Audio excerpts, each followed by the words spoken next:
So limo Julai i le Barry Curtis Park i Flatbush e vala au whaalolo tua i a inga mawo o mafutanga alau mua ese ai maisalo tantu a inga malisi tātou te fia whaatasi ai lea aso a waso tātou sao mo le whailo waina o le fitu lima tausanga o le kolisi o sangato Iosefo whapea le whaaua wina o le polokalame o skola sipi mo a onga whelela malisi le rei tausanga o le sini au tu o le fitu lima tausanga o le sulu o le wha moe mo le kolisi o sangato Iosefo malisi e ua mo mia le tantu lau mua loa au soswani tulai mai an tantu ngā lulue masawa vali whaatasi le nei wha moe tāua a wale atina ina ma le wha le leia o sangato Iosefo wa wanoa pe pai whaatino ai lau foai o fisa o le Pacific Easy o Tara o Tahu ma mangele pe fsota i mai sui o le komiti i le ovalo se lau o tasi ono o le lua fitu ono fitu iwa fitu wha ma le lua fitu ono fitu iwa valu wha wha maruia le tua i lau anga le lei ma ia maruia tele le wha maratuina o lo fitu lima tausanga sangato Iosefo. Taraflava o David Tua le nei o lo e whaafonga mai pei le Radio Samoa. Tasi lima i watolu a mo Samoa i manuia le nei aso.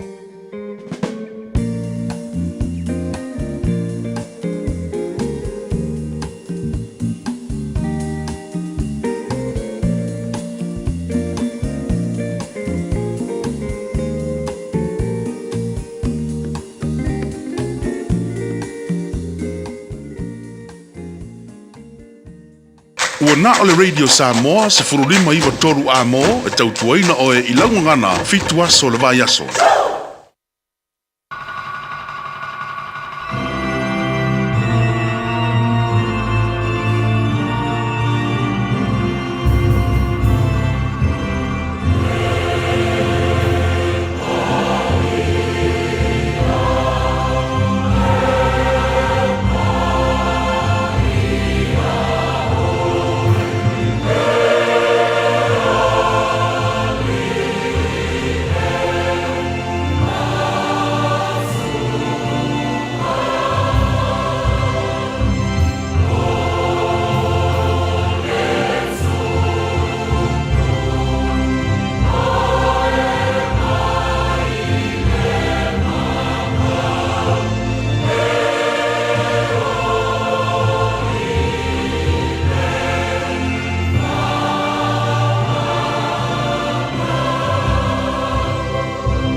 Te wala watu le tua o le li lava na te whaolai na mai au o le fiafi ma le tahe ao ma le tutono le la o te tangi ai ma o uio o na whaafafonga mai ai le oia e le uleo lo mātou ta mai o le langi mua mua nei tahe ao na mātou whaapea atu i vi ia lo swafa e whaavau Wa o telefo itale madua in titi mala ui le marulu o le tae o fau. Ai o le loto whawhitai ante o e le mawhai o na tuua le fia alanga ina o vi inga na nei tae ao. Wa mātu pe pese whawhitai ai lo mātu o tua, ma mātu tau tau lo siri ese ma mātu whampe atu e pa ia. Pa ia lava oe le atua ma malu. O oe le atua ma mana, e matautia ma le siri ese o le atua e pule awa o e mea malava e ifo ia te oe o mea uman e whaia. So i fua oe mai wawau e o le whawawau o le atua oe na e vi inga o malu o le atua oe pulu le mātanga whi.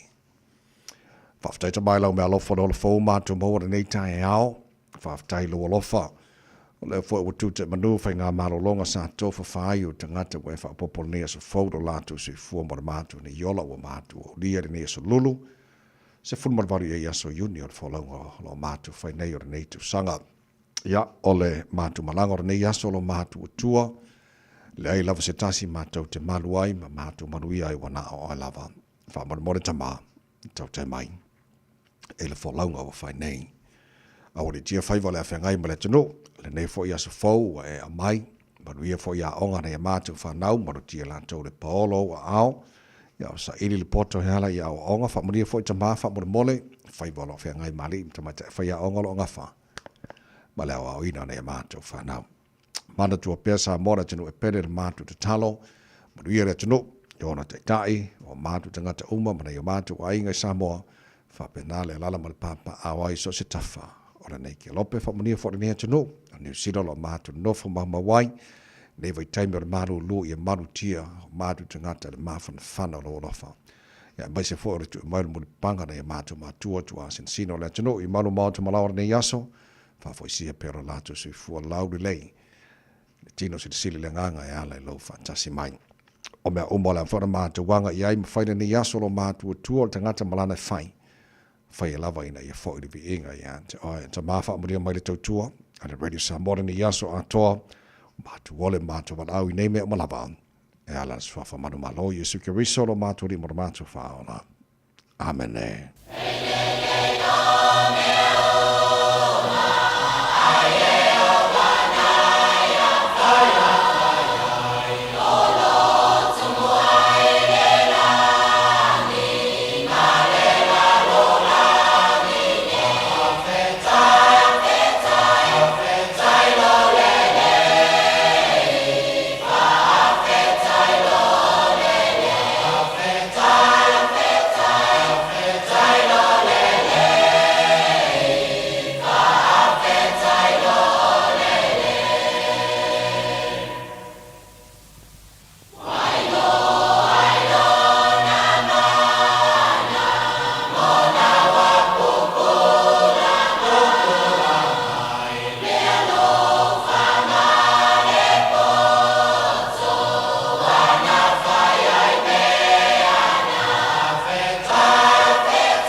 Pele lei o mea uma i owana i a whai o le vi inga le tua, la ngine la whai pese le korisi whai a au ngai Samoa. Le tautua mo already Samoa se 45 i wa tolu a moe no wa tātonu le tulai ono.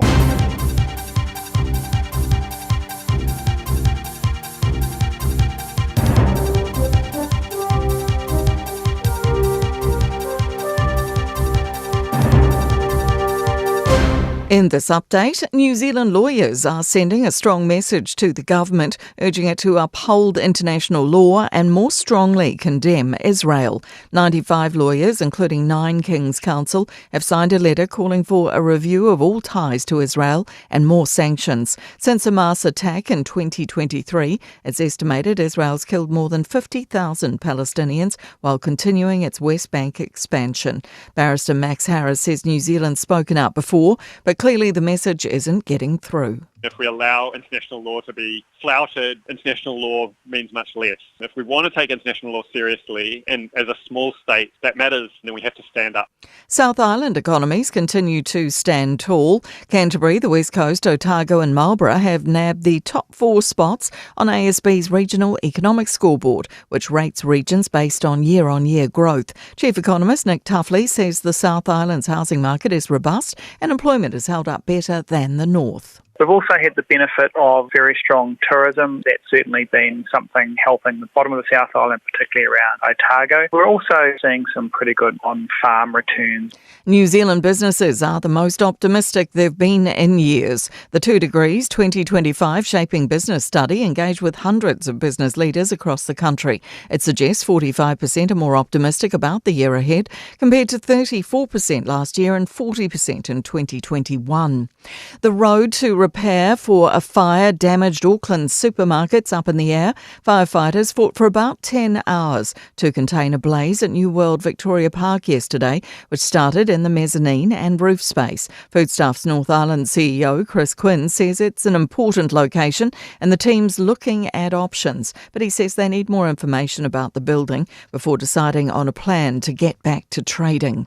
That's news. In sport, Silver Ferns Vice-Captain Kate Heffernan is calling for more flexibility in New Zealand's eligibility rules after revealing she's had conversations with Australian Super Netball clubs. A number of Test teammates have called for change to the criteria, which deems only ANZ Premiership players can be selected internationally. Heffernan has joined the chorus after Grace Wicky's successful move to New South Wales. We just have to hope there's a bit of openness because it is hard. We all want to play for New Zealand and it was a massive call for Grace to make, but all she's doing is just proving that it's working for her. Arina Sabalenka has branded her comments as unprofessional after losing the French Open tennis final to Coco Gauff. She's apologised for attributing the result to personal mistakes rather than her opponent's performance. That's sport. I'm Jodie Gill. Ua na ole Radio Samoa se furulima iwa toru a mo e tautuaina o e ilaungana fitua so le vai aso. Wabone tai ono fa talofa mo fa felo ai fa tu lima fo i le tele man fa alo Samoa le tunu pele le pa ia man malo lo fa fonga anga malo le soifua manuia fa malo fo le tunu folau. E fa talofa so fa malo lo tanto ri fa alo Yusuke Riso le o tanto maua de ne yaso o le aso ne o fa le tua tanto te ori matata fia iai pa patia le anga le siri ese o tanto tupu siri le langi wa lona lava lo fa lo le ina malu ti ai lo tu se fu mar mata wola fa wa tanto fo longa o le nei foi tu sanga o le no fa fo le tua wa tanto sili fa ye manu le mala nei tai hao tanto ave de inga man fa aftai ya te ya tu tai lo tanto tu le tanto fo longa ne yaso ya matata fo laude la lo na fa tanto ye nei foi ya so lulu se fu man baru ya so junior fo longa le luha fe lo se fu man limo mai la fa fonga por kala me balon tai Radio Samoa fo lima eva tolu a mo le fionga ngan mana Natasha ba lo so so mai sni on Facebook ma ne YouTube Radio Samoa se ra tasi pa tia man fionga pesta al jelo sio ma to ona nei tamai meni to twoi no se pa ya tu la iva ile tai o nei ngan mana manone se fo maria nei tai Malo fo ile langi mama la sisunga survive ia lava le tua ma fo ilo so fo le nei tai au ia masio wala tato e feilo ai fo wa fo ile tau so ino se tato no fa talo fa Samoa la tunu pele ma ngai fo malu ro ngi ka so le ma ngai fo fia mo marka ka de kiu ke po son ki ruan e malu la le tunu ma le fa fo ma nei tai au ole lui tau ma le aso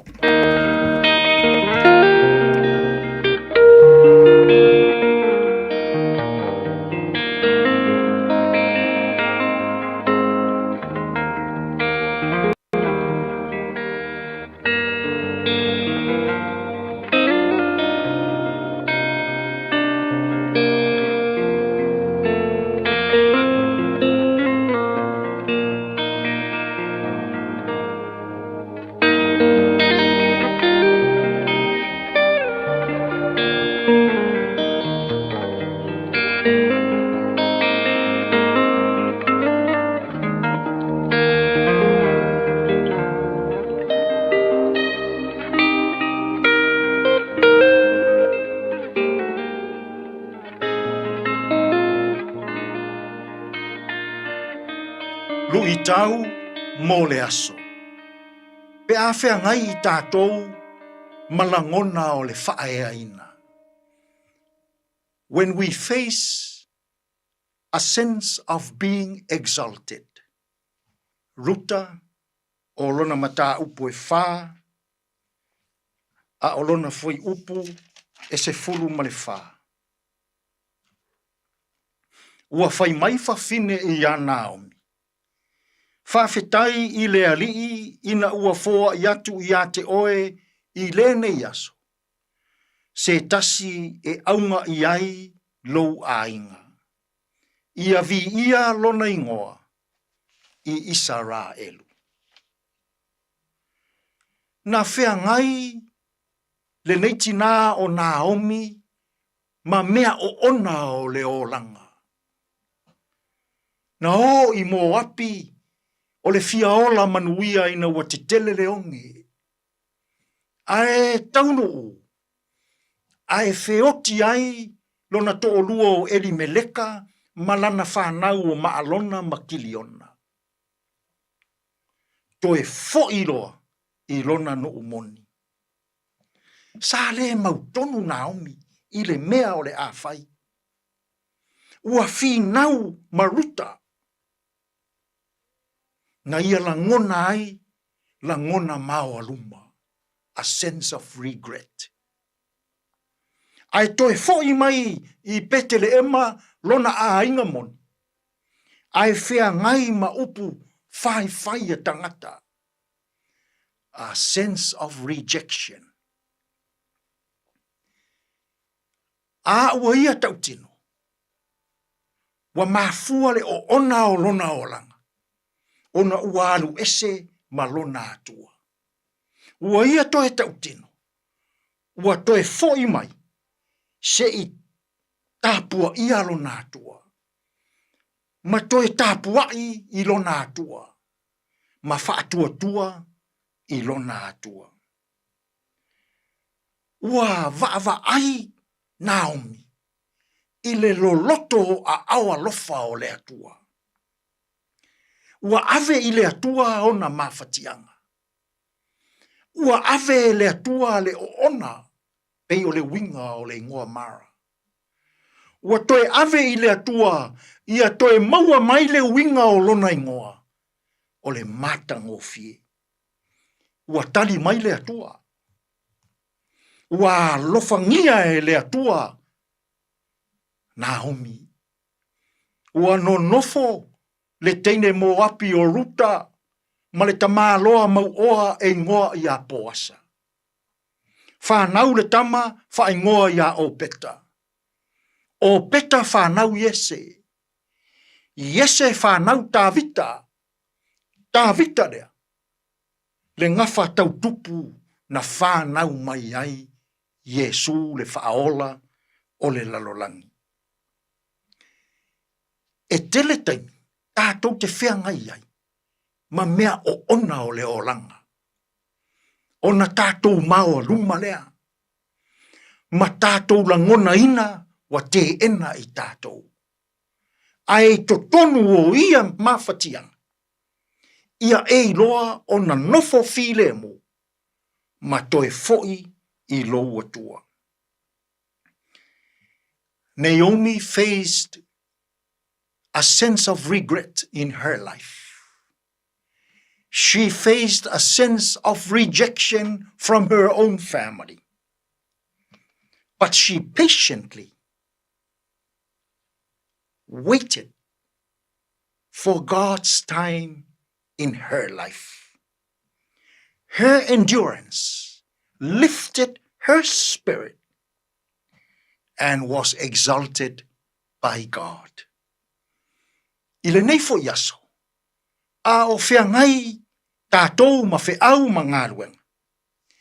Ai a pe a sei e ono sai tasia.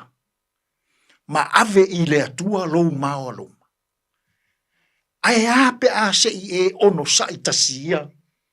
Ma ave I le atua lou te ena. Ai a pe a sei e ono sai ia I le nei aso. Ma toe foi I lou atua. o ina e whaarea ina ai oe i le nei aso. Tātou te tālo. Le atua alo whae. Lilingi mai au whaamanuianga i whaasaunga lau le itio ma lau televise whaasalalau i le nei aso. Whaamanuia ali i matama i tai o le ofisa ma le au whai ngā ruenga. Whaamanuia le mai moa whaafofonga sila alou atu nuu i le nei aso. Lilingi mai au whaamanuianga i le ala usu o tangata i whe au ma ngā ruenga ua totofi ai i le nei aso. Lea tuai, a o maia i mātou. A o ina whaarea ina i mātou. Ia mātou i loa o na loto whawhetai. Ma loto māwalalo. Ma mātou o ifo i lalo. O i mātou o tangata angasala. Manuia le nei aso i wheau ma ngā ruenga. Lou lava suafa Yesu wa mātou te tālo atua ine. Amen.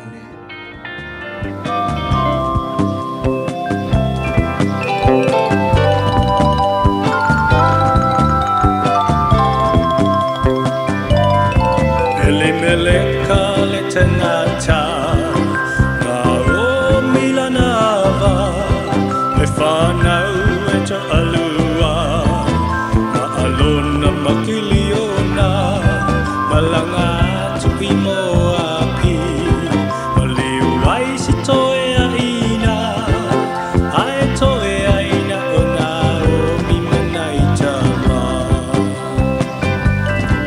o tamanei ua whai awa ia ruta maore pa na lato nono fofa atasi ile se fulu o tausanga palili ulo anaitama o repa wato e malanga a onai upumei a ruta ile alufa ole me te alu iai o te alu fo iai ole me te alu fo ai o te fia no fo ai whaino nu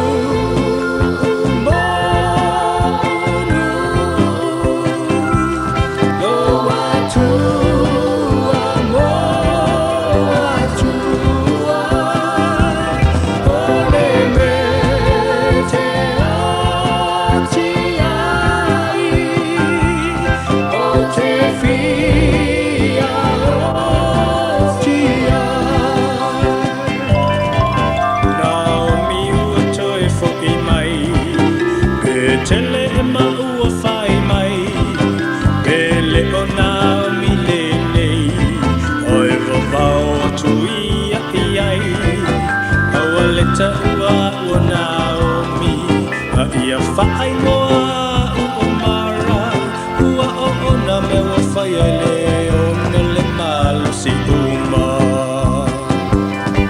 Na ia une tamau ainga E alua i solo malo umimita Aua whaafo i mai e Eova O sau nei male mativa Aua le taua o Naomi Aua ua whaatinga ina O le tua e pule i mea na te foa ina O le mea te alu iai O te alu fo iai O le mea te no fo ai O te fia no fo ai Whaino nu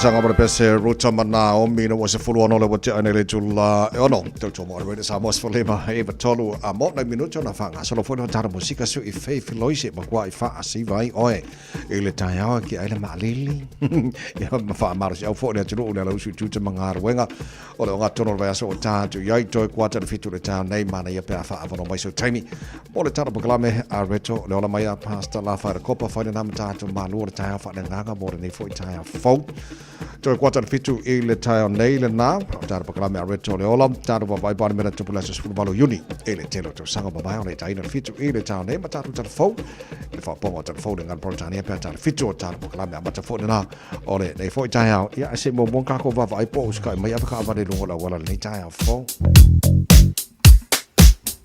Hatalo fatu apata vale le nei fo itai au fo malo so fo manwia ia o tato lua I ali poti fo le nei lunga o le ala tele mai ta watu fo I lava I lunga o le awala le nei taimi ia o le nao lo so lunga le lei lava fo tato apata vale o lo o file mu mai lunga o le awala ma o le mai ta watu ele o yese fa lava lava ta aval tauta avale ia e ono lapta ia tato o le na lava fo I fa to a mata ia fe malanga ingol tai au saunga le mu lava fo ia ma file mu se tato awala le aini vaenga o poloka ia pe o pisi fo ile nei taimi o le tai au tau lava o lea famnatu alau malu o le tai au ia tau tua na pea le saunga le mu lunga o le ala tele avata vale ino is fulfitu minute te aile tu lai ono Malo soy fua, ol si fufonga Samoa, Radio Samoa, tasilima ivatolu amo, se kia Radio Samoa. Ua mawhai ana au ina atu le tala o le tau Iaso Taitasi ona o le lango mai a le Pacific Finance Limited. Telefoni o Valselau fitu whawha lua fitu. Mai ngā mata I le tala o le tawara nei fo I taia fo tama ki makaurau au ki lani luna whanga le whasalonga Radio Samoa oka. Whāro I le malulu I le nei vanga o le taia. Winga wha mawino le tau le so o le whasolo ina langi le nei le tau e awa I nisho taimi. E poi nisho vaenga au ki lani pua o ai I le tau le nei fo I taia fo. O la whainta to ba mai des fulima le maulunga o le malulu o le ea mo au ki lani le nei aso e fitu lona mawalalo au lia taia o le alangi le nei fo le tau jelo vaenga au ki lani. Kau whiorolo mai kai au sifuru balu. Ia maulunga le malu o le ea mo tātou le soa taia o le vaenga I on tuatu la sifuru reile o la whasolona au au fo ilangi le leile tau. E le sifuru reile.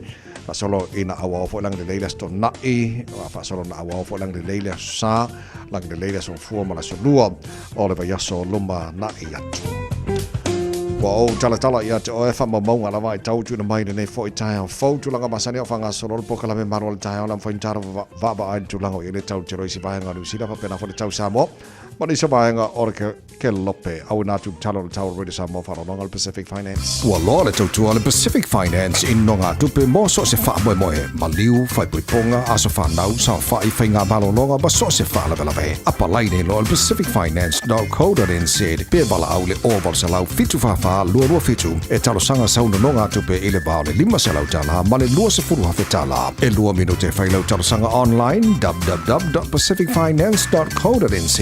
Tasi le tulai whaatali e se tali. E iai inga whapitoa. Pala au loa le Pacific Finance Limited. Ile o Varselau fitu whawha lua fitu. O Varselau fitu whawha lua fitu. Lua se fulu jale tulai ono le pokalawe manual tar rede Samoa Sfalima I Vatonua a mo puni ala vaa ma lua lo'u lau mua. Tala ina whawhi whianga rede Samoa nei tai au fau le tino a ngai juta mga ruenga tai au. Usu fia wa Afrika ko bayaso. Manuia whaiva ole nei yaso pasere mo.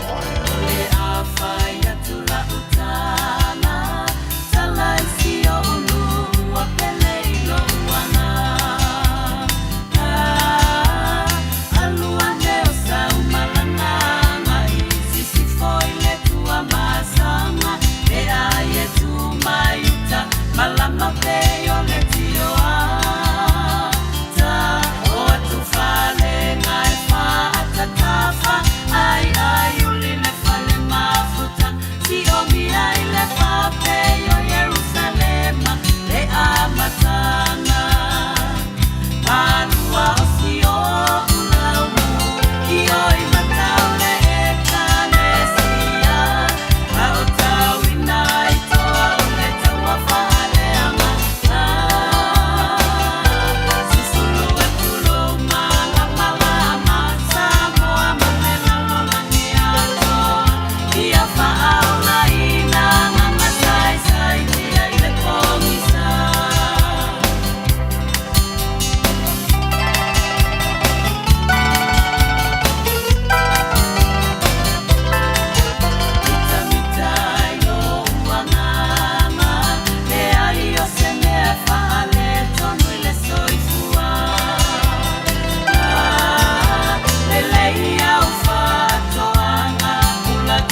silua tolo fa.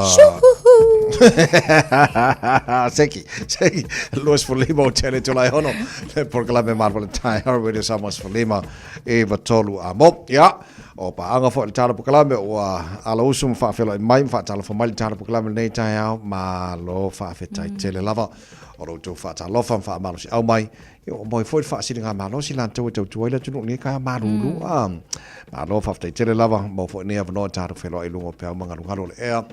Ya tu Radio Samoa mo on nei fo tai au fo o usum mai ngere kai au o lo te nofo mo mafo o le tala le sita tai awa Israelu na fatala no le televisi o Israelu e wenga mele fai nei I le os fai nga Israelu ma Iran e la le lenga o kala ka nga ko songi o ngofo mo mafo so ko maka kia fo I winga ka ma gi ton o le laina la le fa mtananga tana mai o uma on fa mo tia uma averfe ya fuala le ya Hamas ma Hezbollah ma si vanga uma a ko ya do fe ele ko ngi e fa singola ga yo e fa singola ya Iran e fa singola Iran no fa so ko ma ka ki venga ka mai ya ri e te mo foi la pe na tara no fo telo time o Iran o la to ye tu o vanga o mo ya Hamas Hezbollah e kusala a fuala le mele le tala le ale stasio tai awa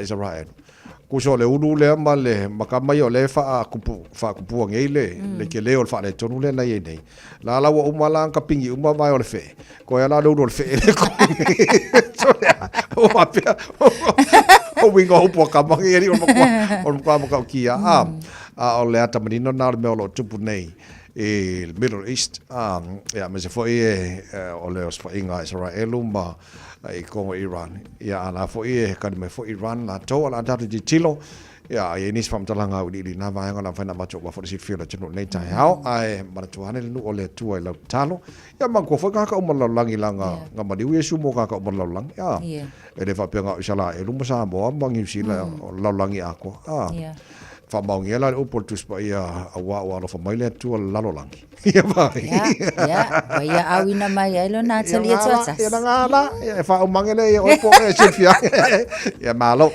o le mole na mo ia le supermarket le New World e kai Victoria Park sole kwa maka kia fo le mo na fieri ina le vaingla New World Freeman's Bay le la na mai tawina fo ina na fi le tele fo yo ata ilungo o pengs failange mes fo televisa la to ia ile ngaluenga fo ia male fa pena fo on awa ya tu ole mtanga luenga fo mu ina IFS so son pe male lo se fulu lo le fo mu le nga ia na na ai pe es fam talanga fo is sasi mai ile le lava fo fale le New World. Pinga amaka mai se vainga fo ile le o lai sa to e fa fo wina po se vainga o le sa to e tau fa le o le fale. Ia ona nga ia ko ile o se solo la le mu solo tu o lo fa tau ia ma fa solo longo winga. E le o se tulanga iti fo ile tula mai o le fa fita uli ia e peitai o lo o fa nga solo pe fo ia so enga ia ai mai se fo ina ia ma wa tonu po le a ko ngula fo ia le ma fo angole le mu.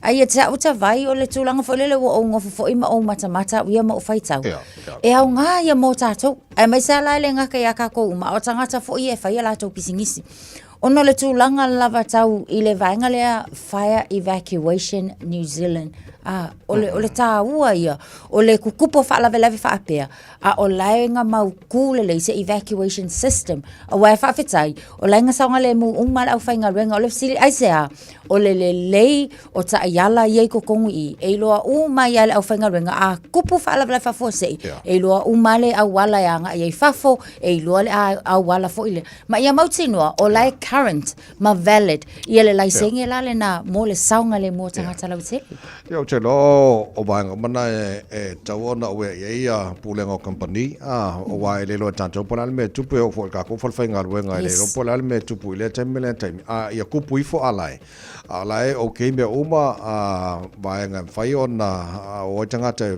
fafo ia mo manto fo wa for fainga o malama ia vanga foi o simple area tawona ia pa tu mai fa lave ia manesi me ia lo me fai ia pa ko fo mai vanga fa pe ya wa aku pumangi mu e de rol me fai Ia nga e popole ai le mai fero lo isolo. E ke wai afia ngoi mo ai a tupu mai mo ala te sile fia le lei. Ia le mingoi kau ai mingoi anga ai. Ai, ora nga o ka ko nga. Por me fa ftai o tele ma watu ni ripoti ni sina afia ai te lole sa sa ngole mo. Ia ona la le usta io tu langa o mai pe ko puia. Ia me fa pe. Tu langa le lei tele le. Ia, asa tata no supermarkets mo tato o mo South Island. O tu fa fonga man nei tai au fa tana fa tu po kala me atu to o the biggest supermarket. Ia le wanga ia ku kopi kong na ke lo pack and save Pack and save ia la to mai I le vainga le o Selwyn I le tu atu la le o tato o ke topa I se fulu fa to sanga le o fa mautu ino le atatala lo ia le supermarket la na le pack and save Rolling Stone Roll Stone le ngo ato le fa o le makwa ke le lava this is the biggest in the South Island pe ma le valu afe ma le se lau square meters le te leo le nei fale fa se fulu miliona tala le investment po le tupe atoa le ana tau mawhai ina ia fausia ina ile nei fale mo tangata mo tangata fatau pe ala male lua se lau lima sfulu ia wa ai fale fa PFC o la nga mo mako o le nga o le tele yo nga luenga mfai na mo nga luenga mo ila tu o le mo nga luenga so pe ala male lua se lau lima sfulu ia va no fa nga luenga fo o le ama fai ia ona maua e mafai fo ila ia ona so tai manga lu fa tasi manisi wa onga ia mai se fo msanga luenga le MSD o lo mai tawa fo ila ile level lo na tolu le fale lea o leo lo iei vaenga o saunia fa pitoa lava mo fiso soani fo ila ia le ini taimi o mafui taimi o fa lave fa na natura fa forsei o le mangai ala le o iei fo ila vaenga ina le na I tonu lava le fale o loa le nei ia e ongo se fulu la kama fo io scanners e fai fo ila la fa kau ngai lo le kumol kololi ai o ko maletsio wale lava le kupe ai ono se fulu scanners I tonu le fale o loa se fulu valu self service checkouts fo ngai fai ia ta itala ta fa atau ia e valu ia staff checkouts o lona winga o vaenga le na ia fo ila vaenga fo ila lo click and collect ia ia ila mal vaenga fa fangai ma ka ko ia fa nga ka ko ka vale ele tise fa se lau valu suma lima ka pax o ke o fo lava ia pe fa nga se fo ka pa ka ngai vaenga fo ia fa ia ko cards o vale wa matwa tele nei no fanga matele malele ia le tapena ina mo tangata uma ia fo ila e ke le aku au kilangi ngai lo district side si ia lo o le o lo o matua tu langa le mai ia le nei fo ita mafainga mo tato I le Selwyn's district o le si mema na ia titi lo antu o le biggest supermarket le owned by experienced local owners lo no winga o la to wa ia o le tonu al South Island la to le mai o Selwyn ma o la tau na o ninga le fo ia supermarkets fo le mo business la tau a fa mo fo le mo tulanga ia le tango fie o loa ma to fo ia le supermarkets o tanto I fa lo fo yo dairies ia wa le ia ba pe fa pe fo le ia ese ma tau va nga ia le mo fo isia fa ma venga mo la tulanga le tele Stasha banga telen fam na tu tanga wengo leo pe tara pokala me fa ya son fu ma le so sa tini tu mar ba siki ashu fam na tu mene kolosi o kolosi mo sango le mo la to lo te baba ya tu pe o Hamilton ele sa ide leo stanga te ti pasika o la ti lo le story na lo tu ta vale nai lumba cool nga ka le o kolosi ala kul pasika fa sa I've got more before tanga tal ve ai o lo tau sa iri lai leo tanga tele la ngai kau ngauska iri lei mor sango le mo tanga tai sa valid kolosia yo it's a vai ol fala level na o le la o atu Hamilton le sa ilinga o le na tu la I vaenga le Edmund Road I Rotorua I le sa pola o le sa fu le te o le lua le wa uli le na tu pai o no tu langa fo le mo le on sa ia mo ke pas alanga ele fo tasi fo ia tavai wai ho lava fo itaimi busy fo ia po peak hours a ko ngol fa pel pasika e manga ia la kikilanga ia pasika nga fa va mai ai lava le lu mo ka vale tai nani o le o tu le mo limu mu le nga ka vale ai o tulanga o le na give way ia le taavale lena e ta ua le piko i luma foi le ona o loo kolosi le tangata peita ai e le ia manga ia la ke e pasika ia ua masaua kwa suki e loa leo sikangaka lea la o loo tinga ina manuanga o sia tangata a o leo loo kausa ilia a nga ila tātou lunga leo peng tawhailangi o le na o loo iai le aka o le kako ke e pasika ia e mawhai lava foi ona mata i tū pe iai se tasi ia na sila ange iai ia ona longo leo mtanga luenga leo ia ona o loo tau sa i lia lava foi ina ia mawhai foi on kao fia lea ko inga sul tulafono whaape So lua se fulma lima minuta lo tora talo le tula e fitu le tau tuama o le Samos for lima i watolu a mo o io mantua teimi va veafa pene na valu ai penu matutu le moa Saulo sa veu Wa fiu e vani sa veu wa supo e lale ia pe a langa sa veu Não faço pouco rapo Ma non se fua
Right now, whooping cough is on the rise in Aotearoa. It is a serious and sometimes deadly illness, especially for babies too young to be vaccinated. In fact, over half of infected babies under 12 months will end up in hospital. And sadly, some may not survive. So, if you're planning to visit whānau or friends with babies this summer, especially newborns, make sure you're up to date with your whooping cough immunisation at least 2 weeks before seeing them. This will greatly reduce the chances of passing it on to the precious little ones. And of course, if you have a cough, or are feeling a little under the weather, save those baby cuddles for another day. Let's protect our most valuable taonga. Immunise. Talk to your trusted healthcare professional today. A o tātou wholau I teimi whaingita o le soifuanga. O le ka for you, o le awhiso swani mo oe malou ainga I se sā tau maualalo. I le teimi nei, o loo maua le SUV, a mata mai le valu se fulutala I le vaiaso. Piki apu a mata mai le na o le se lau lima se fulutala I le vaiaso. Ma tau te wheso swani atu I te oe malau paketi. Se su mai loa, talia so se laisene, New Zealand po o Samoa, ia iai se ngaluenga tu mau.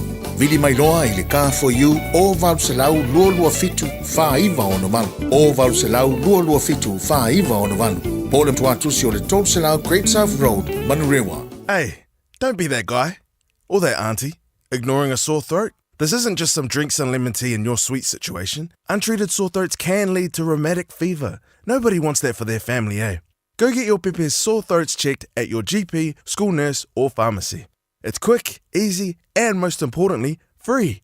So come on, whānau. This summer, take care of your tamariki. Get it checked and get it treated. For more info, hit us up on socials at Stop Sore Throats or visit stopsorethroats.nz. Whaasilsilanga tāua. Wa taunui whanua o lo fau mo le tātou whalawaloa o le Eveni Pacific New Zealand I au kilani nei. Mawala e dop tamaitai. Ia e maukingo fo I lava le vinga o papaisonga a lo o fau. So mai I le Eveni Pacific New Zealand store. Mai le asonga fuanga I le stonai. Se fulu I le taiawanga I le ono I le fiafi. Tua tusi o le tasi John Galter Drive, Auckland Airport. Whaapsanga I tonu lava malaki KFC, Autawhane o le warehouse I le shopping centre, a le Malai Valele. Eveni Pacific New Zealand store, a fio mai loa Samoa. Whātarofa nisi o pānga, le tāna pokalame fta am whaiona pia mai le pokalame le nei tae au fau, mahalo la varsui fua manui o le whaafonga le pokalame mahalo le tae hea reida Samoa sifali mai vatola mo, lona sifulu valu nei o aso le masina lona ono le tāna whalaunga le lua whelua sifuma lima mahalo le whalau manui le atu Ia au tātu iei, leo te mamawa na watu lo leo tātu pokalame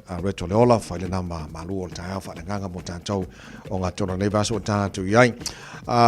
O te nau, nei tupulanga tala vau, ia pei o le loto o le teine mao, li lena whailana tala, e mana o fia vea ia ma milionea, pe aluasu lima on tausanga, so o lefto aluasu tasi on tausanga o teimin nei, o lana moe mitinga la iei, ia o le luasu lima on tausanga, maybe in 4 years time, wa ve menong yam ko amanga ia kelele mo mitinga Ioi.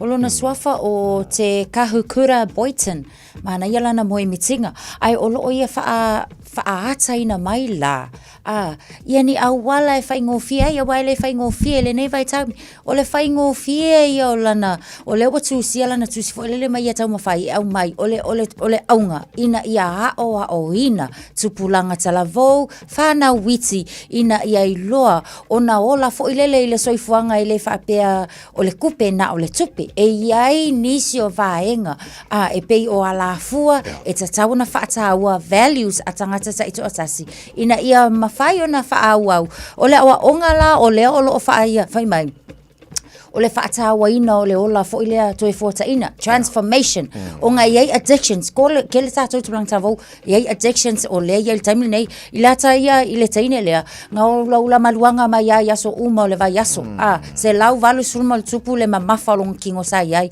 o langa si kepu mo muana a mata ai le toi fota ina o lona mafaufau sa vali 5 minute I yaso uma lava aso ta itasi commit to something simple and small that you can achieve ngai lo le se lau o mea fo ie au mai lau lisi ai le mfai ona tau mawhai e whaatau nu so o le tā wala le nā o lana ia fo I mo I mitinga mai au mai e iei se model o le model le nei e wha o ngā ina fo I te tonu au o ngai ta o le whare tapa wha o le model la nei o lo tā o wha ia umai tafa o le soifuanga o le tangata o le soifuanga I le tino o le mawhauwhau o le anganga ia mawaenga uma lava e o emotions o le tangata ai mai se fo I o le whaataua ina o le ele ia po le so tangata ma le ele o ta wala le na o le nei mo I mitinga ia a fa pe fai mai le kengele o ke milion nga o kupe ai mawala lo soifua malolo inga o ke mai ia o ke le fit ele au nga ele o milion nga one simple step at a time mana ia le leito is fuloro e le fitu a mai fa fianga mai Leone High School So Malaysia tātou le poti mai lunga la wala. Ia ona tu ina tu lo leo tātou ma luang tāia whanakanga a reto leola. Leo tapena mai nesunga whanakanga pastor la whae la kopa. Tau tōpa Radio Samoa spone mai vitola mo. Kia ora, good morning. Tamari.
Radio Samoa, tasilima iwa tonu amo.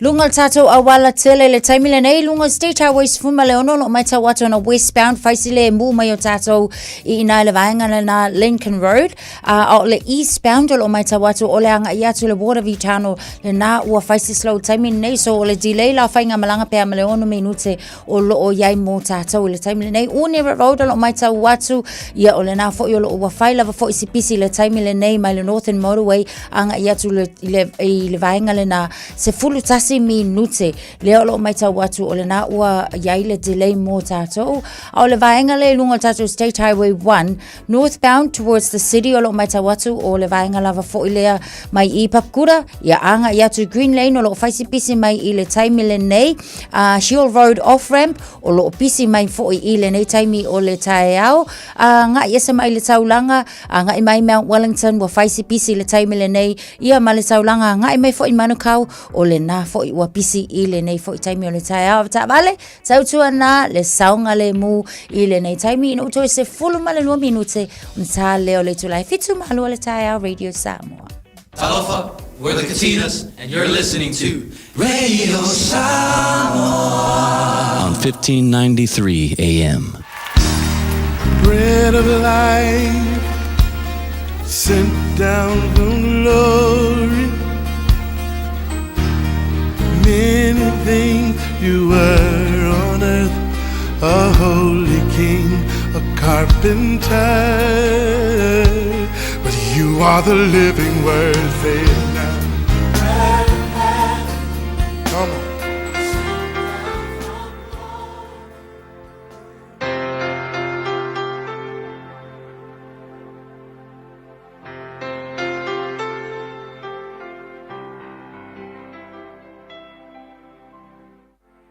au te whawhiroa i tātou atunuu, mai tātou podkalam ile nei, o le a reto le ola ile nei fo yaso, ma lo le soifua manuia. O le Isaia 5:4 whai upo e se fulu e whapea, a wai mawai atu o atu maunga e luruina fo i o maunga, a o lo ualofa e le mawai atu lea na ia te oe. Ua whetalai mai ai o Iova o le alofa ia te oe. A le upo mo le asu le nei whapea, aua e te melea le alofa o le atua.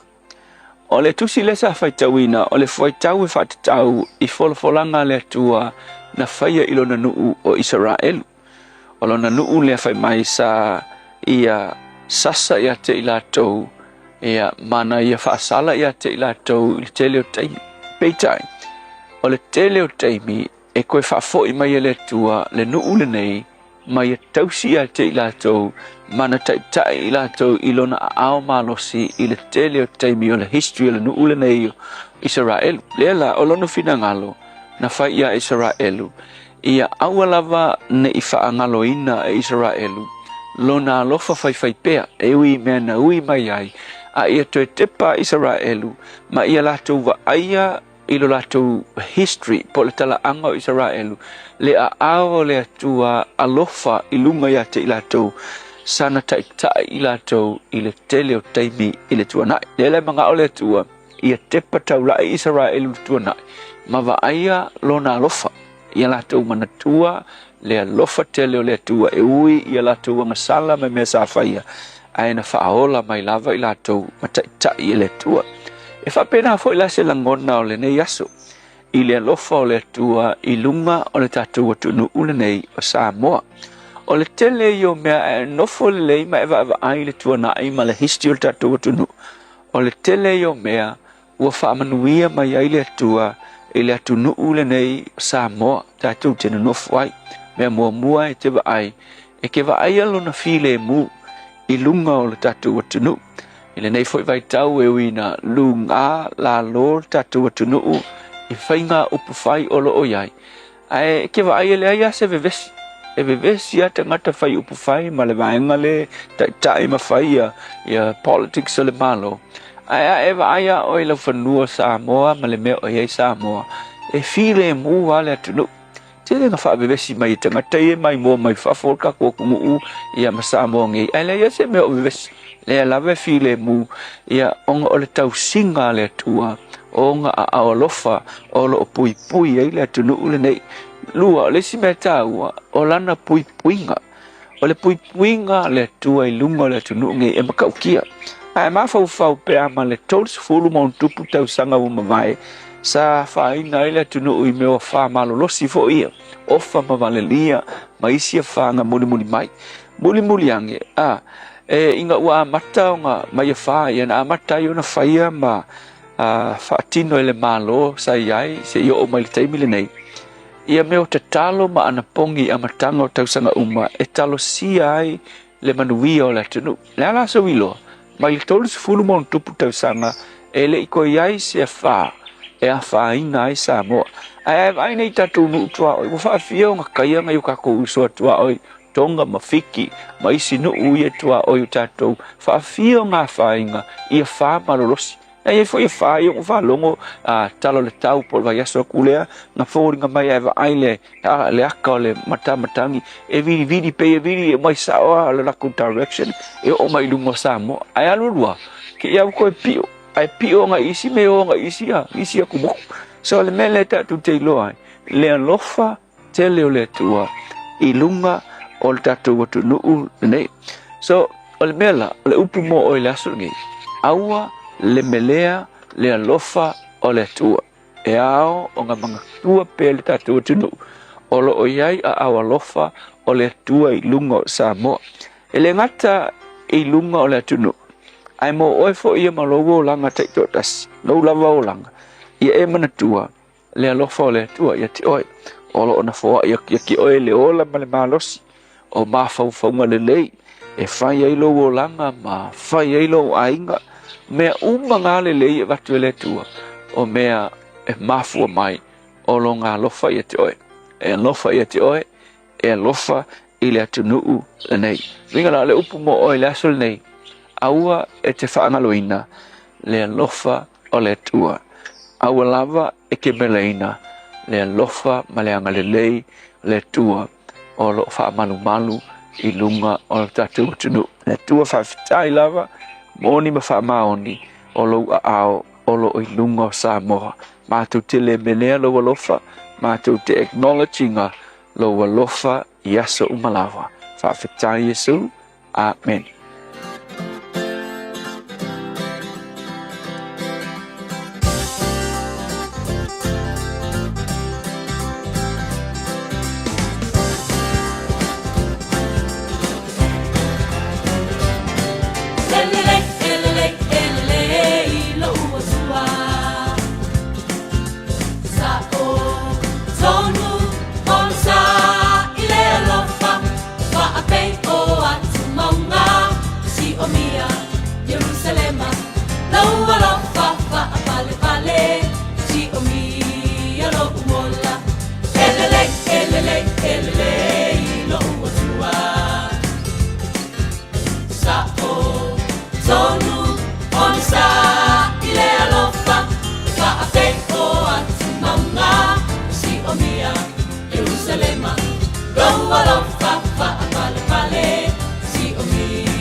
Vai fava Paulona lo fal pesse mala pesse le peace champ ole no moto lu mala fa mino tolo jora chalo le tula fitula se se fulu balo uni o ani me na tumpule na ya so tau sanga wama pai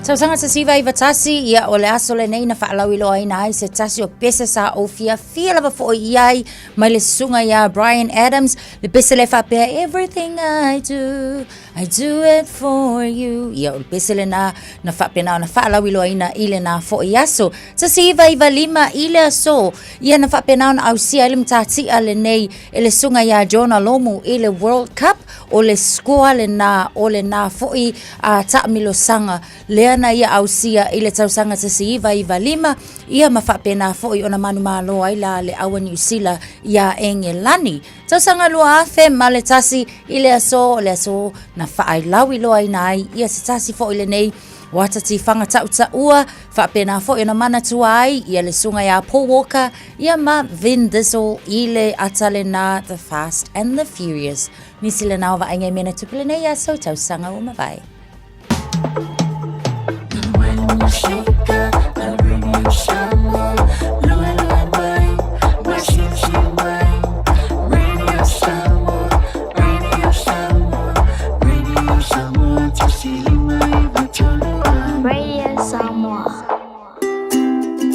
Does someone in your house sound like this? Or like this? Does the wheezing and coughing stop them getting out and living a normal life? They need to take the cough test. Go to coughtest.co.nz. Take the cough test and show it to the doctor. coughtest.co.nz. It's free. Prescription medicine. Medicines have risks and benefits. GlaxoSmithKline, New Zealand Limited, Auckland.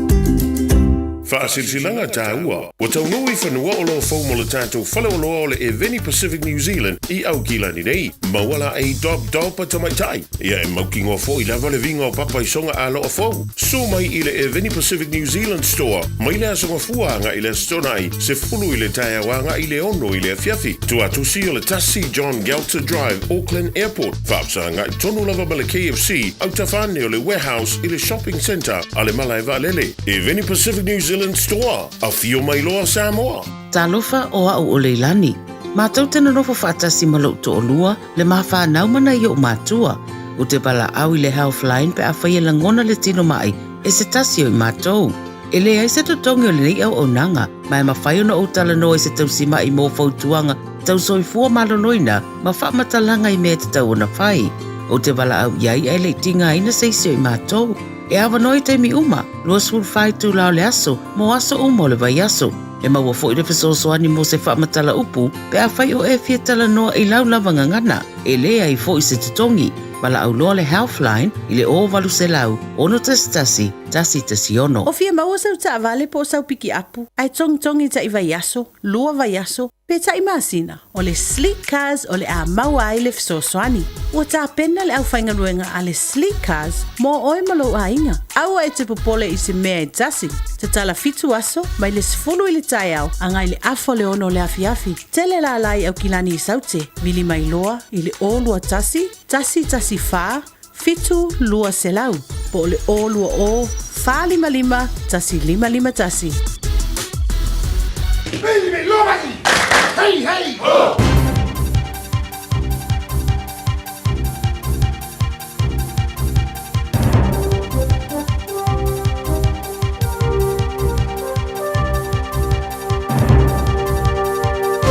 In this update, food inflation is up, rising 4.4% annually. Meat, poultry and fish had the biggest annual increases, while butter, milk and cheese drove grocery prices. Butter surged by more than 51% over the year.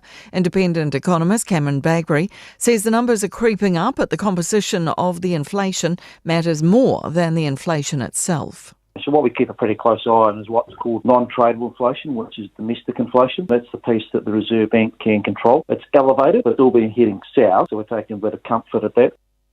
The coroner is calling for compulsory nationwide life jacket use following the death of a 10-year-old boy in the Manukau Harbour. Open Justice reports Ryder Ferragill and his mother Gemma died in November 2022 after a boat carrying 5 people capsized near Clark's Beach. They both drowned after hours of clinging to the overturned hull and even after reaching the relative safety of a sandbar. Foodstuff is confident staff from a fire-damaged Auckland supermarket will be well looked after. A large blaze at New World Victoria Park yesterday sent smoke billowing over the central city, taking about 10 hours to extinguish. Fire crews have been tending to hotspots overnight, with the building expected to be handed back today. Foodstuff's North Island CEO Chris Quinn says they're continuing to make sure staff are okay. As we get clarity around timeframes and what we're dealing with, we'll start to make a plan for each and every one of them. We've done that before with floods and other events. We will be able to do that really, really well. South Island economies continue to stand tall. Canterbury, the West Coast, Otago and Marlborough have nabbed the top 4 spots on ASB's regional economic scoreboard, which rates regions based on year-on-year growth. Chief economist Nick Tuffley says the South Island's housing market is robust and employment has held up better than the north. He says areas like Otago have also had the benefit of strong tourism, while there's been a lot of good on-farm returns. That's news. In sport, Queensland League coach Billy Slater has challenged former New South Wales prop Aaron Wood's claim he is a grub ahead of tonight's second State of Origin match in Perth. The reference is to Slater kicking then Tigers prop John Skandalis in a 2006 game. Slater has questioned Wood's right to have a voice in the media. When you degrade someone personally in a derogatory manner, you probably don't deserve one of those privileged positions that you're all in, that we're all in. Silver Ferns Vice-Captain Kate Heffernan is calling for flexibility in New Zealand's eligibility rules after revealing she's chatted with Australian netball clubs. Only ANZ Premiership players can currently be selected internationally. That's sport. I'm Jodie Gill. Ua na ole Radio Samoa se furulima iwa toru a mo e tautuaina o e ilaungangana fitua so le vai aso. Lunga tātou State Highway se fulu maleono, Cumeo area, I le vaengala na anga i atu I Huapai, and Waimauku o loo whaisipisi mai I le taimi le nei, e whapena lava la o na awhi atu ai, Tapu Road and Matua Road intersection.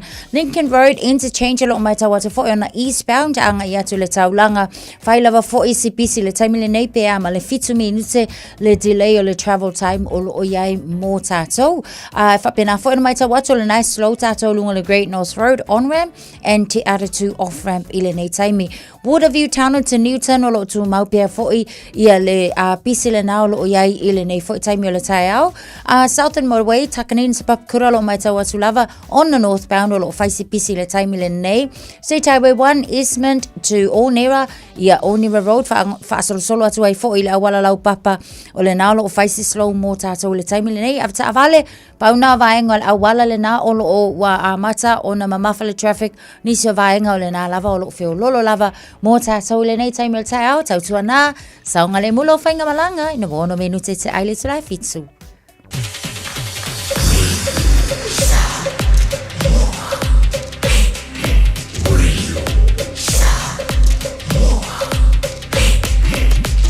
Tasili moi votu amo. Ua mawhai ona au ina atu le tala o le tau Yaso Taitasi ona o le langolango mai a le Pacific Finance Limited. Telefoni o Varselau fitu whawha lua lua fitu. Te tele le tunu lau mai mōma lau whaafonga le nei fo I taimi o le tai hao. O le vainga la tamaile nei I le tala o le tau. Tātou matamai Samoa I le nei vainga o le tai hao. Wawai atu lua se fulu ma le lua. Lua su tolo lo iai ia le bebela. Po le mawhanwhana fo le e Samoa. I le nei vainga o le tai hao. Na maua I nisu I matu tala noi Samoa le pōna pō. Ma ngai ai o le maruru o le kai hao. Ma le fiafi. Ngā leo auli ai pe kau vela I le la. So o le vainga la nā leo I Samoa. Maru mai le tai hao. Puinga o le tau le tunu o le whaasoro langi le leini so taimi. Awa oa pa utimu ni so vainga o Samoa le nei fo Yaso. Lua suma le iwa le maulunga I whanau I le vevela o le ea Samoa le so lua su wha I lona maualalo. Ia, e leo te mawho antaru tana no le Samoa. Le sui o redi Samoa pia le whianga ngan mana tu marabao tanga vaya tipi o tanga vaya. O la maua le antuanga whaalo tele fo inisi meo lo tupu I Samoa. Ia le ngata leo le tulanga o iei fo ise vainga la au vai tau.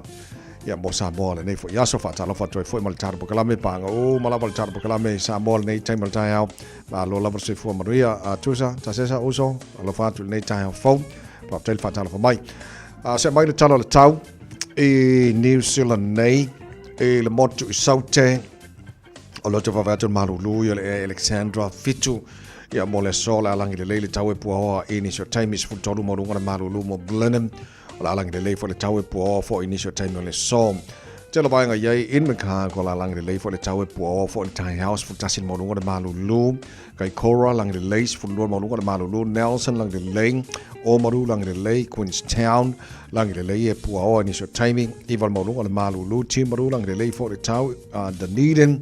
La langi le lei fo le tau hangi Maria Marsavini Masisifos furua mauluka malulu ma le ayo funga la au le ayo keriso karestete o mai tātou le nei tai au malo se fo Maria langi le lei tau mo o tau e pua oa fo le tai au ni se pahenga hangi Maria Marsavini mai matu se sa e fulu mauluka malulu fa mawina mo karestete le so le motu matu pi tola belunga le motu matu kai taia Sifun fitu mo runga le maruru fa mawina mo nei fo Yaso la langi le leile tau e pua oa e ni so timing e le wawai atu la mua Wellingtone malola fa se fo maria panga o malava le maruru le taha rwede Samoa so se vahenga le mua Wellingtone langi le leile tau mo o tau le so e pua oa ni se vahenga le taha hao sifun luan mo runga le maruru fa mawina mo Wellingtone le nei so lulu o taha tau o lia Solo lang le lei tau rangap sfulima molungan marulu lang le lei tau pon rotorua lang le lei fo le tau le so lang le lei Palmerston North solo na awa all tau telo baenga New Plymouth Awa pa una wanga lang le for the town Napier, Masterton lang le town mo to le so Hastings ala fa so na awa pa timu lang le ni so Jamie. Awa tau pa una wanga lang le for Gisborne. Kirikiri do Hamilton lang le town mo to le so fa. Maulunga malulu fa mawina mo kirikiri do e le for yaso tama ke makaura wa kilani. No whanga whasalonga radio sa mo lima wa yele malulu ne vanga tai au ku mau pong sa mai fafo ele mal malama tu mau winga tau le so langi le lele tau awa ni so time for lima ole maulunga dai ele malulu mo au kilani ile nga tono va so ta tu yai tai au pa audio la langi le lele tau ko fe lo mai kai house full valu maulunga malu le ai au kilani tai au Pasoron awalang le for ilas for rail le matariki public holiday le na malo lo marco kilo kako Pasoron lang le for la sto na imala sam lang le le so forma so luar va solo mana ya Fa ba mo ba na chu na mai la ba chau le nei chai mi ole tai au Ua loa le tautua le Pacific Finance in nonga tupe mo so se wha moe moe. Maliu, whai puiponga, aso whanau, sa whai whainga malolonga, ba so se wha la velawe. Apa laine lo le pacificfinance.co.nz. Pe bala au le oval se lau fitu whawha, lua fitu. E talo sanga sauna nonga tupe ile bao le 5 se lau tala, ma le lua se furu hawhi tala. E lua minute whai lau talo sanga online, www.pacificfinance.co.nz. Ai tasi le tu lai whaatali e se tali. E iai, ai inga whabitoa. Bala au lo le Pacific Finance Limited ile oval se lau fitu whawha lua fitu. Oval se lau fitu whawha lua fitu. Ele me mali angan mal mana na o vai le talonga le na fai le Blues mo le Crusaders. Yeah. Al me mali ai no tiltilo. Ele kai minga feko ai u lokama. Al tama le pe ale proper al Blues ma le loka le Crusaders. Yeah. Ole me lau ke foi. E feko ai loko o dua le a kuri kua le sikama le aua Crusaders ya le failanga fole le shaki le urupo fa le ton. Yeah. O fa pe. Ol me feko ai ange le loka a kuri kua le lose forward. A kuri kua lose forward so le O tele no ma to fa longo li poti mouth guard so si va nga sa ka mixed up like kiki le fodi ka a du kua failanga e jai e pola ka o me. Yeah. So Maria foi eu conheço a minha família. Eu vou buscar o meu mouth guards. O que kilo foi tsaita mas falando, o fa peka ikaia. E kasi alko inga mouth guards. Ale foi meta o meta o smart mouth guards. Lusala o mouth guards fa pito ala vala na mota mata alu. A fa pela lo kama ka alu kon kusala perfect. Ai ko lo ale ai mamulu le mouth guards ale si. O lai ele o le ona mau ya mana tuala o le puipuinga ala vala kama ka alu. E ala yo na fa ta o fo ila fali. Ia vanga ale sa olau mouth guard. Yeah, sorry, e ke alu I kua malmalai. So, au le tulanga lana, le na iei nei ta alonga ia, ma o le ala fo itilu atu. Le fo ila luma nga I malika alonga ole final. Ale sifi male, o tulanga fo ia, o le fo ila ola atuli mata ia. Ina ia mau kingoa, o la e saunga le mu umata mata alu. Ma sa ole le ala tau mouth guard se faunga. Oh, fo, sere. Ai. Ya fengi me feko ai uno si kamari a kuri ai kua le si kamakaro ni ya ke longa mixed up ka minga falongo nga ele paro me yo mouth guards ke lona mixed up el fodi ya le langa decision fai po e kuri kua le fai langa e jai e mane ya le fo I as fulo le wata le tu la fitu mala fa ftai le tunu la mai mala fa fonga le tempo tai au o te lo le o fai lo le alo sambo le sa kapteni il tanto o le moana Pacifica Ya, o le ta alo le Super Rugby tau sang fo. Ya le la alu se ele mai le o fo lai o se ku. Ya pania. Ioi. Mana ia fo fanga ia wa manatua. E moni lava e manga ia le ta ule leia e mana ia le ngaluenga wa faia mo tangata lau tele. Ia ai te tau lava foi ona central foi ia le va aila to ia.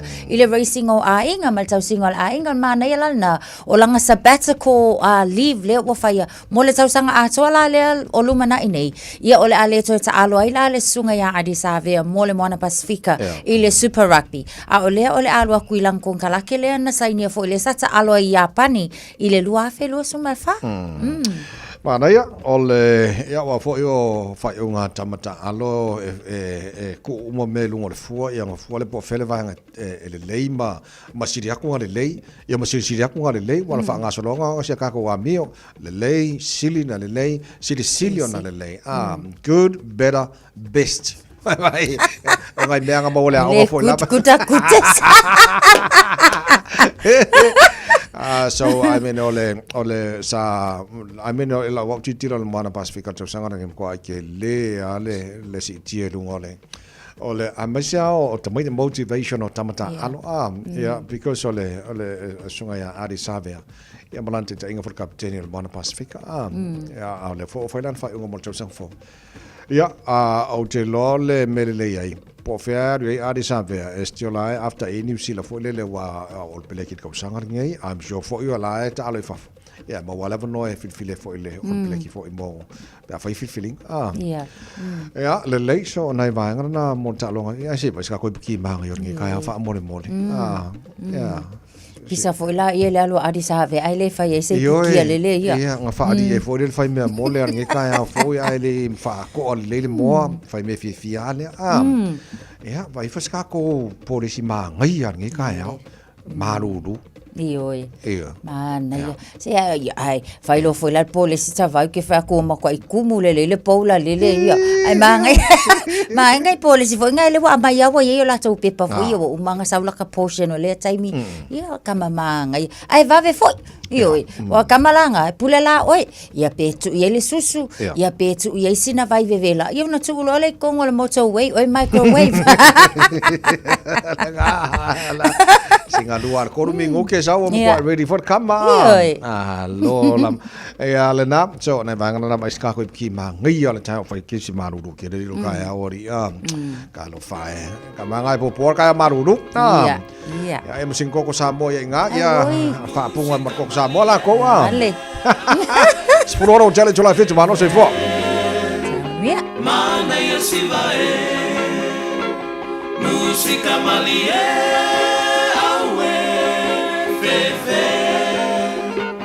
se mai ona tene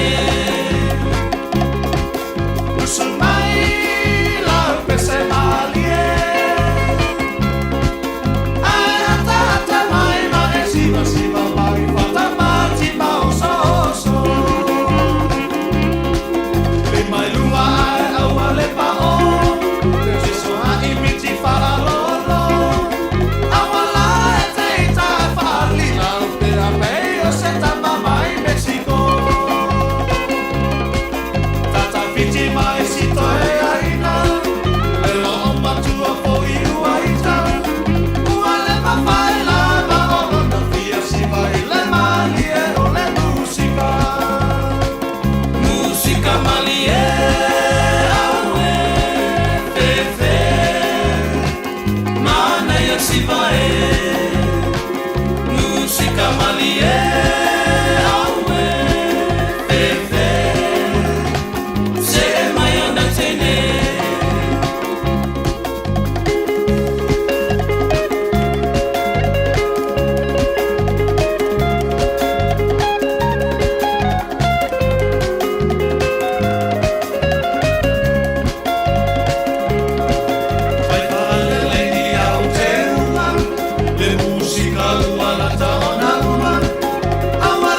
This is Pat Lamb and you're listening to Radio Samoa 1593 AM. Just think a minute.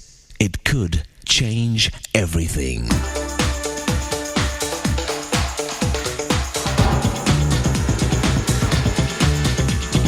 Think a minute. The extremely wealthy David Geffen was asked if now that he's a billionaire, is he happy? He laughed and answered, anyone who believes money makes you happy doesn't have money. It's a fact. Happiness is not in things, it's in us. The realities of life are basically the same for both happy and unhappy people. Happy people don't have a magic button to get them out of problems and pain. They just use everything that happens to them to make themselves and their life better, stronger, and more satisfying. The happiest people are those who have no particular reason for being happy, other than they've simply chosen to be. They don't wait for events or other people to make them happy. Happiness is not your mood, it's your mode of operating every single day. Your way of life, your way of thinking, loving, and giving to others. Your way of working, playing, laughing, and enjoying each moment of life that you're given. In computer language, what's your life's operating system? How do you process and choose to respond to people and experiences that come into your life each day? Do you see all the possibilities and purposes for your life? Do you daily focus on the good or the bad? To have happiness, you must have the attitude of gratitude. A recent study showed that people who write down 3 good things in their life and why they're good every day for just 1 week are actually happier and healthier for 6 months to a year, just by daily counting your blessings one by one. Viktor Frankl survived Auschwitz, the horrifying Nazi death camp, where his pregnant wife was murdered. He said, "Nazis can take everything from me, including my life, but they can never take away my attitude and choice to be happy." So won't you make that life-changing choice to be a happy person today and every day of your life? Ask the giver of life and happiness to take charge of your heart and way of living. Jesus will guarantee your lasting satisfaction and peace that no one can take away from you. Just think a minute. If you'd like a free CD of our top 40 programs, write to us on the internet at www.thinkaminute.com and catch us tomorrow at this same time when we stop and think a minute. Talofa Samoa o Jerome Gray le nei. Pe o e e lau ta vale po e whaafonga mai i lo maota. Ia tu pele ni lo lau le tio le 15 a mo. Radio Samoa, numera tasi i New Zealand. Lo su tasi no wachale tu lai fetu ngamman mana whatas mai le whenga le alo li o su fo tātu Radio Samoa i pia. Ia tātu taranwanga fo i le o ngatura newa so tātu ia. Fatalofa atu le nei fo'i tai au fo lawa fionga ngal malmana malo le soifo manuia malo fo le tautua mai si tātou atunu. Ia, soifo manuia fo ia te o le tausala vaiane va ia maulunga fo i swapa. Ia, whape fo i le whaatalofa masani le sunga le au so swani malo tawai. Morning, sir. Malo soifo manuia nei tai au fo. Mako whaalongo kwa ilo si ufufonga ia ua lama lea maritoe whaamanatu e tātou ia lofa malea tu e tātou ia soma. Ia, e kusape ele mai le si vaenga ai rai le mai ia le koe a kako. Amene. Ia, pau le tula hoi le uka ke mawhakere. Oh, yes. Langa e te ua ngase isi i kilo mo fa mai e pesinge o me mafau ia makakalo ia ia ifo ia la ngonga se musuga ia malo fa ku ia olua fafikai o po masani na to ina e masani tato Samoa awale amana ia ina ia pole motu tua ia mal foto angalesi stasi foto mali isa tato tato le tio mai lamtanga. Ia awala mga ia mo mango fe ia mo moy ia ona ia ngasa ole ia sa wangar ko alo faftai ta to mantal nei ta ia o ngon mana ole o ma wo ole sa ve ma fatun silio se fo malo loina le ola le o silo na au ia te mo mai lona tu malo mo fenga palota le lo manai ia foi fate ia no baba ia tu ole wa tapena e tau wafu il tātou whenga palata.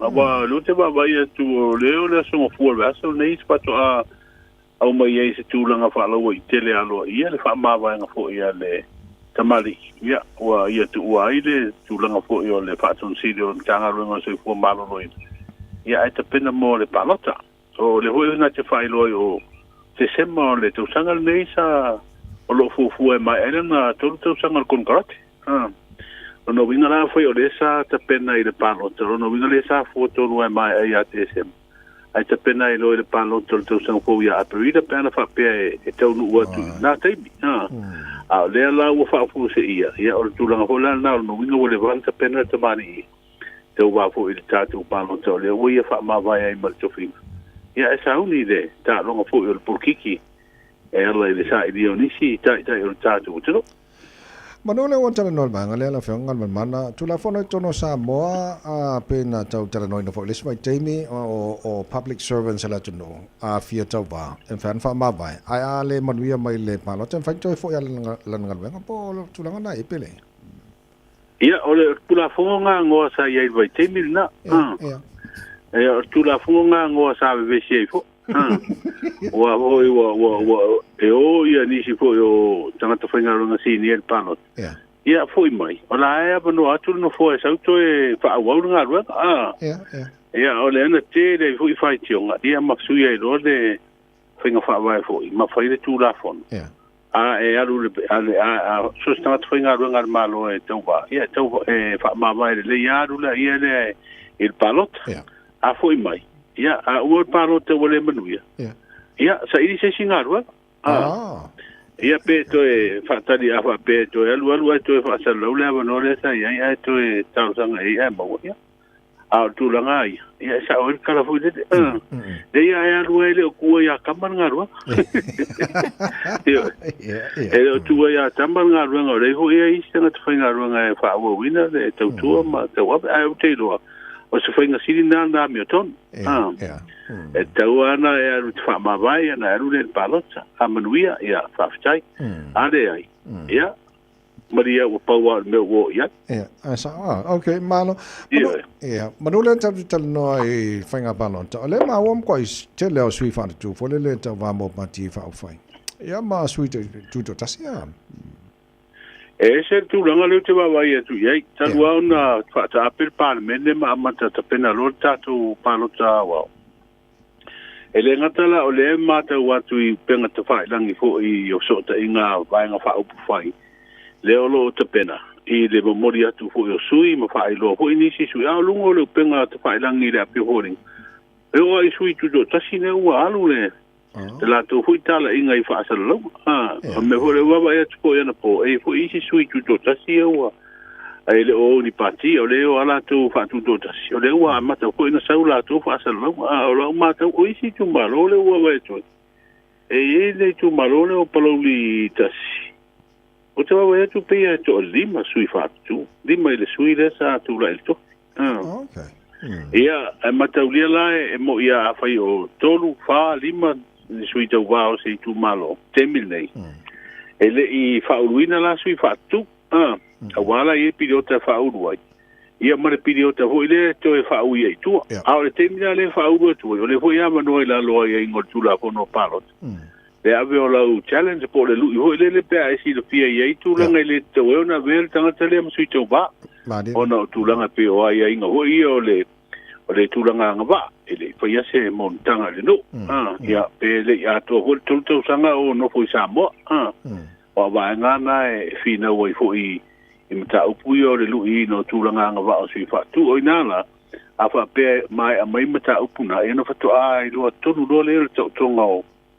le fa inga tonu o sui tu o le ato va ia me certain foi le to fa maui tu sua fo ni sui a wala te puni lo ho le abano na mal period ian tato do le ia le fa inga tono sui tu va mai nei tu malo ia me le fa inga ato sui fa tu o le fa ia filinga le telo ba nga mulmuli whainga balota ngablan mana tu la fo e sa mo ata mo tanga o se sui tu to tasi fo lele a malo el town declare party e fo e tau vai ai le fai tau tonga o sa le pe ia e tau wa fa tu to tasi e manu malo mai Ola la matala fai to I la tu to tasi fi fi po fet pati fi urfale ia ma le stala yes e urfale lo ina ia wa no foi na il pati na il fe to el si pati ai afa pe te manu malo mai tu to tasi ai te de fi al pati ia fa wa wala la lo ave masui tu to tasi al palmene fai pure ai vero la masui tu to tasi le fe na lo fa pe to fi al si pati wa uma le avanona o le avanoa fai uma i tapenanga na. O le temi de ua mai al palota ile I usul fono e whaatauto ia sui fai pule fau o le pai ainga. Ia o le tūlanga na wa o ia inga umana o le tūla fono o umang kaloka uma fai koa e le mwhain koe alu ese ese. Wa e matau mai la le tūlanga la ia I wa oaso ia. A e tau wā e le palo e le pati hoi le wha upu fai e malo mai. E te sau am whaina e to alu lesi pati. Temi la nei. Te clea lor pati e te resitalai ma e tau vai. E te tu mawai la le pati na e le mwhai umat pa ingo e tono le pati na e le mwhai na tō e ruesi. A wa pēra e tuli o e le tō pati. A paula na le avano a tuli o e na alu le e whai pure tuto tasi. A e te alu lo e resi pati. Ia mauti noa rom wha maunia. Ia wawa noa no fua e fo i tō e whai pālota lai titi. Ma no whaftai. Se mai lai tūlanga I whainga pālota, o le fo ilo mai tau atu o iei se tala fia mo le tātou mo tutele I sa la whai. I se ngaruenga mo sa la tau whale meli fo? Ia, I aso ia te vai, aso ia I whale medi, e te tāu o le no whanga leo whale medi wafu, aso ia le tātou Facebook, le ingi emaili, le ingi so te ingo hapena. Na o le whale medi a te alu e meile tusi. Ia pe ave fo ile te au vole molina so le e ave se au fo wai alis ta ua ia o te mira nei o fa au pe tu a fo medi wai te le ia isi vai nga fa pena I medi le la fo mai ai le poina fa ai si au la fa ona pone al ta ua la le ia o tatu fo medi le se vai wa le ua matua fa wala fo medi le ia mo tatu tanga fo ia nga ia wai te le singa wenga le fa ona fa so atu ele au nanga o falmedi o le ko foi ina nga ia tatu tunu e foi inicio nga runga wa le ho foi pa anga manisio pisini sina iti e pule nga falmedi ia manga lu fa tasi au te lo nga runga le sa alo ia ile suina le fo ile ba so lentene ia le wa mata fa tino le fa mo mo le la fa ngolo atu le minsta o falmedi tauna ta tala pe al ba so le wa le stopi le so vono awa wala te mata watu I fale fo ie ta milo e ta forta tu maketi le chale longa te vai mata sala pe ia se tasiono fonga fale na o le watu e fau le ia e fai ta tu falmet ia te longa se tu langa le mo tu ina fo ta tu nu isa ba ia me se le tu nu fa fio I ba moto ma lo fa te chale fa mani no ne va ia tono la tino pele Samoa la matula bano si e fa ilo fo ile fa fo mai Samoa au ta penanga wa ta tala mai Samoa pa ta va fa mo mole o le wa fa ilo il minsta so ta ingam fa talanga teknologi le saulo tonga o wala o fa sa longa lo pule le malo e fa nga I pati fa u pu fai masui te wa ia wa fo I fa la wi lo mai si ko fuanga mo le pano ta tele le tunu o lo loma e fitus fulwa fele tu pe o tau yo tangata ta alo ole maua ina ua le talia mate ena le talo le tu pele na tu ina tu le parlemene wa fosia I tu sivi le no fanga fo I mo nga luenga so swani leo ia mo leo fo ina tu le unanga I fa la velave manisi fainga so tu la fono e tu pu yo tato nga te fale le motu I savai o leo ta pena le masia tu le tato au le au le tuno I ta longa la iti al Pasifika le ua fa mo foi ai le tunu o palau a mate le so lufu ruibo le masina le yoni ia pa o awe tu foi le au kirikiti ta ma ta ia Samoa ile ta me sanga le T20 le o foi ai Papua New Guinea ia o tana na le ia so lulu ta vai ma la fa te tele le tunu ma le fa fo mai rana o fa la tele no tanu tala na le tala balu le tau nei ia o tatu le fa to fa fo nei tai au o le asa tala mai la vai tau mo le nei fo onga tunu vaso tatu ia te vai mal te sala mal fa fo ngala tunu le fa malo sia fa tu anga mo onga sami o Samoa toa o pe au ma fo le e o lo ta o to la tane I New Zealand te o tunu o lo o whaau au peo nā ngā I mātu I sa e ma fesoasoani au mai sa vidi e whiololo le malo losi o le tua loa. I lunga o lau whanua ma o ngā sami o Samoa. O le wai ma mao e ono si ma mao lunga ngalu mauma ma o atu le lua tesi ma le 5 mita I se teimi o le pō le nei a saruru. Ia ma wha solo I nā wha tupula ia I le 2 mita. Pe siri atu fo ia ngā I atu le wha ungo le nei ma yaso. E ono wha solo I na ngā lua, so ma si I le ngā te whale. Whapea tala whatai ia mai whautua I nai ro tātu utinu e au whango ngota whapea I la tau e a whea ma tā whanga e utangia whaasara launga o le saunga le mō. O na winga te vai o se whautuanga le leifu I lea mō tātou o malanga mai maanga I ma tā whanga I tā whawai. E le au la tau si la whio tūlanga I e lapata I ma whautua ma e ro official tau. Ne te ua malanga mai tā whao I a e a whia I fo. O a whianga e ono aria e mai winga nei o le tau e so ma ta tafe au o le sami. O le wainga I le tau ia upolu ma sawa I le nei aso e au o ini si o teimi ma timo te uruwa wasolo ai whapea wila ma whai tiri e ono. Iai, ia le talana le tau mo Samoa. Malo, whapte tele, lau whionga le anu li nei tai hao fau, ia, whapte fo I le tau tua mai tātou ngā wenga ronga tōra nei vai aso, masano la tātou le whelo I las whareile langa o le motio e whaia mātou siwai I le matariki o le aso malolo, pata wai maoli ia se kako filo ile aso fua ai fa wa lau tau tu fa wa lau tau tu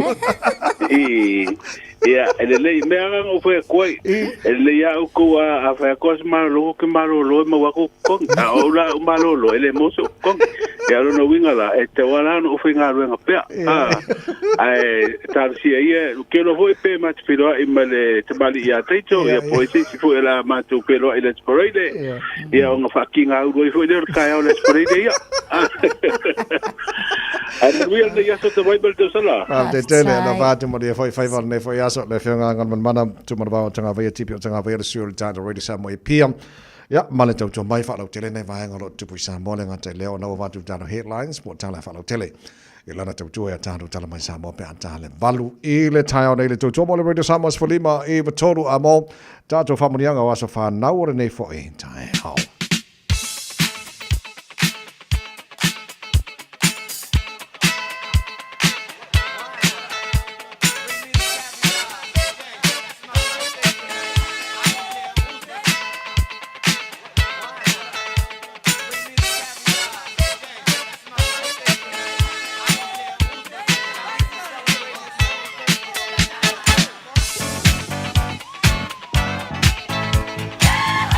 Whana ora so lulu nei se fulvalo yoni o matala le telefoni mo oil nei taia o kuai ala vili o leva o makala ke fongi tolu fitu tasi 5 I tolu o lo avno foi male emaili on air at radiosamoa.co.nz e ma fai foi ona fa ngal tanto Facebook mari YouTube o Radio Samoa familianga na nei foi taia fo tanto telefoni ma lo si fua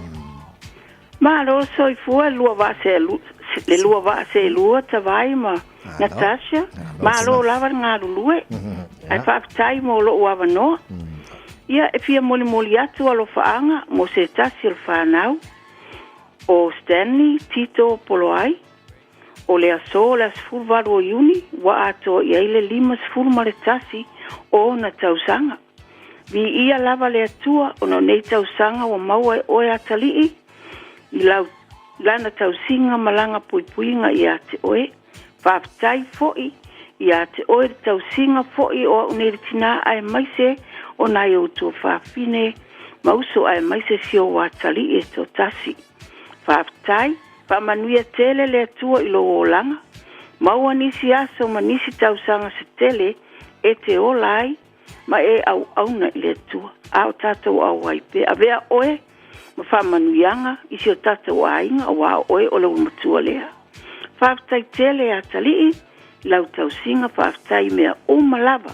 Ia o alofa anga nae moli atu mātou te alo lofa tele mo oe. Stanley, ia manuia lo wasa whanau le so, wa 5 sfutasi o tau sanga.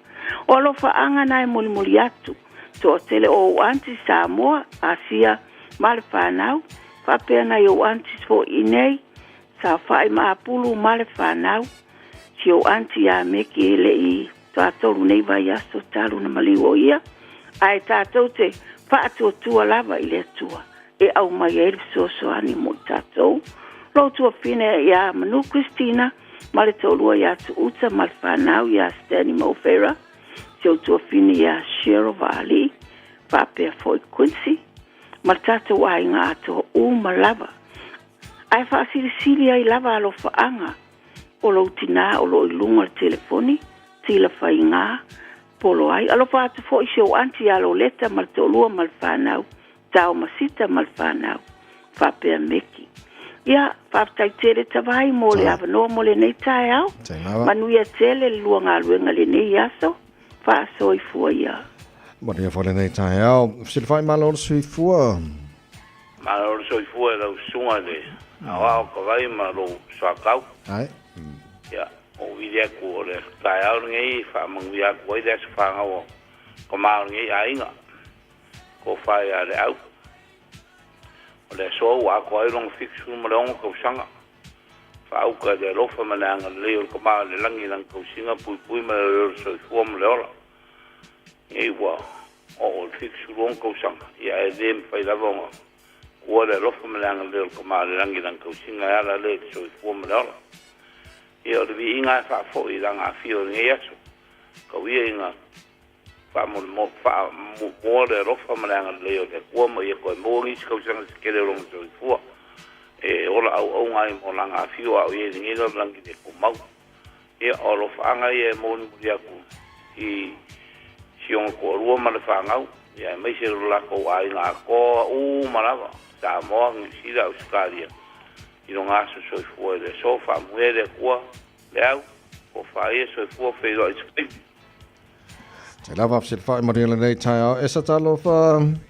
Ia, malo lava sei fuma lange malo sunga le au whapea le tausara tae au. Ia, o le whamangianga si au kansania I si keo sanganga. O lia bai ne yaso le sfuli mon tausanga. Sa ola mai ai oia le ne lau lang. I si keo, ia, o ia se tamau sta, ia loto lofa loto sosuan. Agri inga le tua le whaiti tia pēr lo e urawa na mago I mai o tino au le tua wha amalo lo ia oi ia whamani te le rawa lo was whanau tan ia mago pēn ia se te tausanga te le tolai pēngai oi mao o ngā matalonga le a o ia lo whatele mo oi teo tina ia sewa ia teo teo fine ia Olive Marie ia lo anti a le ute malawa anko ia Petrus ia manai o kasingia. So saya I laita mtio mai sako ia whapea ia wainga umalawa ia antima anko ne filama au se salia ia whapea siri no whanga lo nena e sai to I ne te au whaftai te lava mo le amino te vai mandua aso whasa fua. Maria for le nei tae au. Ia, le lei e whamanianga nei lopito. Ia tātou whamanianga lungo le email whamanianga mo mua. Whaamanianga le asa soifua o lo mātou tamā ia le au kalolo ese.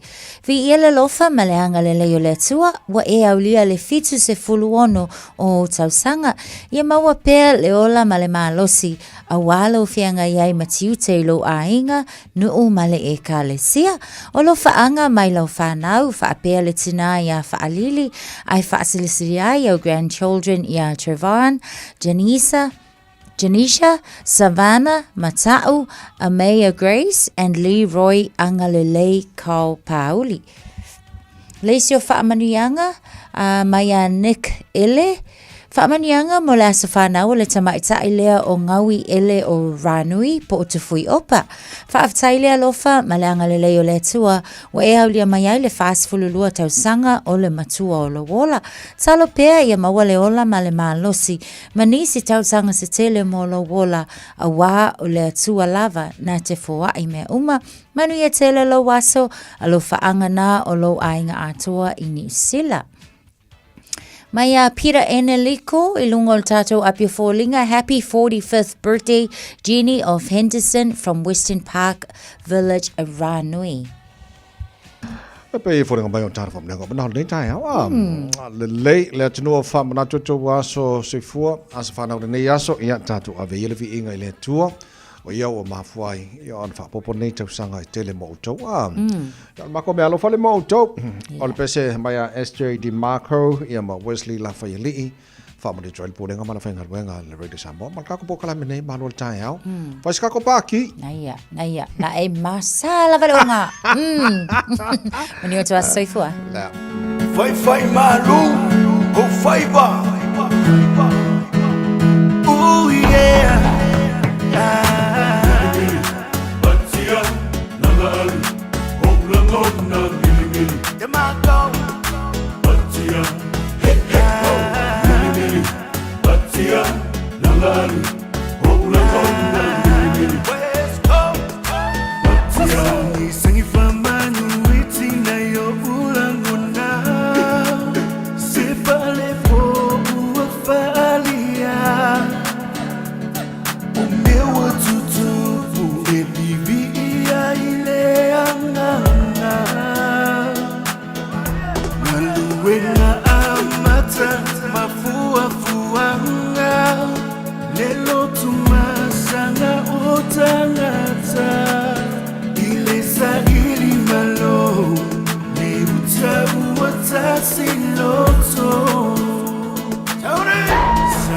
Sangi famanu iti na yo ulangona Sefale po uafalia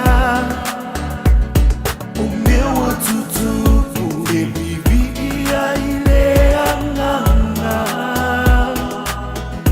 Maluwenga amata Mafua fuanga Lelo tumasanga otangata Ile sahili malo Ne utabu watasi loto Ailao na faasao Imamanu wasilamio Letapa au oyo mea lilo Uteto elea ima ou Ifo mamuru au foe ile filinga Setao manga mawitalo sana Defana maaina Ilo oto wafu sisina Lili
Sole, eva mali pese. Malo le whafonga Samoa. Malo fo ile eva ile musika. Radio Samoa #1 New Zealand akoa. Sipso. Me lava nisi o vaenga o lunga o tato wala tele o mai tau atu le taimile nei o le na ua whaisi ma mawhalava fo i o le traffic. State Highway Luas fulo lo mai tau atu le taimile nei.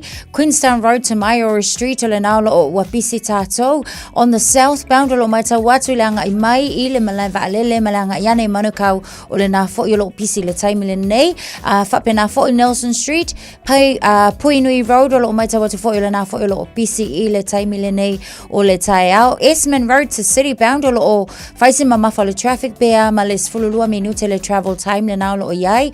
Unira Road ilanga iatu le tato interchange on State Highway 1 se fulu tasi minute le travel time. Pakuranga Road toward Panmure Bridge lo maita watu se fulu 5 minute le travel time mo tato. Avita Avale Southern Motorway Takanini to Green Lane on a northbound mamafa le traffic mo tato. Fapena foi le maita watu Papkura yo lisi vaenga le na Hill Road and Ellerslie to Panmure. Faisi bisi on the southbound Mount Wellington wa faila wa foisi mamafa o le traffic mo tato. City bound le taimi le nei lo maita watu on the northern motorway Esmond Road through to Ornera Road and the Harbour Bridge lo faisi bisi. Northbound Constellation Drive ma Greville Road le taimi le nei on State Highway Sumaleono. Eastbound lo maita watu Lincoln Road faila wa sipisi tato te aratu and the Waterview Tunnel le taimi le nei. Nisi na va ainga lo yailunga le tele after avale sa nalo saunga le mu mal saunga le mu le isi after avale ma futa mai le malo tai ala Radio Samoa so se full minute tala le tula valu.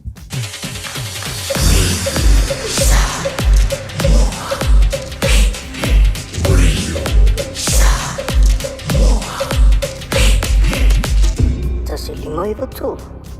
Whaasilsilanga tāua. Wa taunui whanua o loa whau mo le tātou whale o loa o le Eveni Pacific New Zealand I au kilani nei. Mawala e dop tamaitai. Ia e maukingo fo I lava le vinga o papa I songa a loa whau. So mai I le Eveni Pacific New Zealand store. Mai le asonga fuanga I le stonai. Se fulu I le taia wanga I le ono I le fiafi. Tua tusi o le tasi John Galter Drive, Auckland Airport. Whaapsanga I tonu lava ma le KFC. Au tawhane o le warehouse I le shopping centre. A le malaiva lele. Eveni Pacific New Zealand store. A fio mai loa Samoa. Talofa Samoa. I mawhai na fisoasoani atu Dr. Chen pe a whai te a fiele mai suka. Tota mawalunga le maua se whanau. Mai sela whatungao ti ngā le ua po tuli. Whaalusi le tino puta kānesa ma le tino mangeso. Maua fo I le kulimi fulunifo mo nifo ti ngā. Ma toi whaafilesi ai lau manawa. Tele nisi o loa e fisoasoani lo soifua maloloina. A fio ane loa eva ai Dr. Chen I le tuatusi lua ono Great South Road Orahuhu. Telefoni lua fitu ono tolu fitu extension numero lua. O le Casa Beds and Appliances o le tali o manaonga I o loa e whaatotonga ilo mauta ini tau le lei toi anangata e mawai moenga ngao si tutono New Zealand whaapea se tino fōa le potumalo lo lau ai manofoa TV la au pese usa aisa masini ta lava telefoni fe aveai maisi a fio ane loa I le whawhitu wha Great South Road o tau po le tolo fituiva Great North Road I Henderson le Casa Beds and Appliances telefoni ovalu selau lua 5 ovalu selau lua 5 Wasilia ma le luas fulu tausanga le tautua le Aro Memorials. E ngau sia lantou maafa amanantou I o loa anangata. Maua maa e fua I lau whaasoa. Ma whaifoi ona lei bai, whausia I lau manao, malafoina I Samoa. Tatala mai le asunga fua I le asfarei le mai le iwa le taiao I le lima I le afiafi. Ma le astona I mai le iwa le taiao I le tasi le awauli. Awhia one loa I le lua o Massey Road I Mangele, tolu tasi tolu Great North Road I New Lynn, po le tasi fan tolu Cavendish Drive I Marukau, Petra Yane e le aromemorials.co.nz. Le Aro Memorials, wasilia ma le luas fulu tausanga o lana tautua. A o tātou wholau I teimi whaingatā o le soifuanga. O le ka for you, o le awhiso soani mo oe malou ainga I se sā tau maualalo. I le teminei o loo maua le SUV, a mata mai le valu se fulu tala I le vaiaso. Piki apu a mata mai le na o le se lau 5 se fulu tala I le vaiaso. Ma tau te wheso soani atu I te oe malau paketi. Susu mai loa, talia so se laisene, New Zealand po o Samoa, iai se ngaluenga tu mau. Vili mai loa I le car for you, o valu se lau lua fitu, wha iwa ono malu. O valu se lau lua fitu, wha iwa ono malu. Po le tuatusi o le Tolselau Great South Road, Manurewa. So fitu mino jolo jolo talo le tula balu le fafonga le proklame malu le tai Radio Samos for lima i tolu amor nei tai malu lu. Le onga tono ba so tanto yai se full mal bari ya so masina lona ono tar folonga nei foi tau sanga. Ya malo fa tai le tunu le lo situ te mangal wenga nei tai au fa malo fo nei matua. Alo se te pena nei fa na le malu lu le tai au. Bawa lo le degree o le tama maltene le ko longa se manulu le ko longa se vai vai wa mko ni mika fa solo anto tanto uma wala la na ala intu ya tupea ya mafa mana tuatu le tar pokala me malu le tai ta pena nai fa na ule nga fa mole e ai le pharmacy o te va tupea on nei pia o tau tino le o no le pharmacy wala ka pungi fa le lo mare la ko fale tala bai. Wa ngā leo se fa ia tangata ngāo. E oi se fai pisingisi o le ko maulonga fia fai pisingisi pēr wha pēr me lea lau ngāo ngā ka e ngā oi. Ia whango wha mangongi kawaka. Ia maritele o vaenga i tono. Ia māngai fwena ngai whai ungo whai. Kung a fuafua ia isi fale tala bai pēr ma le wha se fulu. Ona oso fa ia i to tono le vai yaso ia o ai fo ila se fa tau o loa ma se au fainga luenga o le alangona le saunga le mu pe afa pe o tulanga ia ia wa le ngata ile fa aleanga o fai to a o kioaka ia fa nga ina ile fal tala vai o tio ata fo ia mafia fia ana ngata e makua ile kukuanga kioaka nga fainga le au nga o ia oso fa ia so o le fai unga la le na o le o ia te au ia la ngona lo fa no ona le afianga la o ila ko e manga o mia o loa o lo o maua i le faletara vai. Kalu ai lava foi ia le vaenga le fai le nei tulanga pe ama le tolu se fulu wafe tala pe a fa ali utupe ia le oso fa inga le fa se fulu ile vai aso kasi oka se fa le tonu ai o le fa nonoanga e a isi lava e fai winga fa penei ia ai makua ma uma wai le ava no tatau e lo o mia e nisi ai mai se tato e mamai ia mai la to e mo mia le fa kala vai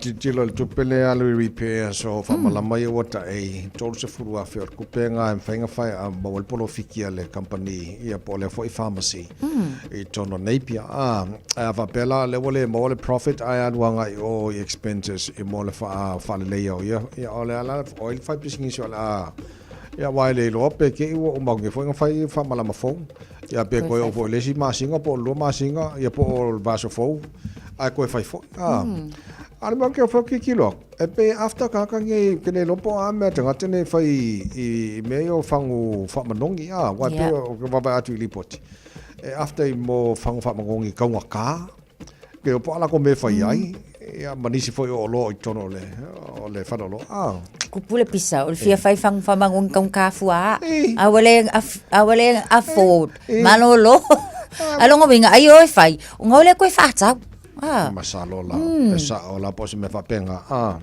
hey vai le $2 shop la le kele me ka la fai le viola le ia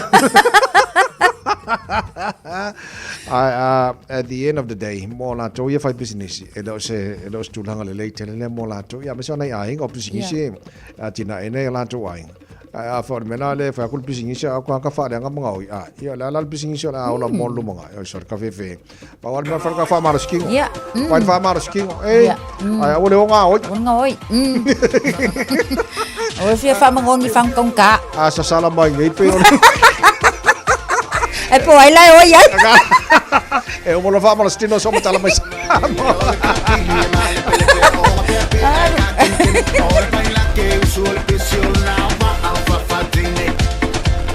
Dunga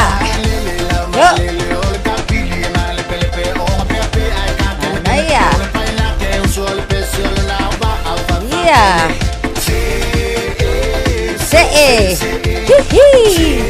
Se tua Alu eu kafa Yo Naya Male Tuma Naya Yo Naya Alu lunga Naya Yo Alu luma Naya Yo Ia, savali. Ia, punga i lunga.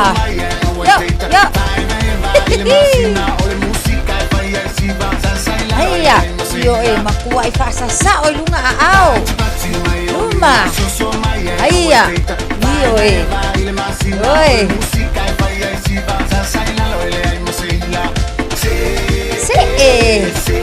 Yo. Anaya. Atafa. Yo.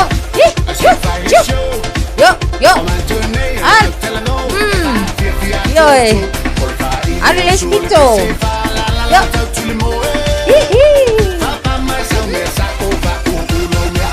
Luma. Aya. Chua. Yo. Luma. Sawi chua. Aljafa. Aya. Luma. Billy. Yo.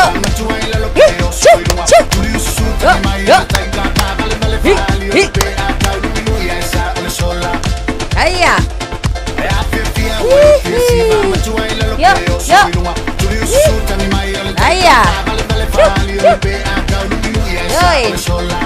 Luma. Ya vai se e ngelo luma. Aya manaya. Lei mana vai tsono. Mana vai fafo, mana vai tsono. Se elo i fafo. Malo le fa malo si tu fa so fo Manuel ne yaso.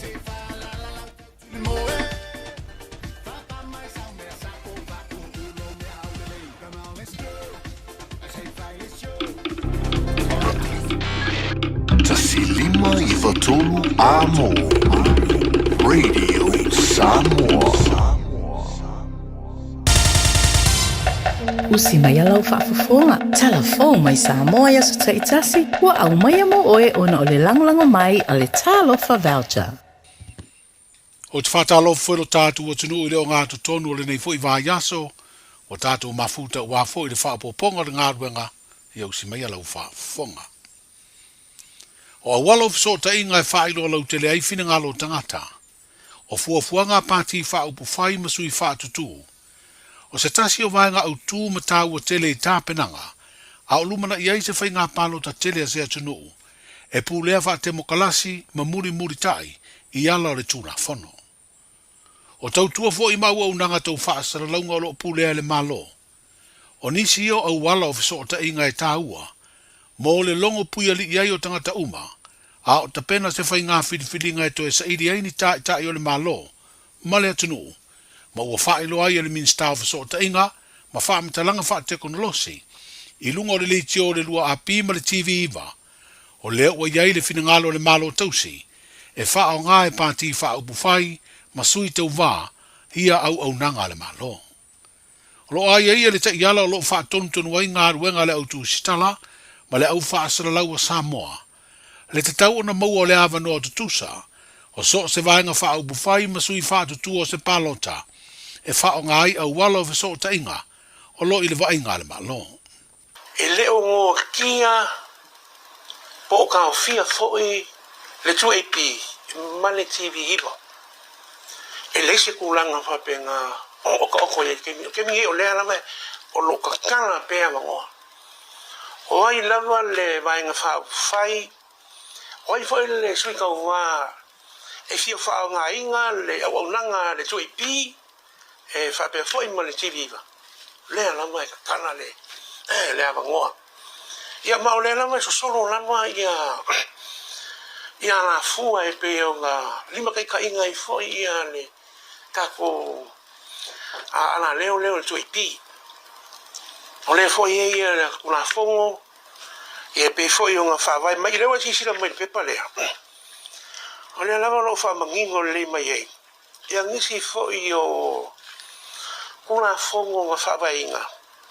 I longa mai ngā sfukon, lo wha mangingo mai e. Ia kulanga, ia ma puipuinga mai e inga. E, lima kai ngai. Ma wha ngā soro ai fi au ngā rena. Ane tuipi, ia wha pe foi ma le kaku TV9. O longa winga la. Mo le sina fia e le mamanu foi o le ku. Ia, e le koe po.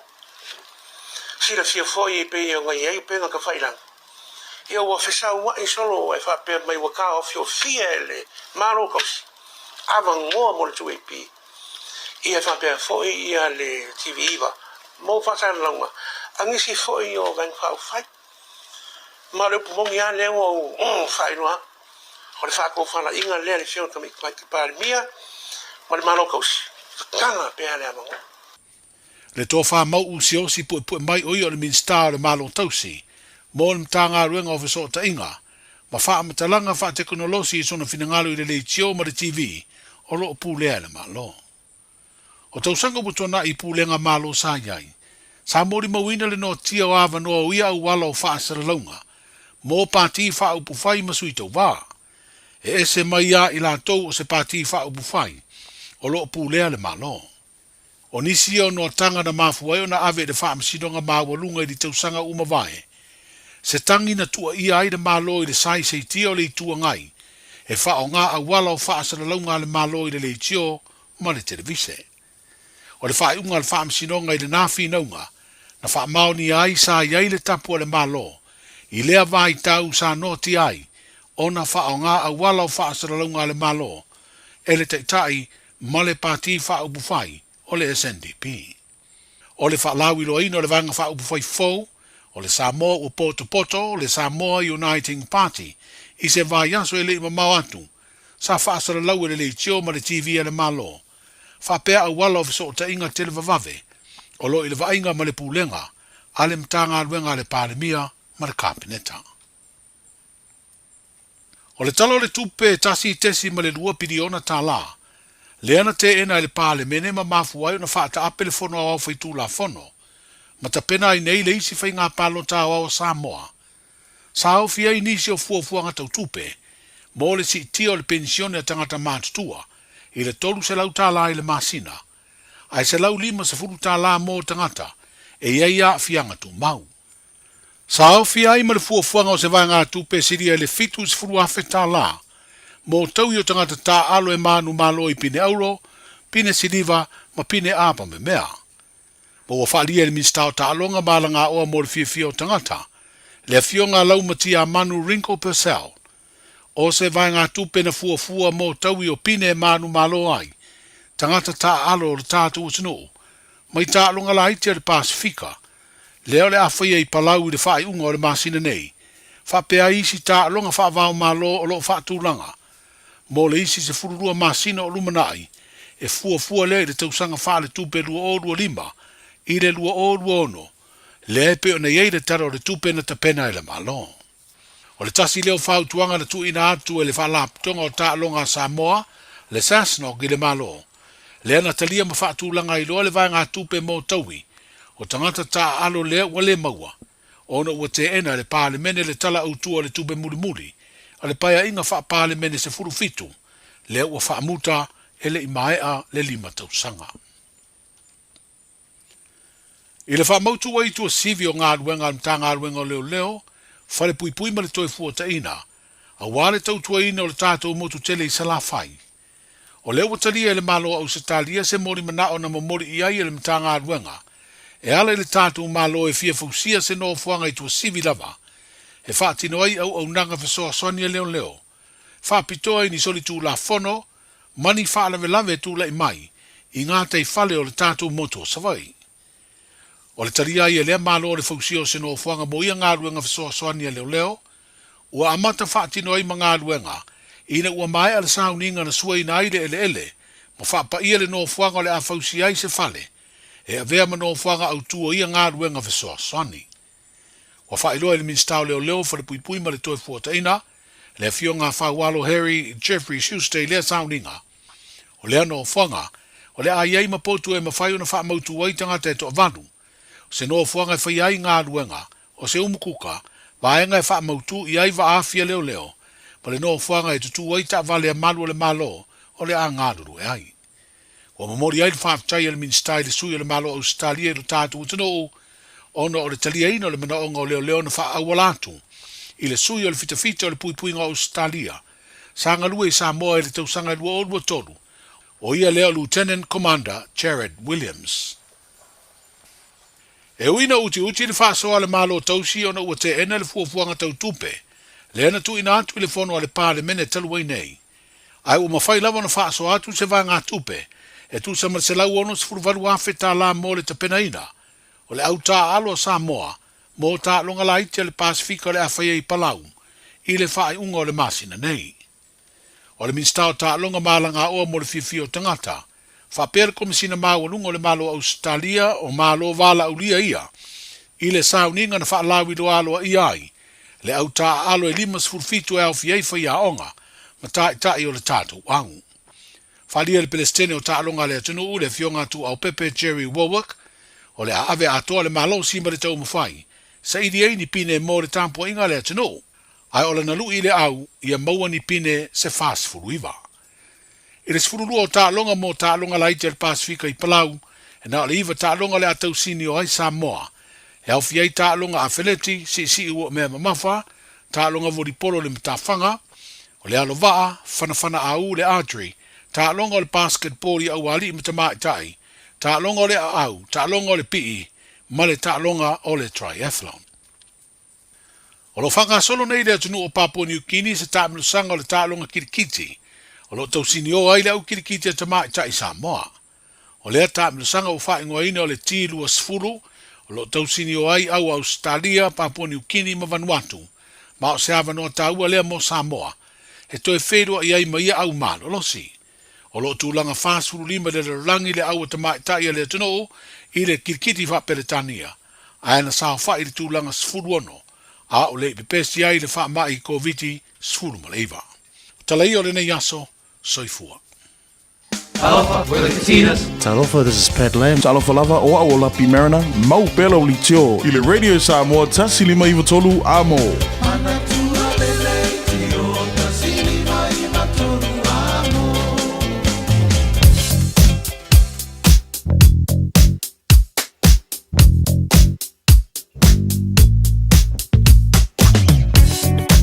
Papa jero la wala tele ba nga lo o mo mailo no winga poloka fa solo atoa masela patato lo malanga mai si for the highways full maleono o lo te baba ya to le highways full maleono e maila vai o le link mai full valu ma to full valu sa mai o green height pasi mai fenua pai o la la poloka mai pasi mai fenua pai poloka fa solo atoa full valu fa solo mai Westgate Royal Road Lincoln Road Data 2 Rosebank Point Chevelia Western Springs but lingers full on the south State Highway 1 southbound. Fabena fo malanga i North State Highway 1 northbound.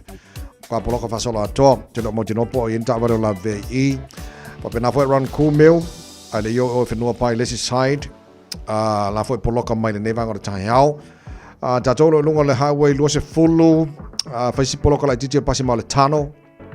Mayoro Road on ramp. Amata mai poloka. Solo my Dominion Road on ramp, Hillsborough Road on ramp.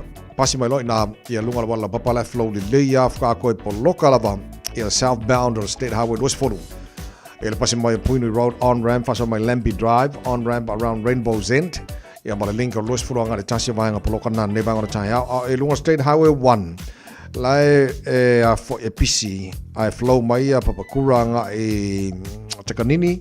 Pena voi Takanini Manurewa pisila ikiki a poloka Manurewa on ramp city bound fasolo mai Manukau fasolo mai te Irirangi East Tamaki Road on ramp Highbrook poloka fasolo a tore ne vangona tau Tip Top Corner Mount Wellington on ramp faifus poloka ne vangona tau Passage Law Green Lane flow de leia se pa il taulanga ya kilani o le pisina o irunga la wala mal telo isi vanga la wala poloka nei tau tai masani wala usule tino ijuta manga ruenga pa pena foi nei matua mo tama tila onga to mal time lava on sai mai sawa le mulanga la tino ichuta manga ruenga nei tai fa pena foi molino nei fa na afta vale orso ona fa sa ina la ta vale fa mole no fanga no kolose nei tamaiti ne sawa le mo ya nei fa na wa nga ya tula onga nei foi tai fa Talofa Samoa o Jerome Gray le nei pe o ti e lau ta vale po e fa fonga mai i lo mota ia tu pele ni lo lau le tio le sfulu lima i vatolu a mo Radio Samoa numera tasi i New Zealand.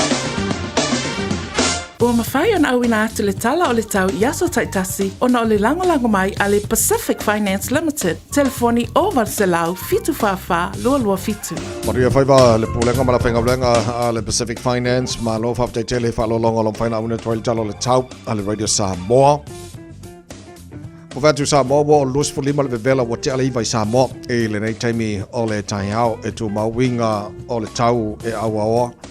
E pa uti muni so vaenga le tino de nefo iaso e langi de lefo inisio vaenga o Samoa e whaina o losu malaiva degrees Celsius maurunga de vela le e Samoa le so ia ma le losu fumalima i lona mawalalo panga umalawa le tana pakalame whaafonga maiso sa vaenga le tino pele i Samoa o la whatu mo uto ma lo labar sifu manuia e re nei taimi o le tai au tātou baba ai le tulanga o ele tau i Australia nei vaenga o le tai au fau good morning panga umar tara pakalame so sabaenga o Australia ma lo la versi fu manuia fa te foi le fa tara fa mai man fa te mai le pakalame ne foi tanga fo le la mo Canberra all la se marulu -4 so lo mkwa ai sari le mearim ki onga ri le le o la po le tau pa so na awa malang le le for le tau le so tasel marunga na marulu fa mawina mo Canberra le so -4 i lona mawalalo il baba yatu le simaenga malulu Hobart sfurulu al malunga malulu al fasono awol tau na banga Australia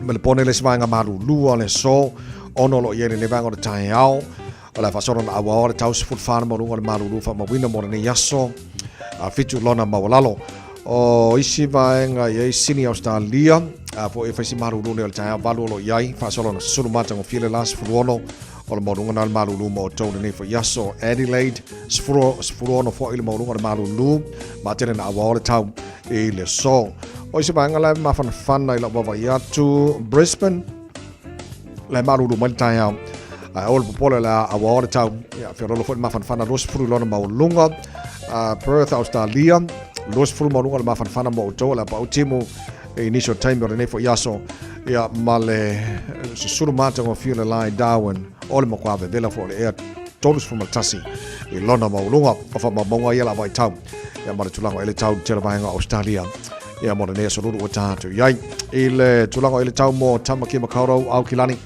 no fanga fa salanga Radio Samoa o lo se maru lu so le faulo ia ne vanga tai o ba tolo sur mai la ka lo si e ka fo lo le maru lu ai o le fa mai la va tau la langi le tau mo tatu Sfulli mal morunga na marulu o e au kilani le so fitu lona mawala lo tai pe audio le amana ia fo langi de lei pero lo tai as fitu morunga le malu le e mo la so tai au ai on tuato la fa solo foi na awa lang de lei le as fo rele lang de lei le as tona i mala sa mala so fo mala so lua ala na va so lumana ia tu ia o fa monga ia la va tau o fa matala tala ia te ore nei fo tai au fo le tunu ala na papa au ni so va ngore nei la lo langi ile tal tunu lo mo mali tau mo tau ele nei asa forward to Aulia. Ua loa le tautua le Pacific Finance in nonga tupe mo so se wha moe moe. Maliu, whai puiponga, aso whanau, sa whai whainga balolonga, ba so se wha lawe lawe. Apa laine lo le Pacific Finance.co.nz. Pea bala au le oval se lau fitu whawha, lua fitu. E talo sanga sauna nonga tupe ele bao le 5 se lau tala, ma le lua se furu hawhe tala. E lua minute whai lau talo sanga online, www.pacificfinance.co.nz. Ai tasi le tu lai whatali e se tali. E iai, ai inga wha pala au lo le Pacific Finance Limited ile oval se lau fitu whawha lua fitu oval se lau fitu whawha lua fitu Whamanatura tunu o tātou talamai sa mō pia ona whaafonga ele nei tai au e tue whaasala wina mo e pia tāle tula se fuluma le lua leo le so Whapena fwoi mara fitu le pō ana nei o le si whapaponga o tātou talamai sa mō le tā o le valu i le tai au a tai au o le naua e whaafonga ia mai se le fiel tulanga o i ele tele o meo lo tupu i sa mō o le afo i au alo le tunu le na whainga pālota o te loa o le Fair and Square le o le tula fono whaasalaunga le te omal televisia sa moa le 2AP o le tu avanoa i sui uma po ai al pati e tau vai tu le avanoa e whaiala tau fo i whaasalaunga whaalauloa mon whainga pālota o te loa le talawhiaunga le reina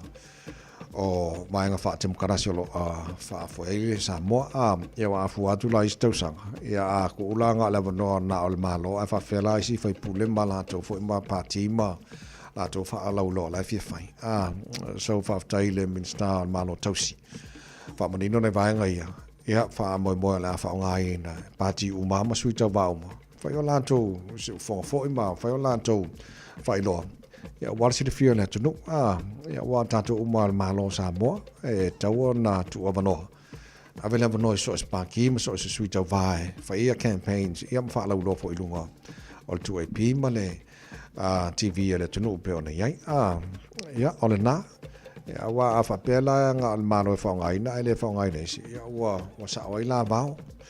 Nga umal fa mo na fai se vai ya la ku ba ka wo se kon ka vale por ka vale el palmia ya sa le fai mai se ser ka vale ngai ke o so ya sa oi va o ya fi ni maro ki maro ya o ya nga o le mera na ya e tauna tu of no uma ya ma tu sa uma ya tu langa wa no e ave ya mo la tolo fa mo ya na tu fa lo fo mo fa pa no tala no ia pena loma le masina o akuso. Tau tō mara rere Samoa Sifalima e toru a mo e na ua se funu mana iwa mana awha o te anele tula balu si mana whafonga. Tātou mau whasa mo nei tae au.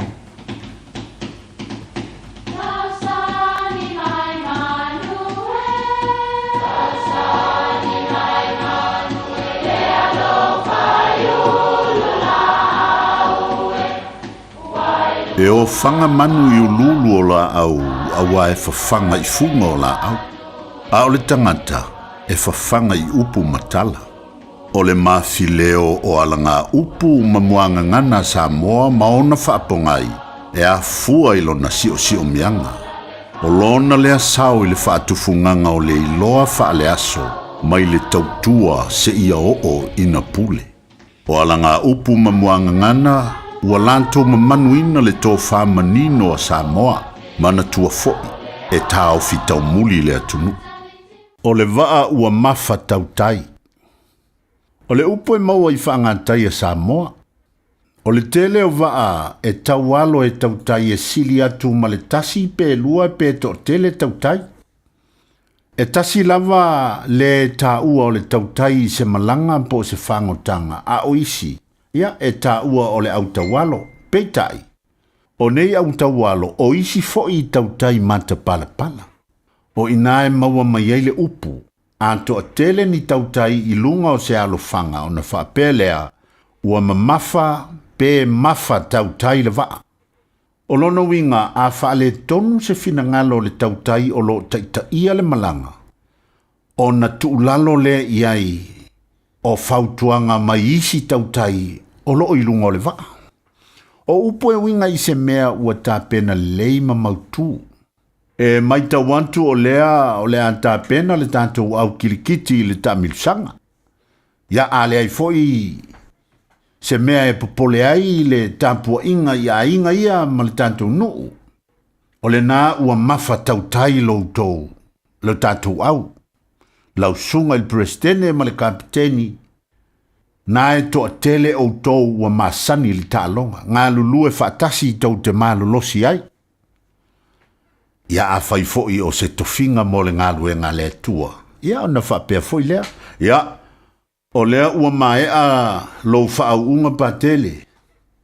Tau tua nā mā oe le tofinga ma le ngā lue ngā lea tua. Valu tau sanga nei na e a ongai. E tali tonu lu tātou a inga mau mātua. O le waa ua mafa tautai lo tangata. Ia manuia lo tofinga. Ma ia e manatua le meni e tasi. E sā o na whaia se to lua patele. Manuia leo whasonga Samoa le ne yaso.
O le si fufonga Samoa, Radio Samoa, tasilima I vatolu a mo. Se kia Radio Samoa. Flu season. Don't worry about me with my mismatched socks and mum's scarf. I gotta do what I gotta do to keep warm and well. Getting my flu vax is one thing I am gonna do because it's recommended for everyone over 6 months old. And it's free for Pacific peoples aged 65 and over, pregnant women and many more. So book now with your local doctor, nurse or pharmacy or visit info.health.nz/flu for more info. Got relatives visiting New Zealand? Don't let their travel emergencies become your problem. With Southern Cross Travel Insurance for non-residents, they're covered, with assistance available 24/7. Get a quote now at scti.co.nz. Le Decor Cakes. Ua ono sfulu tausanga talu o na tatala whaitutoa. Ma tautua I whaipoiponga, aso soifua, whauunga, ma so o se whaamoemoe. O keke uma, e tuu whaitasia ma le whaamaoni. Ma tau te au na atu I au mana o ngā whaapitoa. A wale tu ai ngā keke molo whaamoemoe. Vili mai e tala noa ma le au whaingaluenga lau fofonga fia. E le ai se mea mātou te le mawhaia. Susu mai I le Decor Cakes, se fulu wha Queen Street, o Tahu, pe vili mai I le lua fituono, ono fituono, lua fituono, ono fituono. Wasilia ma le luas fulu tausanga le tautua le Aro Memorials. E ngau sia lantou maafa amanantou I o loa anangata, maua maa e fua I lau whaasoa, ma whaifoi ona lei bai, fausia I lo manao, malafoina I Samoa. Tatala mai le asunga fua I le asfarei le mai leiva le taiao I le lima I le afiafi, ma le astona I mai leiva le taiao I le tasi le awauli. Awhi o ne loa I le lua o Massey Road I Mangele, tolu tasi tolu Great North Road I New Lynn, po le tasi fan tolu Cavendish Drive I Marukau, pe taka yane e le arrowmemorials.co.nz. Le Arrow Memorials, wasilia ma le luasful tausanga o lana tautua. Hey whanau, I just got back from the islands. Such a seki trip. It's never long enough, eh? The warm Pacific welcome, the people, the food. I'm already thinking about the next trip. Plan, save and keep well. COVID is still in our community and getting my vaccine is the best way to protect myself from getting very sick. The COVID jab is free and can be given 6 months after receiving your last COVID vaccine or testing positive. To find out more, visit bookmyvaccine.nz. Oceania Career Academy, Sauni! Kakohoi, kaule kaua! He whai ana whai! Wāte lumaga I maguia!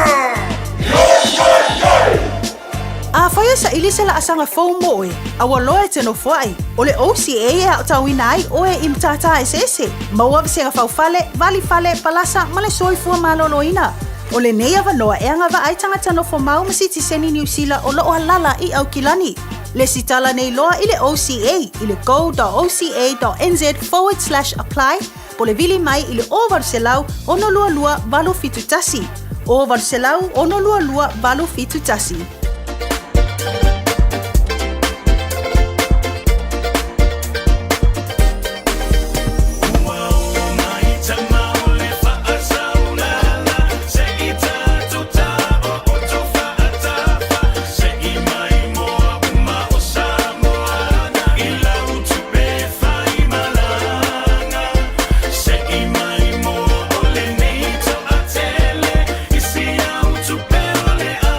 Ale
Puni mana pese tama o le whaasau lala le tautua mo ore reira Samoa Sfalima e watolu a mo ino o toi luas fulfitu minuto lo tōra tānea o le tula e iwa toi pauna minuto lo toi o le maru o le tāi au a le reira Samoa o ngā tonu o le nei vai aso o tātu iai aso lulu vai aso te tasi o lo moa vana o le reira Samoa tala noa toi le fionga le konsula o le malo tuto tasu Samoa ni usira nei ia le fionga ia afamata le malu tu filau para se loe whapong le ufate se mai le tātou proklama nei foi tai fau o fio mai le proklama nei tai am fa lo fa filo le fionga afamata malole se fo maria ia pa talo fatta vai mo se ko i fa fon ta po i se tātou tulu ia io na tulanga fa lupe mo se fo i le fa no nga manu o ona le tua nei tā fōu, pātaro whatoi me le nganga whāroaro. O pia lava o mō me tātou pokara me tu e fi o le nei lau langi. Mā roso i fōta vai, pe fōi tātou le tio nei tā fōu. Tātou tau whai whaamalo, a veere mua ma le whaasangi le tu e le langi, e o le mālu lua le tawa le maulo sui fua manuia, e masio mātou wala fōi. Ia, masio le antu no fōi ma le tātou wholonga wai e nei, mālo whaafitai. E aina mai ngan tātara noa i vai aso ma vai pe au te loa ele o manino le leima malamlama ile tino o tātou restana fo i mon whainga pālo te Samoa. Ia pe au te loa ele sa tātara noa. E wha manuru le tino ele whaia inge ka ko le skana.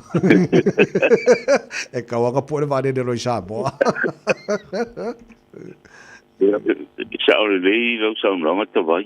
O ngā solo tulava le si tātou tino i le ofisa whapea o ro mo whai una whai e le stala mi whai e una pālota lea le la atau nui nei a whai mua o kuso e pia ona whai lo atu e le whai e ni le stala i nei e tunu whafo i hui o le sila e te maranga la vai sa moa e le stala ia ma e te tau ni te aru whai ni te me whai e le whinga parota.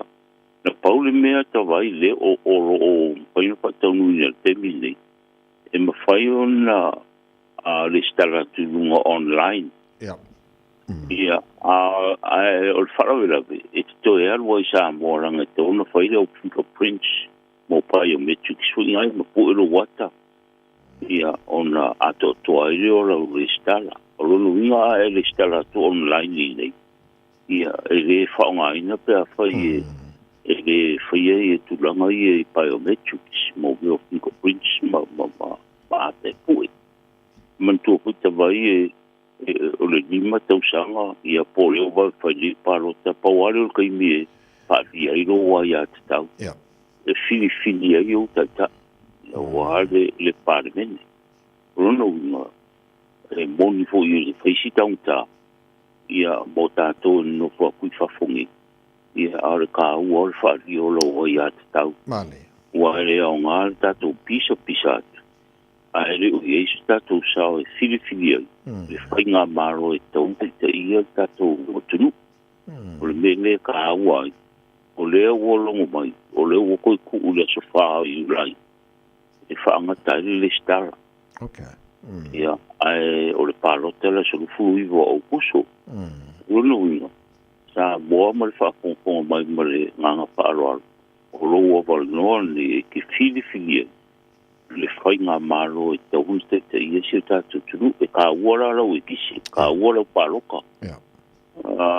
I tu stil tu sai male fai nga palota o la o yesi ta tu o tu na a le ofisa i te vai le ai la se me fai un coi fai le ofisa mane wa le sa ku e le kula po le usi le piere ko po male le ko o le ko kula po nga le nga ku fai ko ngi le palo ia a ko o ku i si fai nga palo ko io o fai ro nga le skala ku ngi palo ka ngi ka ofisa malo palo la ma Ma lo haf taito e fo i le vaenga tā walen e sauno i ai e tā walau e kisi tā wa fo i a lau panota. Ai a le sa o ma le mona fai lau restala. Le tatal noi nil tai au. I pe lau tātou le au tau male ai tau male le fo i le pe lala i New Zealand, Australia, Amerika maisi vaenga lolang. Fai umala vaenga o lau restala e mwhaen fai online. ai o banga mo buli la len e sa no e mane fu fam na tu la tino o banga la nga fai sa mo a pela o le fingerprints ma banga yo o poi no ta ia o sa o le lita vai e ma fai ana e listara tu online i ko i trof ai le a ko ora o skala pe ai a sa mo poi ai o fingerprints ma lo wata mane ai e si le fiere tu ni ki o e se salu ko i fai mai paro ko mi e ke maranga ko i fai lo paro ai le o a to le o telia ina lo ona ri mai ri a ko le lo listala i tulanga i fingerprints i ma poi no lo wata menga i si fi ele fa pe ke skala ko online i o mo ki o we ro ngol le ai si lunga la a to mo complete i panga so lunga le o ko ai ro mo i ngol li si le parota ma no fa tai so le si bang ta wala ne fam na tu nei lau tu la so fa you lai fa nga tai le fa nga restana sa le ya o ko li swa so kasi so fa you lai ya o le so le de ya fa nga tai le star no pe ko va ya ya sa le pe ko lua mo a fa va ya so le ko ma no fa tai ma ne fo ela to ye fa mo na tu restala ai fa mo le skala ngai bai kai mo ma ru ma e vai sa mo se mo pa no ka ko foi mo le ma el ma fa sa mo e sa le to vai o mai ko nga le mai o ai me sa le au ma tu o se ta tu no o le mo mai stamp la ko exception stamp e foi nga one way e ro mai vai sa mo fa ka ni pa le ko ke le ara ngai le au ma tu o ma ia mole au le fai ngā ruenga. Ia o le wo o mai fai la ko exception. Pisi ia la le official ni vai aso. Mai ni vai kau. Ia o la wo e fai la ko le skal. Ia mai vai a le skol vai aso. Faxi o le paro. Ia mai te o fika u li mal maru ni ka ku ni. Ia ma si ia inga mo kulanga pa pena. Ia ma no va e ne banga tata no ina para mai ni sona tino ela la South Island mai si vanga New Zealand banga foi o form si en fanga senta te fa tu mo pa fia fania la tu passport Samoa ole pen fente family no banga le fa mo le a fa mat ia fa ia tavai onga ka ke ro for mamao ia fio mara la ia o le la fo mai o me o pe fa na o tu skola tuai ia mata o mga fa kumu i fo awa i meri le marke fo gile ma ve ta por kola onga senda kulele official copy ole o ta sama le application form mo le kusola ia fa tumu mai ia ma mai ro form si ro pisam fa nga ro o le kulanga ia ka ko ia o pingo pia ia so i tulanga o electronic si fingo pe mai ai ia o nga ready ro kus follow e finga sa o pik ia por la fo i tulanga pa pena ni fingo pia pe que fo mai por que mi que maranga i sambo ia pikero tus follow mana pe sexuani na ni si fa si ma bao o eu estaria era fo mai si fa ia ni nga o kilangia apart from Sambo e ma fai kus folau right o le ki o le fa nga ngai ka i Australia la fo mai gi le fo i pa nga i ko kus folau okay alo la tunu ma le fa fo mai o la mai al programa na batule le telefoni ya le fionga le consula le bala wana ia na tu na tu fo le mal email fa fa so ta ia fa ma venga mo to ye ma ma le ma ngo lo la lai mo ba nga yo tanto tu fo lau ya wa fo tu ale fa con sulla mo no fisa mo ni mai tanto ma lo na tu lo to va mai nga venga fa pa chai nei fo i pa chai ma ru do sanga ia fa ia ta vai o lo ia nai e o fa ki tia le o fa nga o ke mi o ma nga le o pui nga renga fu le o pun la au ia mutulanga whapena a ro whanga soro ko au kuso whai ngā au kuso se te ma ia makai pui ngā o mai ia tato o pui nga renga whawaiting ia o lo no winga tawai ia o le tu o laro masani ia ie o le amaranga mai tau tua nare wangoa ra maua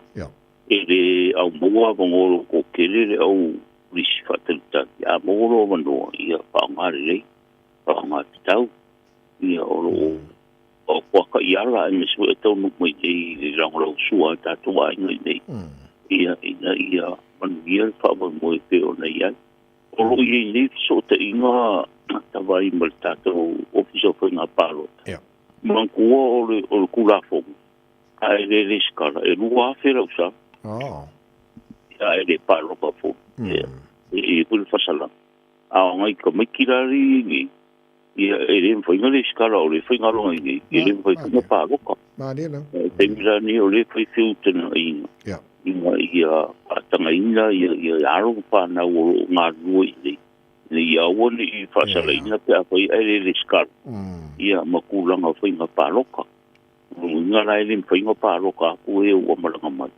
ia aro o whiutana ina ia mai se whatananga i kulanga ngā e ora le porele o i o whainga ronga i e bea whainga ra koupe a pui e ko ke kere ia sa ia lau te inga ina ia o ora mano e pāroka koi kawhutni wa kasi lewa e ngal kula fungore o le pasia inga ia whainga pāroka koi ia kamikiro o mai ngā whainga pāroka kai ia pika ia re uma e foi aso le pau ar mere foi ni o le ko inga ia a exempt mai nei ko ia o ngaronga ni ai kulanga nga ia o aso le ko karambe po salo fa ngo o kusum sistema ia ko kupa mai ko le foi mai Malo fa te tele ona fa unta por kalame tulanga masani wale mata winale tele tantu olo mai sa mo ne vai taimi ia se ia lo fang o foi fa mo o foi o fa ka foi ngai o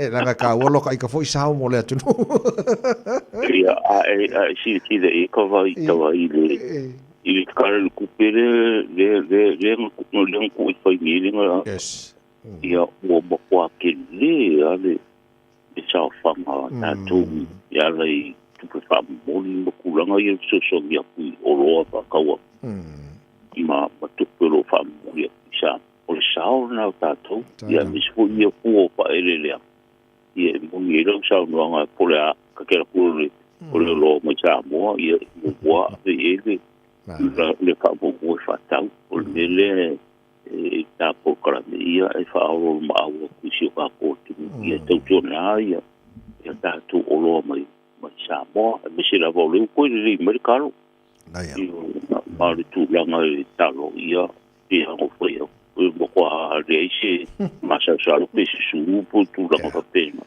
o si a ka lo pi pa e me fu le o ia sa ka ko mo kwa rang bo nga le ma por ka lo nei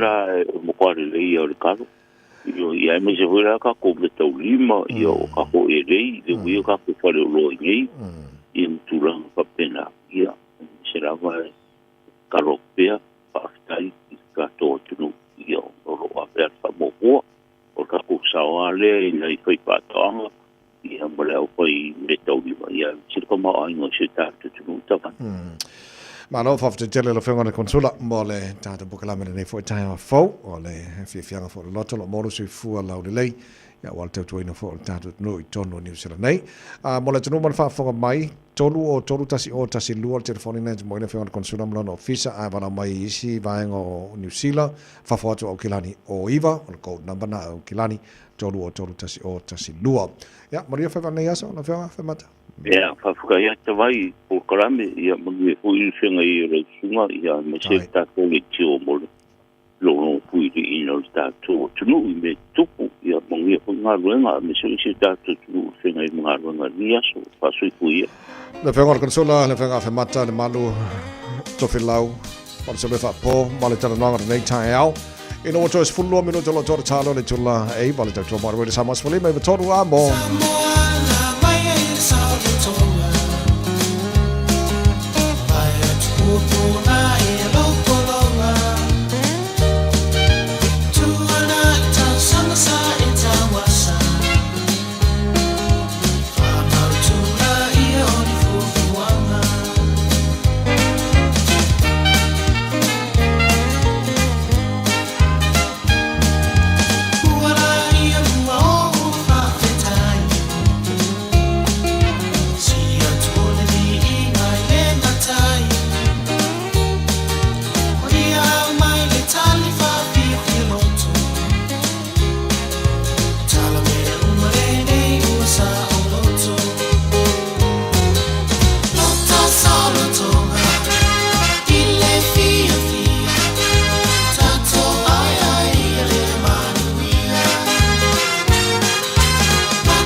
solo toka ile fia fia tato ai ai ele manuia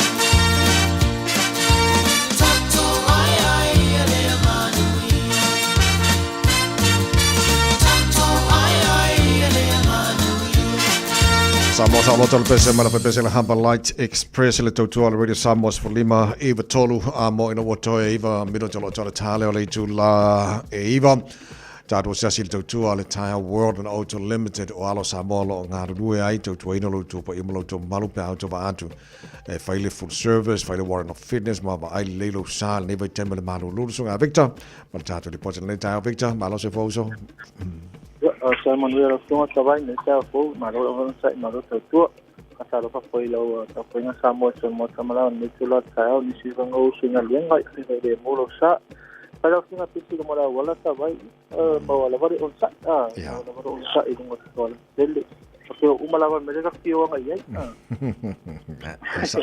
Sabe lei mana ele fama natu ya tari poti fama mone tai vai mal matou no mata tu ta topa pe sendi mantua lo suli masene do te septa tro sa I matou pamu kole tato I watasi wa tala wa fa ka ko tiso tala I masulu sene ava peke so I pina ka ko Apple ka tesi pro Apple ia faina to sero suli masene pa pe tro ta va tonu la tato pamu fa nga nyalo ta pe so ta pe e tro ta va kamara ngai kon te ka fa ba aso ta pe so Apple o la pe Utalo ta vale kono sa po te seni son kesi RPG iba te klama ne sai pe si o vale sala iba seni ona ngalo ro swafa mata numeri ta va ala ta se iba yaso ta ta sa le ki tra ko ka vale ko fu ko le yo fu ya ta va ro ka ko se ya mo si fo ya da te fa te mo fa te lo ta po te seni ole ta to fa sinia ole mato ta si fa si matolu sa ma si go ava penga fo si a fero fu service ya ko la wa sa si service Pela wala wala mai ku mala no ka ko ya dulu mala wa le puki va te ke wa va ngala wa ka va de isa ya ka fa no ku e ka pe ke ba fa ni ku service isi ta to ta vale ko ni si mo lunga to le ni si ta to pali le o le low no ko ku pa se fa ni ko ni ya so a do su sala ya se pe do ni masala ho ya ta to o lo fa ta no te mene ile ta to fa ni fa pi ta to le fer a pe ule pasite por ta vale o le pa ya na socias ya pasite por le wo ya le ta so wani e go su sala te so ya po mo le aso na te va no ai tu me fai le por le wo a fa pe nga o emotino la vale aso to ta va mo la va te por wo le go su sala ya ma to e longa la u be comene la wa nga ni le nga le pon timo pon mo ri o le ola o le pasite por le wo e longo lava na yalo sa mo ya o tulanga na tau ina foi matou ta vale fo ta vale tuai e con a to ino ta vale tuai ya vasto so ta vale fo mai matou fa ta vale do mota to SUV mo ka hai to ka nga to fo le pi apu fo we ga Hilux Nissan tu ya sai fo we ka uma te fa mane ta vale a mo to pa la fo ya mo ka ko se ne fo lo va isa ko ka va ta ka ese me te pule a fa pe ko esa ko ska vale ke no ko su ni si ki me ku kalau na maso kana tulang ngo o isa ko sa ba pa bola balo ke ta ina ta ba fo ta ba ko i maso sa vale i le sa so lo ko i su ma ta no ko ya lo sa mo se so fan no oi no me telefoni ole o i va tu fa to ru o i va tu fa to ru o mena ta so fa sinia e te vire mai ia pouco de algo service pe fale to trabalho e mais to para sinia ole ta so fa ta si sur pe to estava a moto to pa se tiene a mas se solo a dunga a ko ko pa fo se me fio e su lima o duas lua a pe se ma con ya so ta so faina dale lua lima sala e ya so a bola vende se ma oi a lo le sene to ma ngalo pensione a para eso se me le fa de mas to para me Kalau ya so ni apa pespat mesti kita rasa ni emosional dan mati itu terus kabar itu dalam satu profesi ni oleh satu pak maksud lo ya aku pak pasti tak kuli memaksud sekian lama lo yang masuk ya apa cuma elok mau ni mau itu ni mesti kamu ni rungas itu satu sekolah ya kawan ni dah so terabit masih mai baru sang ada so tolu sang le dewanti Sabare a lo fa que na fa tau na isa ko fa vale tre ta sol si pay hasta pay le pai manatua su fitu masinga interest tato finance umalo orpanga lo tenen nei ila tato company ia me te poli oivaru pitasi tolu oivaru pitasi tolu o mena tato ofisa ia malai mai mo se sari mo nei temi ka fai kawai mo no Victor Maria Favor nei aso faftai mole li poti nei tai au le tunu ol tato malu tai ora na ja mole nei foi a solulu faftai fa longa la Ara Memorials Eric Hill mole team mole o to Favor nei aso faftai le tunu lo talo mole tapo inga tatu tal fopia tala iva ja mole proclame fifia mai o alfa o wino to jorwe de samo mo fa to fatu pesele a few sim mole tfunga mole tele la nei aso stay warm God bless to ona nei tawai meni say for Yeah.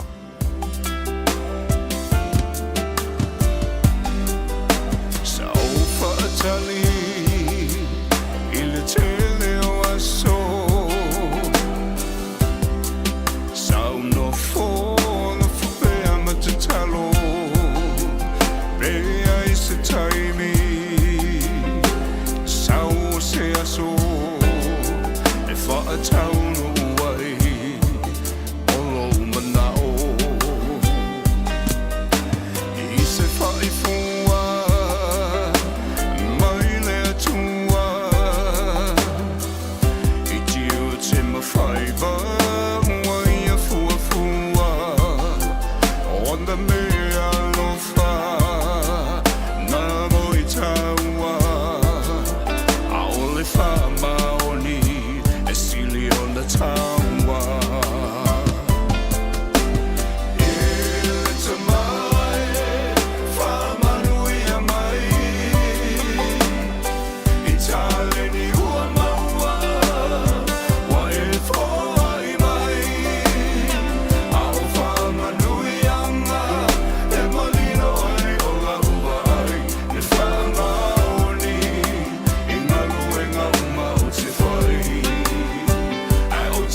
ni mai ati ro ni sila mole nei tile o le alo te mai tai la lo sa mo fa to ila e teu fashion stylist we fa ali o asa folasa alu ile ngato stanga te pitu silio na lele ile foi na marsu iola e por fashion designer ai sa ia mawo foi o stanga te matua e moni lona winga o fa mai senga ua fa wawo na lolo fia tu mo afa alu e pe ona sila fia tele ai sa fanaina le teimi o savari te te ale No Kings protest ile taulanga o Salt Lake City America le stona o so suenga ile fala vla o lo fa wow o Nora Swan sa ngana lue fa tasima afa alu mo fa lingola e ale Pacifico o ilo o le Pacific Fusion Fashion Show ile luafes sul fitu ma le luafes se fu mariva sa ia longoina por kala Pacific Waves o alu e to sumle iva to sanga o se champini mo le to tele to the Pacifico anga i mai il fuina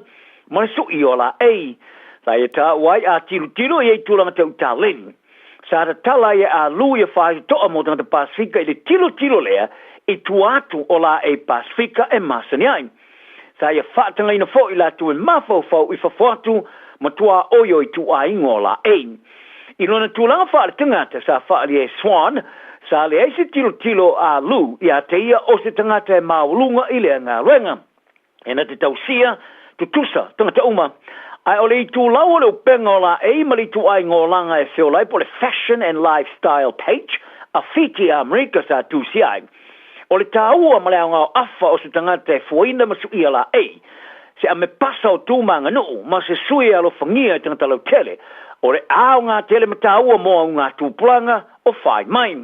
O a whālu fo e sidi atu nei lo le nā o stanga te fuaina masu ia la ei, a o stanga te stala, o ia la langa ina fo i leo lolo ko skosi o la langa lo na tupanga o Samoa, i la ei sa i au lai fua masu ia. O a whālu sa la ve se puru whana le teimi o le te teim, mamuri wai. O le minister vai whafo ni usila wa vasa mani Winston Peters, o i whalia. E iai e tunu ia tau e whiriwhiri ai po ai tanga te fale i o latu tua oi. O sanatari le ili po te whapea ua fuafoina na whai ngā malo Donald Trump i Amerika. I se tapula au ni tapu mo tanga te ulfale atu i Amerika i nisi o tunu e au fia mamotu e toru Pacific. Sa whaari ai e ta e sui te iulo le patia le leipa ka mea se poloni e te taure re ministau na te atu i lea fofua ngā Amerika. O tonga Vanuatu matu valu o le putia le au fia i le whaalau te le atu o le whaapoponga le tosu mo leo no tunu. E pēna tilo i ere whai ngā malo Trump e whai i enta pula amo ni whai ngā mlangatu i Amerika. O se tosi saulu i le putia le vaenga a The Washington Post, nanga leo tala, i le whaalia le suiso upo le matanga lunga stete. E le whaari eise manatu i whai unga a e poni sota inga whaalo te whale a le matanga lunga. E le o vave tali fo ia de fare pa se tar sanga mosi manat falia ia ile tusi e sa faria Peters e ia tunu ia tau e faia la tu fai unga i tanga te kolosio la tu tua o ia penisila e fo ile la tu wa ia tau i tanga te fatanga o no fo mai ma ia faria ai o le a faia ni usila lona lele e tele noi nai ia tu ngulunga mo le pui ngo Amerika ai o manai se polonia Peters e te atu i nei te pula o lo tiri Amerika more Pacifica. O wharia e wawasa mana e Winston Peters e reisa tunu e mama a o whaawau fito inga de wau Iran ma Israelu. O nea tunu e lua o whaatelina fito inga talu mai la so wharile talu ai. Le sa o so whaia mua e Israelu e Iran. E peona ta lato whalia i sa tau lai e wau ia ringa o sia Iran o ana nuclear. E sa tali a Iran i le whaneino lato pomu whaatung tonu waru mama au i te tonu o taulanga o Israelu. Ma whaawa waifetau inga e o mai lava ni te minei. O tinga te kiwi o ia Israelu ma Iran o la pita ia tuua ne ia tunu. Ma whaari a Peters o se a tia mo la winatu se vaalele ave e sea ma ia tinga te kiwi Iran e le whaia. O ne matau tia se la matia. Ma ia ta wai e paula wala o le o e se la valeo i lato ini ta vale. E o mai te minei o siria malilua se lau tinga ta Iran o whanola. Ma Israel o sidi malilua se maltasi o mariliu a e whaitau se lau o wha manuolia e tunu o melua. E ui lava sa whaari e Peters e te taona tātou alo fia le whai o whai unga po ai e se se, ai o ai e sao e au norma ni whaamtalanga uma. Ai o i e tā ua o se whatena inga i le i tūlangi o ngā tonsa sae o whaitau sanga o whai maila. O le mea lea, e le eise tunu e mama, ina nei fitena inga. Ua manao ia malo i le matanga alua ngō tālonga New Zealand so sani e mi milo soni ngā tūla whono tamaiti. Ai pei tai ua whaalia o whaatupenga wa toi whaau iatu mō nei por kalame. O le ale tu ina tu i tōla ua pinga mō tu planga so tūla whono por Young Offender Boot Camps. O le minsta o tālonga ma fiafianga Sport and Recreation Mark Mitchell. O le minsta fo elo leo. Tai e whailo i le unga sa i ele toi lo i longa i le ofisa le malo e le masinturuai. Le sai ua nyai le whasau ina le 2.5 miliona tala le tosanga. Sai e tusi foi le lima i fuafuanga mo Sport New Zealand e ngā rua whatase ai marana mantanga alue ngō leo leo. Ai patino le so tanga ma le wha mua le wha i tio sori ngā tūla whono mo tu planga talvou ma le toe sori tūla whono. Sa whaat oto le malo le taula inga i le wha i tio tamaiti ma tu planga sori tūla whono. E le se funma le 5% e lau wha inga ato o tamaiti ma tanga talvou ia mionga o ngonga, ma le wha awa o sori ngā tula whono. O le pule o kulupu mo le tā alo, whatinonga mo fiafianga ma tā alonga le matanga runga o tā alonga New Zealand, Jim Ellis, sa ia longa le leitio New Zealand. Sa ngā rurue whaatasi ma leo leo, matanga runga o whare pui pui, ma le matanga runga mo tamaiti, mo polo keti whate i tai, li tonu po le whatu sanga o bavai. Whadia le ofisa silo le ofisa le Blue Light New Zealand, Brendan Compton. O tamaiti e awa i ta'alonga i tūma mao ese ma whaamasnonga. Sa se foi tau, sa ngana ai le whaamasino mua le whaamasnonga o tūpulanga Talvou Judge Andrew Beecroft. Le sa ai wane ina avea ma komisina mo tamaiti. Sa ia whaasino ai le champinio le ta'alonga ta polma mao golf, Ryan Peak, o se whaati tainga i le tūlanga i li liwai e ta'alonga i leo langa o stangata. Whaari e Judge Beecroft, e sili atu le tūlanga le e o iai ia le apolo keti mo tupulanga laiti i le na o le avele i aion se vae lava ta alo a po le tongina lea o tupera tongi. Le tālonga o le aulaka pi filia Australia ma New Zealand le Australian and New Zealand Invitational e ta alo ma le au fili whaavau malo Leona Britania mai alani. O le ale ai se power alo whaatontonu le numero se furu lau loa New Zealand Richie Maonga. O le amisi e maunga i le ta'alonga e whaia ma le au fila le liona ai to e fitua so whaia le ta'alonga whaitauria mua ma le au masi iane Peritania ma le au Wallabies Australia Adelaide o no le ngawolo lima. Ta wha mauni le pule o maunga i a Cameron McIntyre o le tamata alo laka pipita tongi tele le rangi i le to e manuia mai le manua sa fiailo na lima a ta'alo mor kalapo le Toshiba Brave Lupus i a pani ma toe whaau iai tua ma tana noanga malalaka pi Australia winga i le taalo ai le tālonga. O maunga e peona li potia 2 miliona tāla i tau sanga o lana whengainga e talo nei sa tala noa i lona maraonga e taalo i le tālonga ina ua mahea. O ne tala noa i whaia onga mua New Zealand Ian Foster.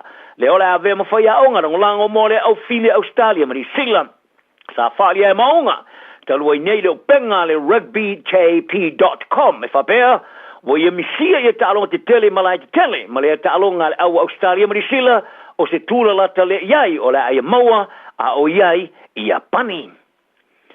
O le a lusi nei rau la kapia le moana Pasifika i le lato kapteni wha amalo si au mo le isi tamana sanga. O fola ina adi savea i alo na skipina o le isi tamana sanga o le supara kapim, mo le ta'alo ai wha avai taimi ia pani. Ai o le ato e taliu mai le kapteni le moana Pasifika le tamana sanga o le ruafa mararu furfitu. Pe a mai ale tu sanga tasi ta alo e kalapor ko Balcos, Kobe, Steelers, i a pani. O whaau ngā e lea tau le tosu tas tau sanga, i le vaenga o na whea ngainga ma le raka pia New Zealand le teimi sa saini ali tau sanga bo vai. A whaelo e savea i le telo lo na fia fianga sa i ene moana Pasifika li tau sanga rei, ma i ta ua, o whainga ta teno ni e tu ua le au eu lava, e na le tasi li tau sanga o le aru esai, ai o tilo e teo e teliu ma iai, i le luafe ma le lufo fitu. O sa vea o toi te rio le kalapu, po le kalapu ko Balco Kobe Steelers, sa ta aloai mo sina taimi le luafe ma le lufo wha. Ai o le anga va alava ta aloai mo ta along fai teoria mo le All Blacks, pa toi te rio mai le luafe ma le lufo wano. E ulava na whai teo ina le tero vaenga o tangata lau tele New Zealand o se ta alonga pito ma tau tile la matia. Ai o le le to tasi sa tau sino i le ta alonga le Run It. Sa i ta ua i le winga eso le ta alonga. I le mawhana whato o i lava mo ngana whanau la jik, whanau la iti. O i lo ai i a Champ Bitham, o i a le sa manu maro le pola na lua o whati te ingo ne ta alonga e o kilani. Le sa manu maro i le luas furua whetala. Ma tau fi ai malona no foi ba alele malanga I Dubai. Mo su nga champine mo se ta alonga tunu o nga tunu se sai. O le tau le kala state sai falia o lona manu malo sa so ne ile mafo fa fita to tupe. Ma ta wai sam for tonge ai talaf fa tu mo pus aisa ma kapoks. Ai me se le vai te mo tongo tau tau so ifanga o ye nei. O le ta alonga te mo ele tanga te mo polo de sao e ai.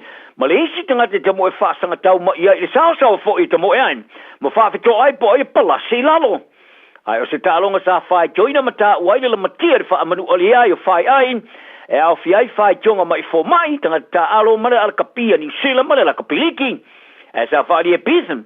O se ava no ale mo e tu ai ngo tanga te pe oia. Ile o kiro ele la kapi. Ma ia ta wai ana le ai le run it. E nā tele maua le awa noe malanga ili United Arab Emirates. Mo le tā alonga. Tāla nao na yaso. Iai le ngabalu tangtauma. Maria le so. Ua mawhai ona au ina atu le tala o le tau Yaso Taitasi ona o le langolango mai a le Pacific Finance Limited. Telefoni o Valselau fitu whawha lua fitu.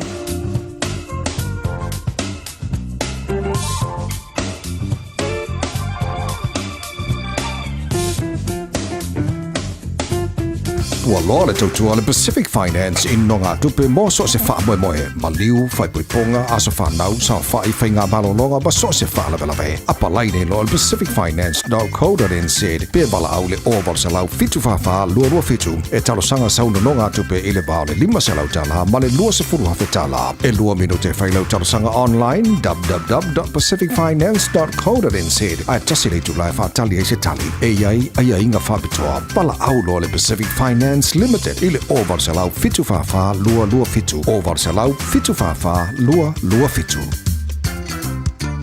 Ua na o le Radio Samoa se furulima iwa toru a mo e tautuaina o e ilangu ngana fitu aso le vai aso. E ai se isi o le tau ainga e whaapea sona leo. Pe whaapea foi.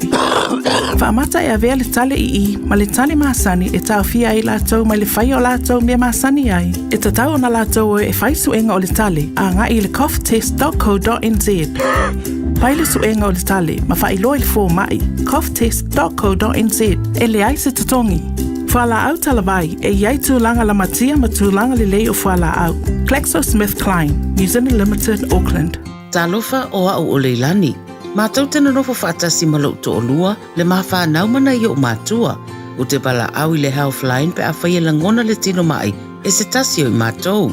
E le ai se totongi o le nei au nanga, mai ma whai ona o tala no e se tausima I mō fautuanga, tau soifua malonoina, ma whaamatalanga I mea te tau ona whai. O te pala au iai ai le tinga ina seisi o I mātou.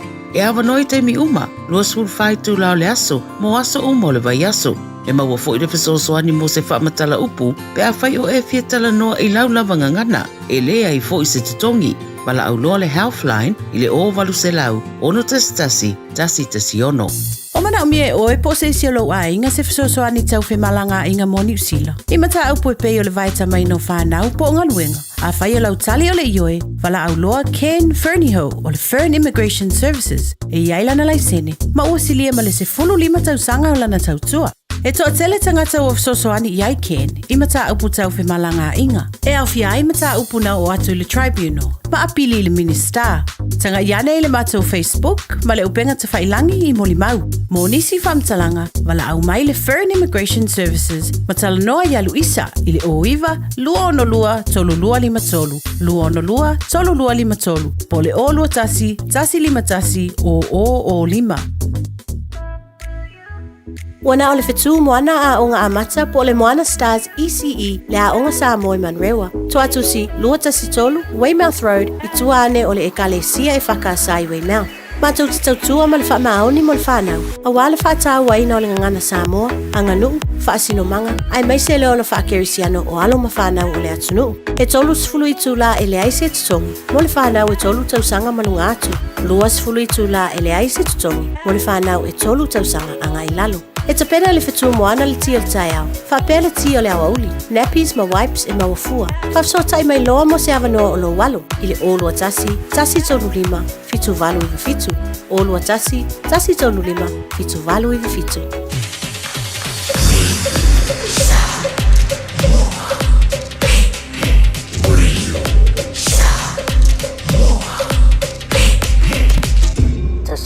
iwa tolu a mo.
Faitauina le upo le poto no le tautua matavela linga Fusi and Sons Funeral Services I Mangele ma Samoa. I taimi o mawhatianga ma whaanoanoanga ona o le maliu.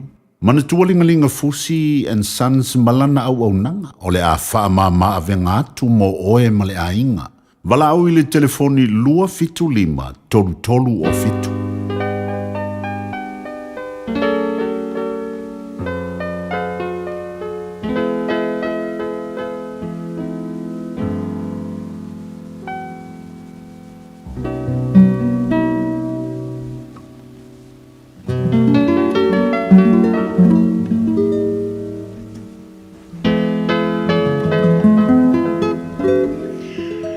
Pai tau wino rau po le poto, mo I tātou I le nei tai au. Mo mai le tau si ar pāta auto, lona mta upo e spuru banu. O leu papai ese ua sa ili o ia I lona manao.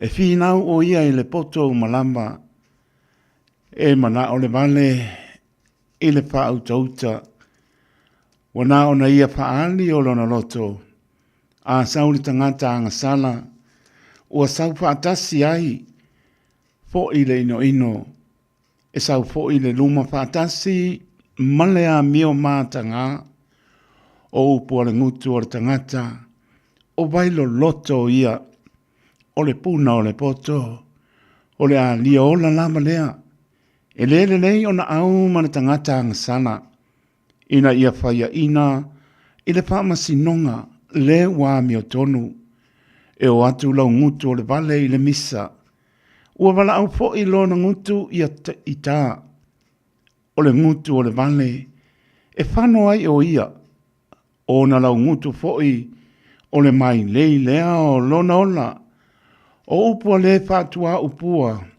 e tusa ia ma mea sua malie, wo o ifo I tu tonu lamba o le manaba, o le ua pai e fo I lana ngā nuenga, la te uso ma le na te whaa ma umau mea, o le suafa o le rii, o le olo ma losi lea, e so la atu I ai lea mi o tonu, o na sao ai lea o ia, o le oloa o le mau oa, o lona olo ma losi lea, e pei o le pā mau lunga fo I lona lava manatu, e mua o na wha maua lunga o le loto o le tangata I le mālaia o ia.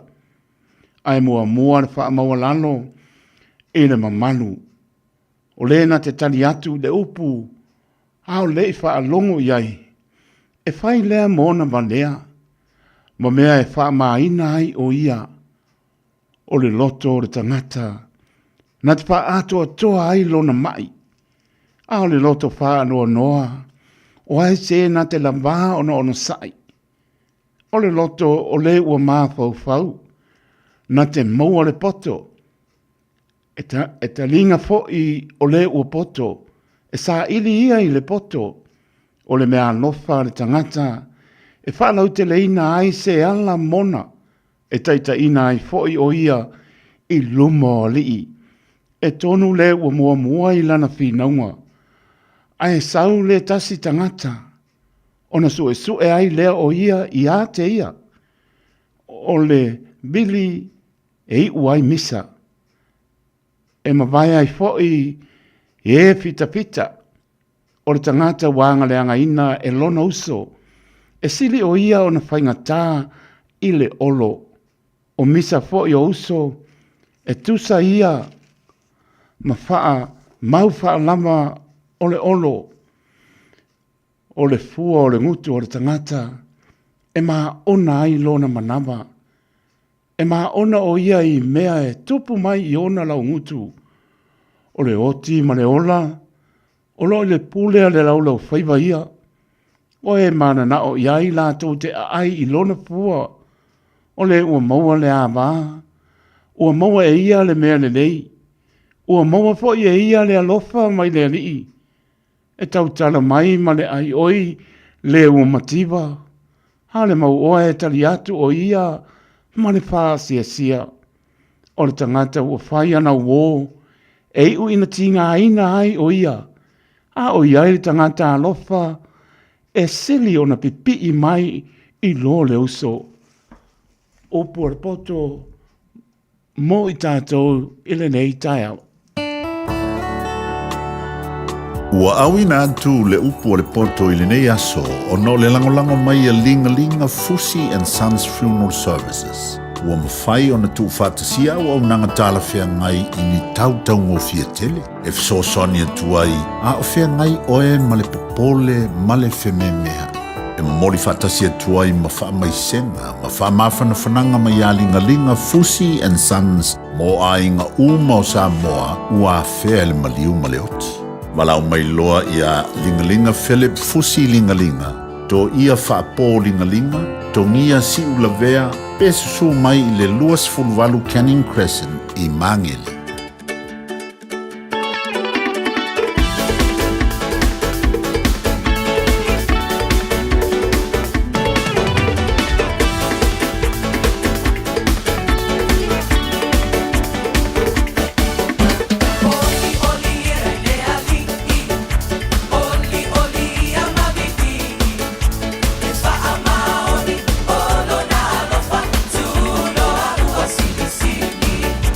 Only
o ia i le li. Se po mari aleluia worship te mau tau whamai atu wai. Pai tau ino le upo le poto mo i tātou le nei tai au spa pong po i. Pea tātou lia le aso a tai au. Lua suliva bidu te o na tāno le tūnai spulu. Tau tua pa ua le radio Samoa su lima e pa tōnu a mō proklama le pipi mai show. Mori whamano ma le whapatai. Sunga le lia o ao ia ta mai meni mo le tau tuam te vila foi. Ia pa pena foi le paritua ia Natasha mai lua. Po e tuia manulia toi foi mai foi le lantou tua i le ono le tai au pe au dia le anga nei o lo tātou tua. Tātou mafuta se e pa i po le tu lais furulua. Patis mai foi lea o le talinga ia ponga mua, po le talinga ia se man Francis Ioane tau te mafuta. Au ni ngaro lo whanga solo, whamsinonga i sa mo update mai foi. Tātou le whianga ni lo mai iawa mai na vai i se taimi o le au holi. Aua ki aru se mea, ki laula au mai whapunga sa ne ita, pa wale mea, i fi le mu, e mana tunatu fi le mu le lofa o le ni, le tu la po ia i tātou, wha maoni lo nā lofa, o na nafi ma le sofa, me e o ara ngā taanga, o ia po i marana wha masinonga mi o tonu, e sila i lunga ia i tātou, i aso umoro tō so i fua moro tātou ona, le i lasa mea sa ilang ona, nāra fia tātou taritonu, i le wha maoni, o le lofa o le tua, a le wha maoni al tangata, e lunga ia ti, a tātou pati am pipio, e sel manga i o le aso. Pangasolo tātou porklame, taritonu lai minuti, o le taritananga pa asoa i laulava ngana, hatis mai po i leo, iao doktam ta mai tau tunu, pe atisai mana pa moe moe ia, kiki paku sa o alu leo tātou porklame se pa ia le tu las, lua uni ngalo awa misi, ia tātou tana le balu. Sulua toi wina atu ai, ia pai o e misi sulua pasi muri anu sa atu i manu whinufi, ia mo ulako ia no ma, e kunganga na pia wina atu muri, pe antane tu lai. Fitu, ia sua whamara malolo tātou li o Yesu ki risol, le nganga wha maulalo ia whoropan whata alofa atu ai, pa e maulunga o tātou tunu, mai lama i monga maulunga pa ia se o au pito titi, tā alofa lama, ma lolo sai fo muria fo lau Samoa tu am tātou tu mai lo ngā tonu ole vai aso le waso lulu su varo yone lua o lua lima fo ilvi inga le tua ai o poropan pata lofa ia pa aur tala lei lofa tuno pa lia so stapo au joro nei ya ai me so to vini tau suina le vai o so fua ni nganga mo ia marona malo poropan pata lofa lama pata lofa e tonu mau le lama mau atu kano pai e mau to ia a manat fo o to e mau fo ma to ai tātou te bala tātou te whiroa i pētāra sanga le matango fio le atua o poropan pata lofa atu li tau tua le radio Samoa ia atu no o e mamau tā lofa lama pata lofa i so sa mauta ngase i mauta malawa tau leo pala epu mapu si o tō whanga le malo le tonou ia o poropan patalo patu ma lofa atu fa malolonga le li et tano pea pa ia tu ti nga pe ngai al malo le tro mo manos tato te nga mo i malon pe ngalo ta lofa lava le fanga ni fo ile auso tina to pa pino tuli pa salanga va ve mai se la fie ngona salamon fo mai tato wo le li le ale matango fio le la lolangi ma o so i fo tato wo le li ya lo le li tonu pa maoni a lofa tele mo to tuli pa maoni o to fa salanga e o lava na ya no pa na o sa tu ya onga tama tene o mana tu ato to tano pa maoni ya onga lolu mai mo lo fia ia ai le fa maoni ia o le tali po na te moa o stai to matua ia mata mai fa mnianga o to tonu o to fale fa mnia to matua sili on fa mnia le atua pe e matau ma e ola ma e stai ma matau i le atua ia so uma lo vola to manai tato te le loa e o pe filipili ni se fai matola tala le o le na tato te le filipili o ia fili mai tātou. Mrio tō wa onga nea so la tō lunga la wala wha mole ia ora wha onga haina telefoni o le tau langa le na ai le pia ai whai pia ora mātou ngā wenga o le tau longolongo ma mātou fo e le longolongo mātou a sori tu la fono mātou i onga le whekau i leo mātou ta lofa te le atu mo la tō lunga le ala sa onga le mu o le meta hau ale nā ia awal fa nga ina telefoni ta tie lano fa tie mo to malawa sa loto ta ona no le mole pa sia moli fa mole e ma tua po amara e kamakau anga male mia le lo po ngai o mai ai a le la tu dia lo sa ala o mai ala ko elang be matamori ka mi mo le tu le na o le tu matanga we le o fir mai ta ia ma so atu yo au tap a lo fa tu mo da to dungo le ala ba ai foi lai fa ilo lungo le awala o ma kwai ki lia le se si lungo tu la fono fa mo mole tanga ile le also lia tu la fono ma mo to se la ta la e ke kau sami ai mana yo walo ile lima masing per le lo pa ke ia real nam singo le ne aso le lofa malanga le leo lo tātou tua pata lofa i la tō lunga leo penga tpai langi ia malunga le YouTube channel lofa atu mo tō musika.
mi amor.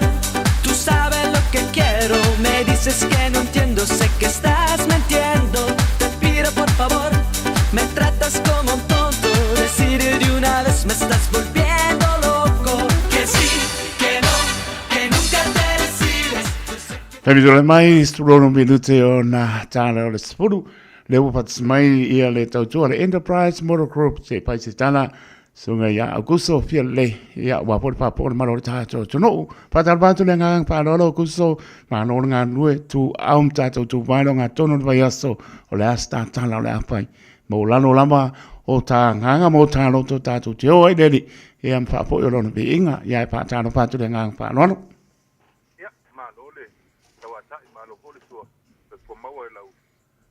Tiong taito ya ma lo lava mo ta toi no se ta to wa tu lu ya ia le li o le po ta to te lo ai lu mo no de lo na lo pa lo na nga le ma lo pa tai me si le la ma no lu ya le na ma pa wo to finga ya me se nga wengo to fiu ta to nga we ya pa ya mo bi nga lo ta to tua ya la po tu yo au ma pana au kuso ya pa po ma lo ta to no star report ilona o ngā tono le paiaso mara ngang whanolo. Ia, whaakai te te rapa ma wanoa. Ia, whaatalo patufo i le loa se tā taua tunu o lo mwhai ona ma ua mai tā whaatalo lawa le nei tūla tai au.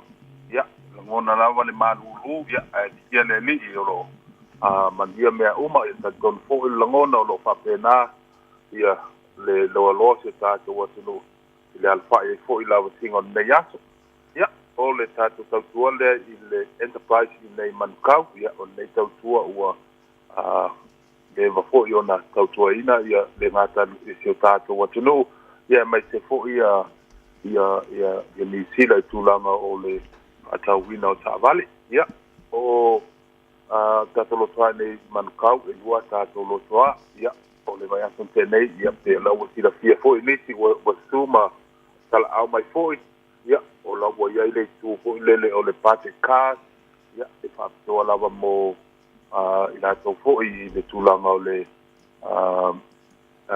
soani le vai tau matar so i fuanga ia o lo ia ia tato ta vale nai la lo fulwa fi tulanga fa pena ia male pe meni a mata tu le dimas fuli mata la ile vai aso ia o lo maua ma tele tato wa ta vale o lo ia i le lo toa le taimin nei ia o piki apu o tātou SUV tulang whapea ia ma mata tua le lua se lua pā ia tātou Tāwale ia le tulang o iai ia le tātou stock le taimin nei ia tele ma anola e tātou whapitoa lo iai ia lo whao wina pea ia le tātou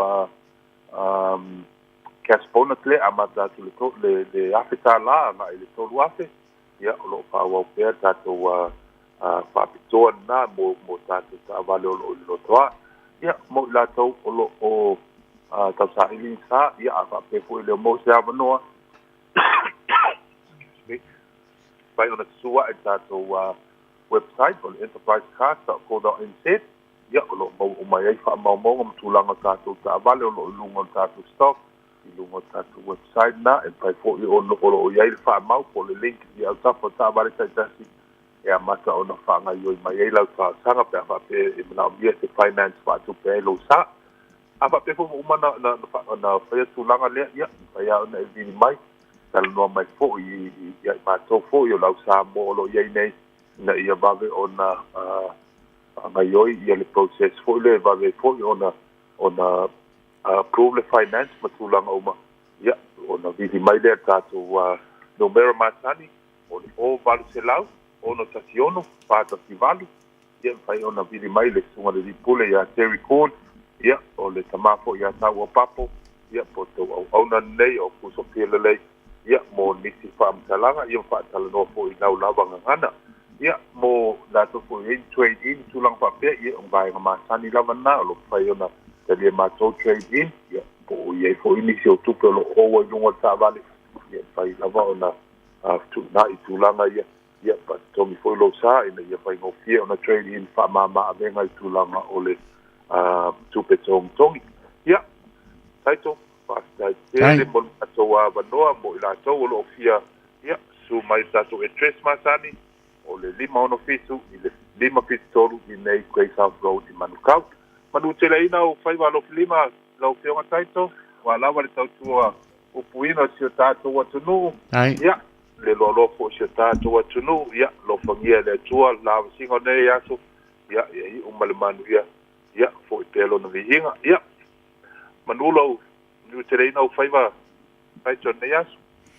Mano va pata ko so ta pena le va ponga mano le tino a to tino le tama o le sta sili anga le ngan vengo to e foi le onga tono mai aso ke no ai pea ai pa so i foia ya so i foia so ngia ko so pia le lo tau tu mai le Enterprise Motor Corp i o le anga e tu le limo no fitu Great South Road i Manukau City po le lima fitu tolu i Manukau City 5 Great South Road i le over se lau ono tasiono whātasi malu over se lau ono tasiono whātasi malu ia po le lua fitu ono o le tautua le Enterprise Motor Group spuru minute tāre o le tula spuru to e una tātou tana pe ona whaponga le tautua mai ia se uso ia se yuli umalau pe a tāre tula spuru whaua pe a tātou porklame ia, sei pa ia po stai mo raudi.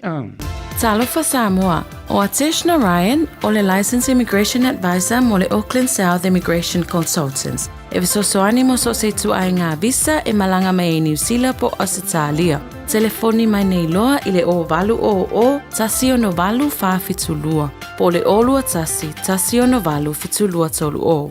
Nā pata inga lona lua mo mātua o pepe phone. I le taiminei o loo whaatupula ia i le talivivini i Aotearoa New Zealand. E silon pipisi mai mawhai o lama ti ai pepe fau whaatu a whananau mai. Ai mai se lama i le ono vai aso mua o le tu e ina ma le tina au la ititi tele mo le tui. O lea a whai o le tina po se tausitama caregiver o le whai o le tui pui o lau pepe mai le whooping cough i le taimita tau o le awala sili le nae pui ai mai le pisia infection ma whaiti ai a fianga o le whaamai. O tui e le se tutongi mai whaia pe a ono vai aso le matua le pepe fau o na tue whaia le tolu masina ma le 5 masina. Ia whaafso o tai lau fo mai masani e whaamau pe poka aso mo tui pui. A whai o misia le tui mua lau pepe po tui uma a wal popole ai tala noa lau fo mai. Tātou pui a tātou oloa po taonga sile o na tāua. Tau tua nā le tui pui, immunize.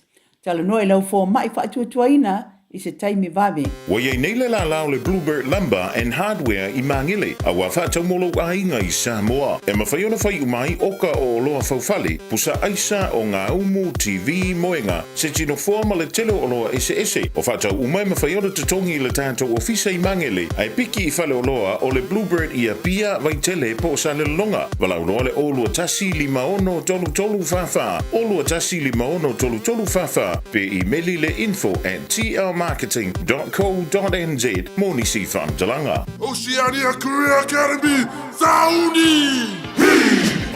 Wako hoa, kaule kaua! He whai ama whai! Wāste lumaga i maguia! A whaia sa ili se la asanga fau moe, a waloa e teno whai. O le OCA e au tauina ai o e imtata ese. Maua visenga fau fale, vali fale, palasa, male soifua maloloina. O le nei avanoa e anga ai tangata no mau masiti seni New Zealand o loo halala i au kilani. Le sitala nei loa i le OCA i le go.oca.nz/apply po le vili mai i le o Varselau ono lua valu fitutasi. O Varselau ono lua valu fitutasi. Hey! Malulu ioe leo toi na le tolas polu ta na tanto tala i vai fanua ta tono lo manuel mano tanto tono ne mai ngor ta o nga tono le vai aso vi ia le aso polu ballo yoni lo o lo lima ya mano for lau ia le pe ngai ta so mo mano lo ai mai se na yo tu asi na sina lo fa te atu tano per fa mano longa le bona au ma fa na ye lunga ya to ia papen po la toa o lo tato tono u fe lavo talo lo i ai e ama tātou no pia e ai, ma no whai, e so sa mona lua le atu Pasifika, o ni atu no, lo au maui, tātou o lo iai lea lofa o le li, tātou laun tu si ai pe iana whaamnianga sa mai, ia mai se o lo tō soi fua tulo i le tino, sili le anganga. Maulunga i pe alona pi inga toi pa ta lofa tu ne mai ngor tai ala sululu sulvalo yoni lua o lua lima ta lofa lama pa ta lofa lingo le penga tai langi a leki ka rene ia mano le pa mai ngā wafi le au pepe ano fai maru lua ko maru lua ma ko ma ngai ia ka mo pe no ia aso pe sio Josefo mana inga mano la pa tai ka lo pa tu i mai fale wa mai le tai ia manga ia no manu lu e manu lu e man lo siega ko so io a saule bela ona mo kwa penka ia mano la ma inga tringa mana alo fatu witness vano anga lo maputa mai salu fata ia ia mangwio fai vano ia so fai mo la ku ele afu e fa e ma maule banga o le waterfall fo le ma i salu fata pele ma le ma lo to no sa o paso ngo a se ko fa fo i mai ia o le na mala ku e fa langa o fe ia la o moanga sine pa lua witness malanga ia o mai pe ka sami pe ko o por mai tapu mana ia vili o mai ia ma ro la pa tai ia la to o mala ma missis wa fa ia lo pa te la to mo to mai ta to musika te maa hatu lo au na tātou tala i vai whanua pe a tāne tūna spolu. Paltoia Maria le sina, ta wa e mara inga mai sini au sānia, kusa le manu roka ko, Maria, o le nā, au kuso, so a mani i hea, mano le wa mai whaapatai.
lava mai I le se fulu lima iwa kolu A mo Radio Samoa Vevela a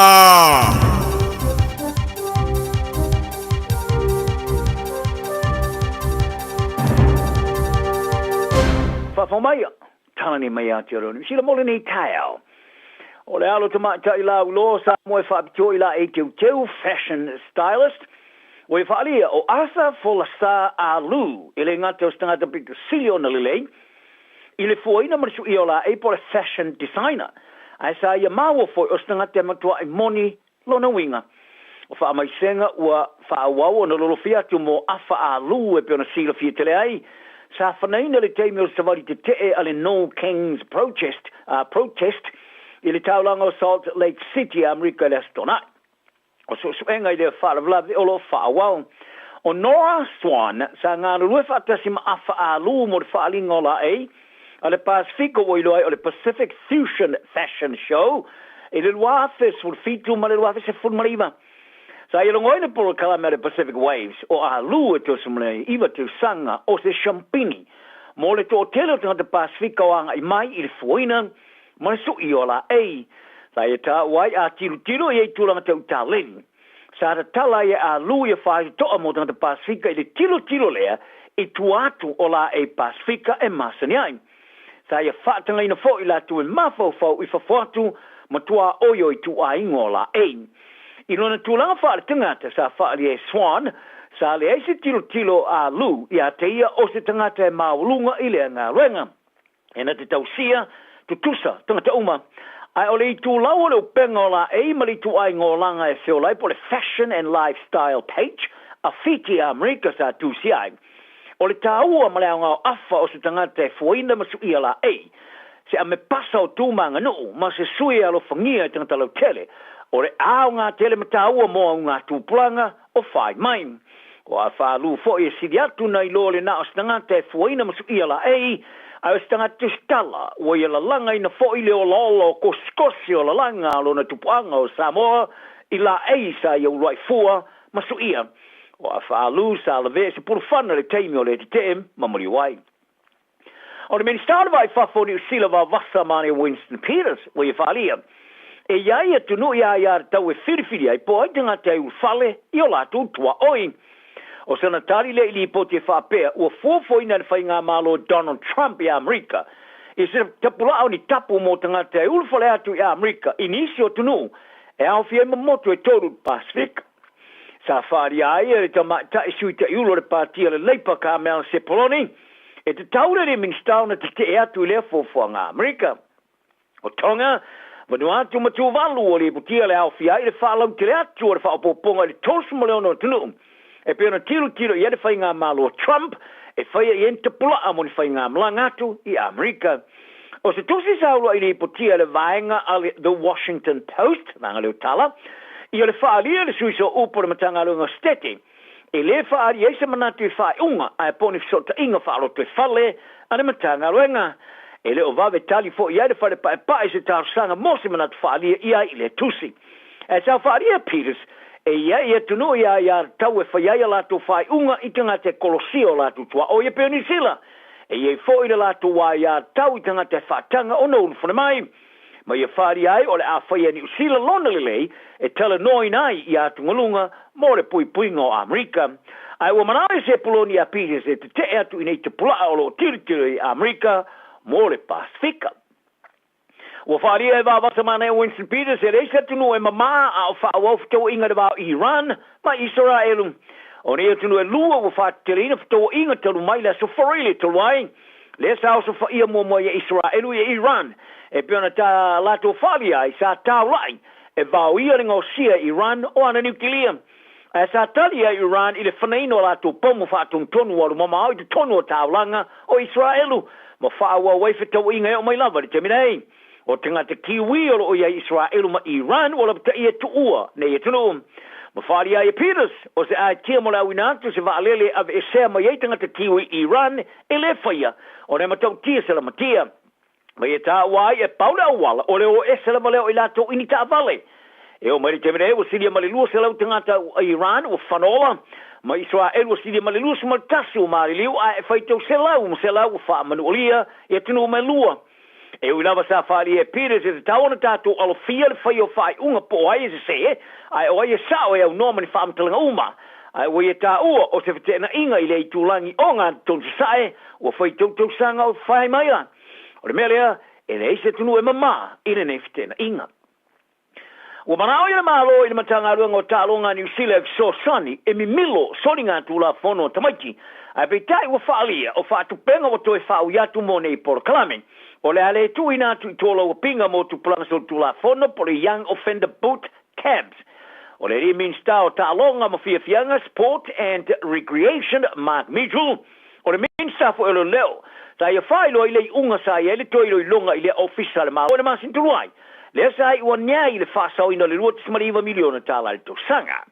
sa ia tusi foi le lima i fuanga mo sport New Zealand e ngā rua fata se ai mana mantanga lu ngole leo ai patino le so tanga ma fa mo fa ki tio soringa tu la fono mo tu planga telvo ma le toi sori tu la fono sa fat o tu le malo le tu la inga il fa ki tio te mai ti tu planga so tu la fono il se forma le limpa sene la fa inga atu te mai ti ma telvo ia mionga ngonga ma le fa o soringa tu la fono o le pule o kulupu mo le alo fa tinonga mo fia fianga ma ta longa le matanga lunga ta longa ni sila Jim Ellis sa ia longa le Jody Sila sa ngaru lue fa tasi maleo leo matanga lunga for pui pui ma matanga lunga mo tomaiti mo polo keti fa te tai le tonu por fa tu sanga bavai fa dia le officer silo le official le Blue Light New Zealand Brendan Compton o tomaiti awa i ta longa i tuma mau ese ma fa masnonga sa se foi tau sa ngana ai le fa masino mo le fa masnonga o tu pulanga te Vo Judge Andrew Beecroft le sai one in ave ma komisina mo tomaiti sa ia fa sino ai le champigno ta longa ta por mau golf Ryan Peak o se fa te inga i le tulanga i liwai ta longa i le olanga stangata fa le Judge Beecroft e si liatu le tulanga le o ia i le ploketi mo tu pulanga laiti i le na o le avele ia un se vai lava ta alo ai por tongina lea o tu per tongi le talonga o le aula kapi filia Australia ma New Zealand Australian and New Zealand Invitational e ta alo ma o fili fa va malo Leona Britania mai alani o le ale ai se power alo fa tonu le numero se fulu la lo New Zealand Richie Maonga o le amisi Maonga ia le talonga e faia ma le o fili le Leona e to efectua so faia le talonga fai tauria mo ma le au masiane Britania ma le o Wallabies Australia Adelaide o no le ngawolo lima ta fa mauni le pule o Maonga ia Cameron McIntyre o le tamata alo la kapipi to tong tele le rangi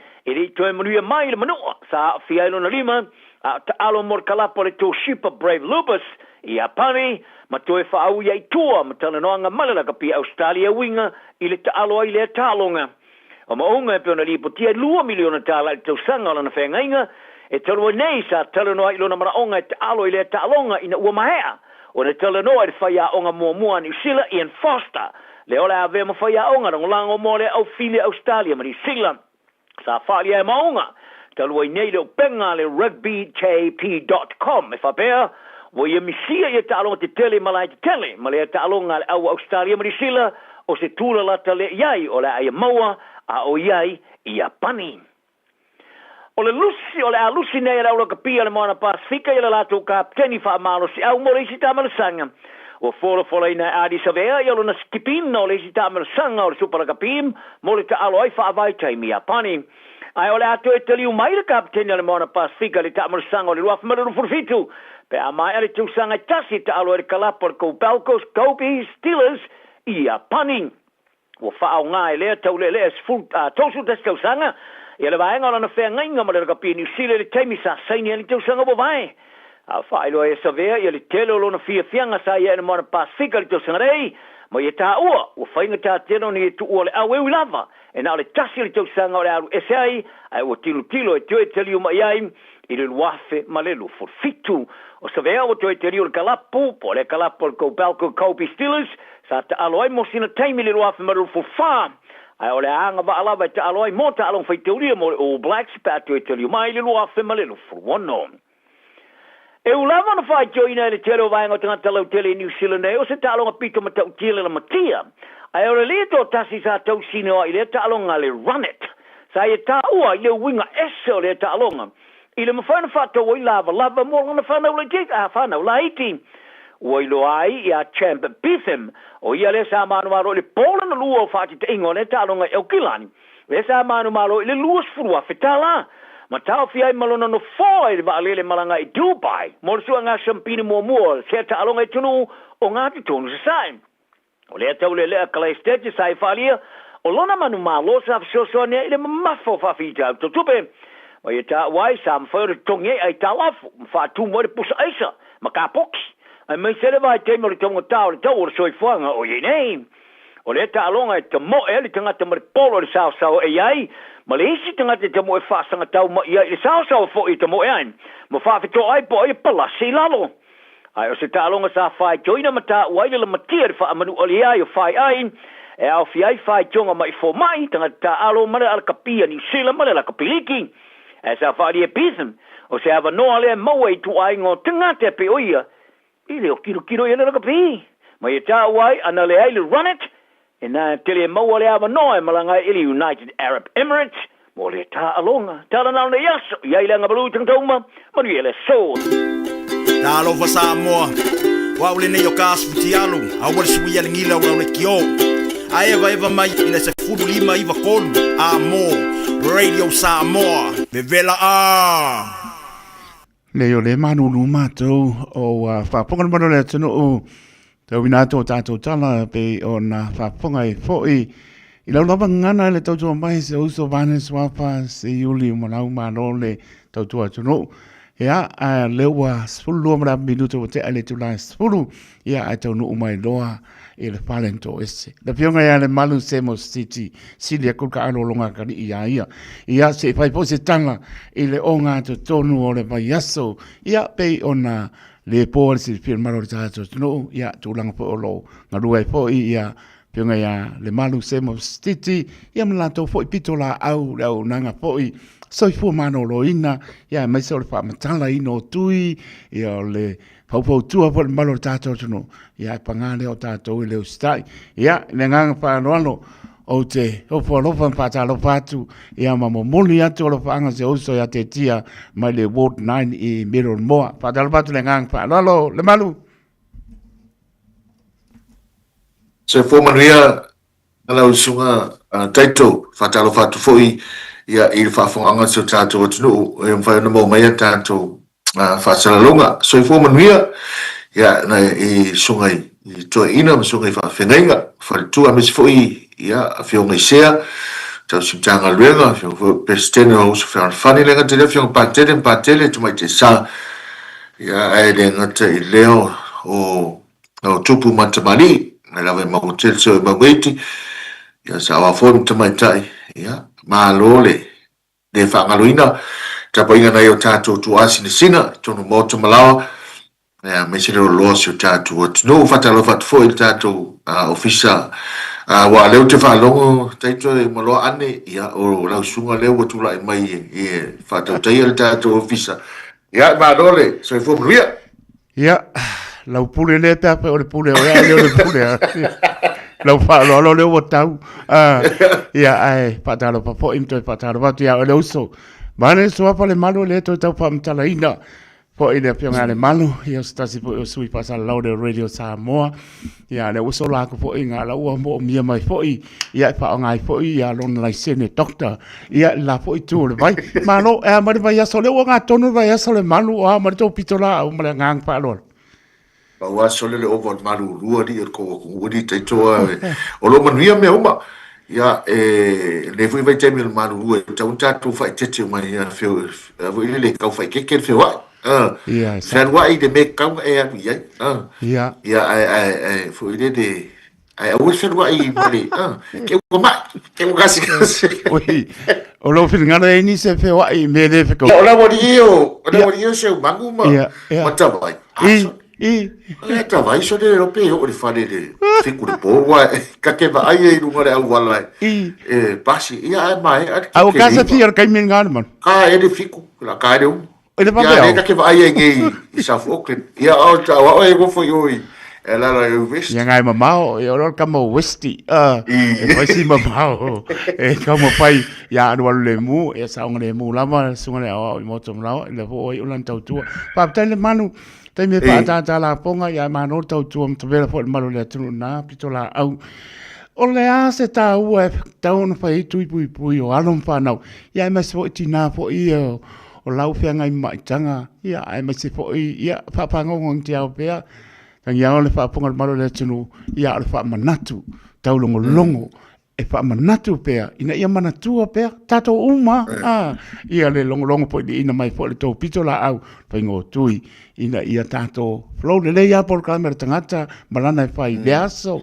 Ma le asa malengang whanau le manu. Ia, whaftai a teito le whafsiri po le hale tāua. O le tāua e pui mai o i whamai pipisi o le misela ma le tale vivini.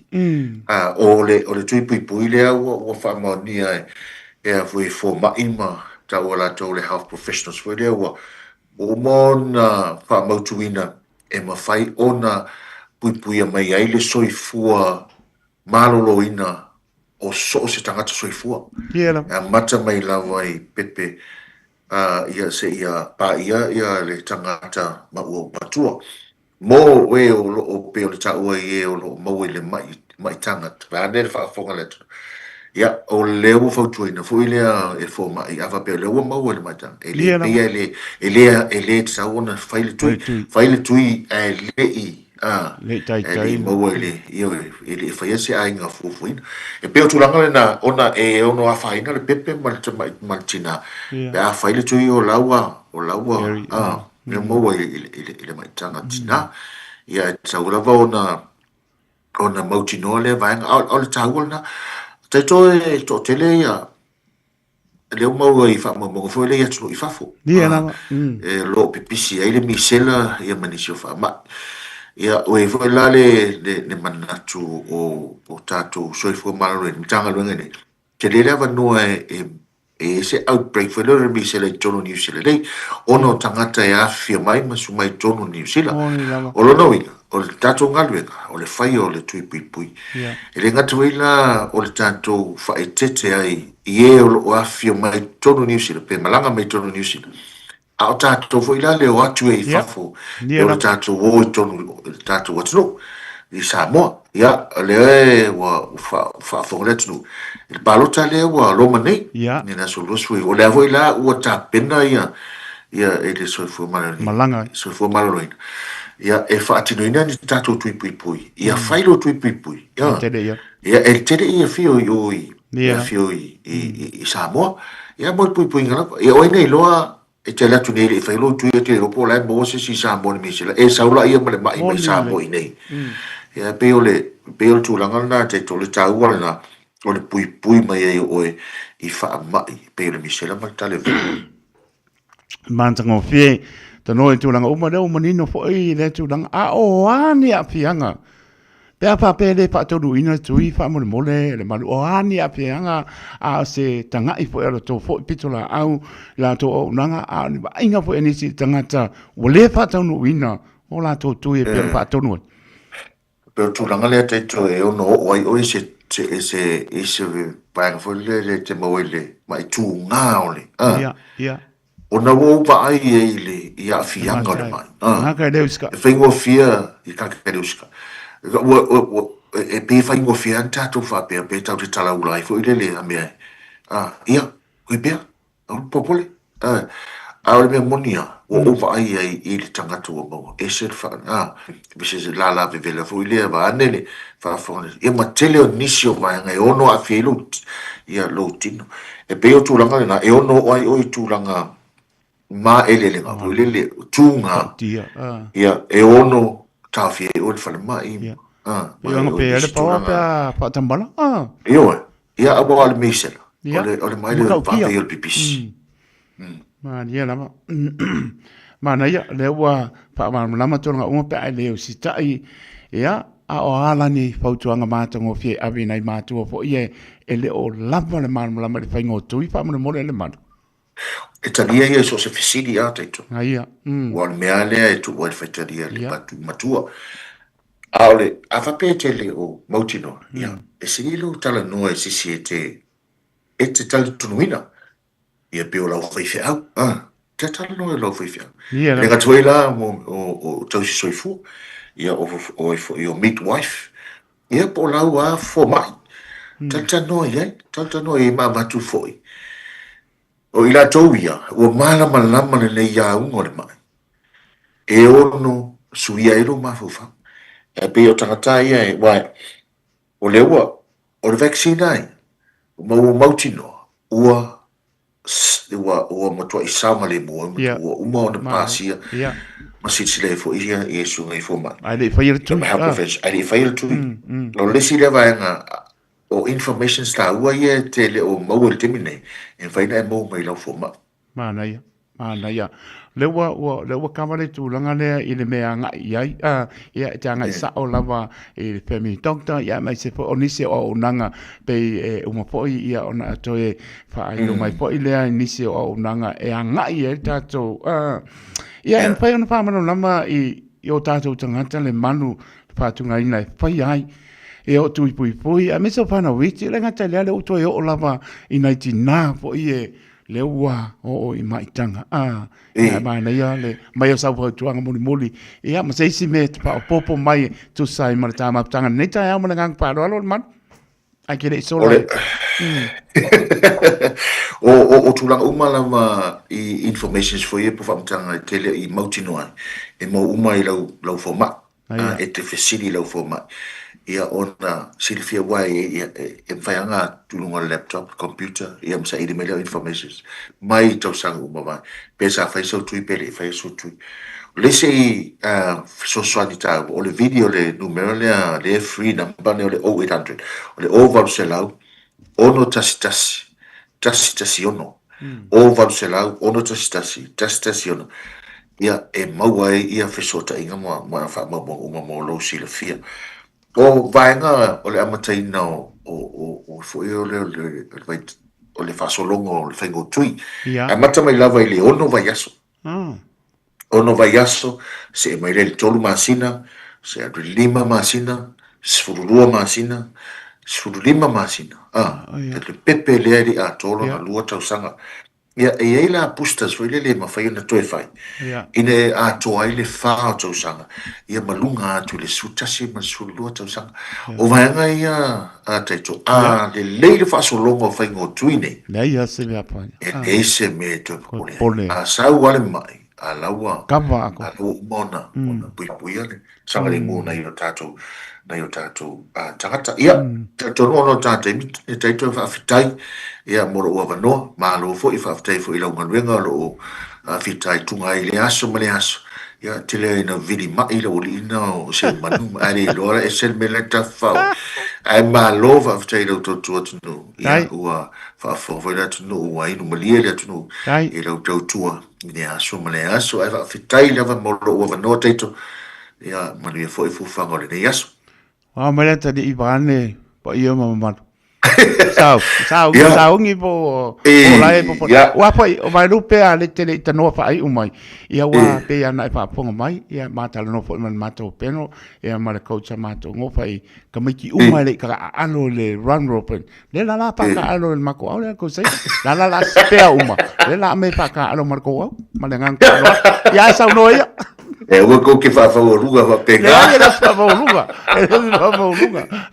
ia manga ia pa ka alo le lebo fa pe ma le lebo ai manga ia pa lengi uma fi nau loi ko lua me le fi nau esen manga ile mai mo ale man ia ku ye mo le ni nga ka ko fa ia ma ka po le ia sa no ia pa te le la vale malu ia waftai mo le nei aso ma tatou mafutanga so i fua mai manuia taito waftai le malu ia e paata la ponga ia mo le atu mano ia le uso le ngalo lava mafutanga ia mo lava le no ia kauso mai la unga senga sika ka mo gia ai lo fa le li la unga wenga ma to pitola au ia file mo le li ta leni ia me so poto po ia le li fa ia mo lo vi inga lo patu partua ma le no po alo pat po le atali ia manuia ta alonga la penga ile aso nai fa ia so le ni manu la tato e pero pe mo terminei fa so i fu ia lo pat so i fu mai manuia so i fu Ia, o le sunga le manu. Peona paponga le manu o taha tō tunu. Ili ne poi maenga o le tai au. Ia, leo poi ua. Tulai mai poi ia, mai se le tō tau whai loina. Ia le fionga ia le manu se mo stiti. Lana ia poi tau tua mai la pito. Lo ngā loi mai poi stas poi. Pasala lau le Radio Samoa. Ia, ma nei la manu ta loa mto toe. Ia, mai se o lo fautua ina o tātou. Ia, o lo stai lama. Ta talo mamatala. Ta talo matala. Ia, lo talo ma. Ka nguru. La fe mai le. La vole upa pero tania po lele. Ta talo matala. Be alert. Ese le mangai. Ai ke le makana lo ke mi kongo nga.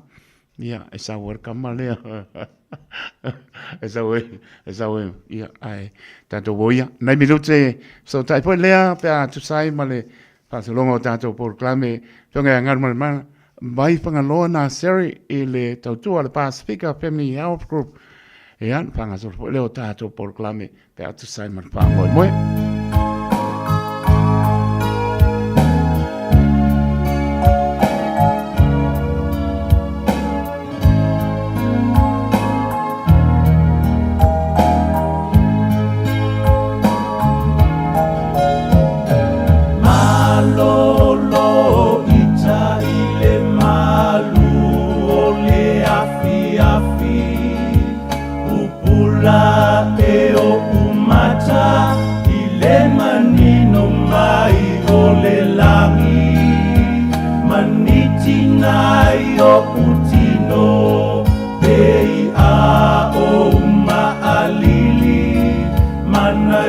Aloha la upele uosili o ila upele ea aisea walai ona e faapea alofa se ita utala mai o au e alepo ngai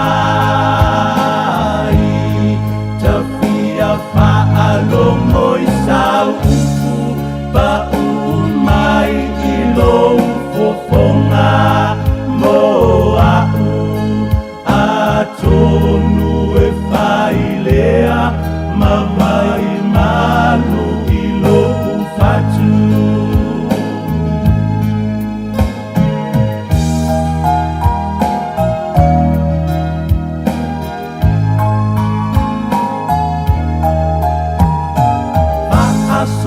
solo nei onai o uma faunga to e te paile amatanga o lata o masaninga ilo una uatu maleloto uafia fia io winga faa aulosa e faalia o ila upele ea aisea walai ona e faapea alofa se ita utala mai o au e alepo ngai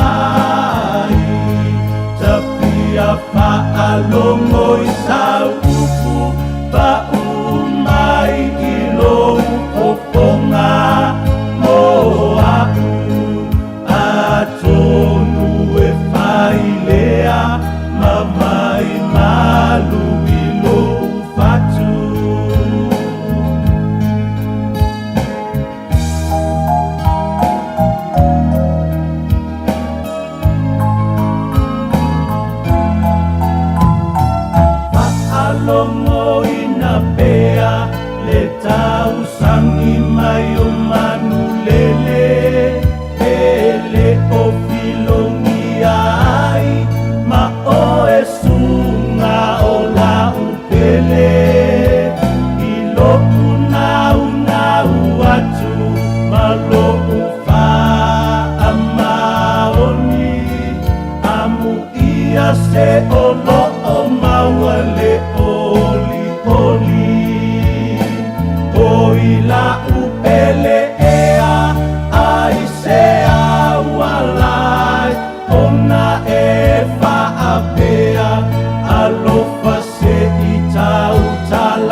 Talofa Samoa, o Atishna Ryan, o le Licensed Immigration Advisor mo le Auckland South Immigration Consultants. E visosoani mo so se tu ai ngā visa e malanga mai New Zealand po Australia. Telefoni mai nei loa i le o valu o tasi o no valu wha fitulua. Po le olua tasi o no valu fitulua tolu o.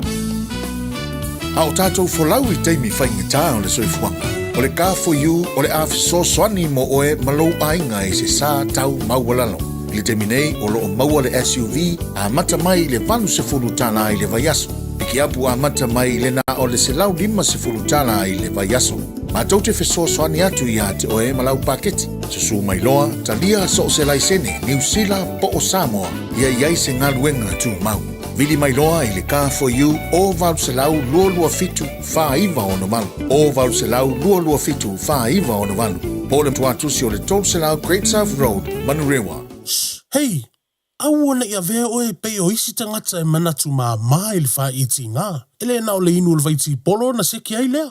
A le vave tonga fitia le wha iti ngā. E ono o le tūlanga e maua I le fever rheumatica, ma e le ai lava se tasi. E mana o e o se e pele le nā tūlanga. Aia. Ave loa na yo walo, e whaile siaki le fō mai whale ainga, o le tausi mai le aonga, po le whale talavai, e vave, whaingo o fie, ma le mea sili ona tāua, e le toto ngia, e ma whai foia na whaile tui le baisilin, e ki lia atoa ai. Saula ia Samoa, i le nei vai tau o le tau mawhanawhana, ia tau sia le leina yo tātou alo ma whanau, whaile siaki, ma whai loa le tongi fitinga. Mo nisi whamatalanga, sa iliana I lunga le social media, Stop Sore Throats, pe asiasi I lunga le upenga ta whailangi, Stop Sore Throats.nz. O le aronanga le sabe mawai o loa ananga tae peo TV, speaker JBL, telefoni Samsung, moenga Sleepwell, City no 4, pusa aisa ma o loa o ngā I leo mukuka. Maua foi o loa tu aisa, vai tau mawha maisi. Tutongi I nei New Zealand e piki alo ai ngai Samoa. Whapsota I mai le Facebook po le Instagram a le Sapa Pia Samoa, pe emaili mai I le buy@sab.ws. Sab, lau fale o loa numero tasi I Samoa. Come on, Popole fua. Vili le Wolfgram Auto Services with a warrant of fitness e maua ai le fisosoani. E mawhai ono o atu siaki lau ta avale le fale e au noa ma se tutongi. Le Wolfgram Auto Services with a warrant of fitness e au auna mo o e malau ta avale. Vili mai I le lua fitu ono iwa wha ono tasi pe asiasiane I le lua se folo Hoia Road I Otahuhu.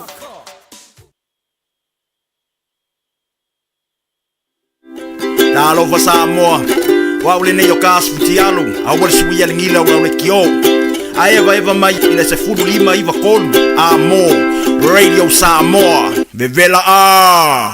David tu mai leo ua lua sepuluh ono minute ona talo le tula sputasi au nau tātou tala I vai panua le ngana perotania taitono lo munia mano tātou tonu ia o tālia tātou proclame pa speaker Family Health Group whiunga ia ngar mana vai pangaloa na seri ia po le mai tai po I ia tānia langa ali Yeremia peapa pepa tonu ina ia le ia Andua kako program seipa ia le tu las lua tatono lo munel mano tato tono me vai ngor tai au nga tono ole bayaso le sululu subalu o yuni lua o lo lima le lama maputa mai ai ia mai pa ponga mai lo fata va toi pata no fa tu taito pa ia tato tono ia te ronei o tono a mamau ia pata pa tu le nganga pa loalo ma lor polau vi ele tātou maua, e ulauna manunu, iau tātou maua ni tai au toa, mani tai au manino,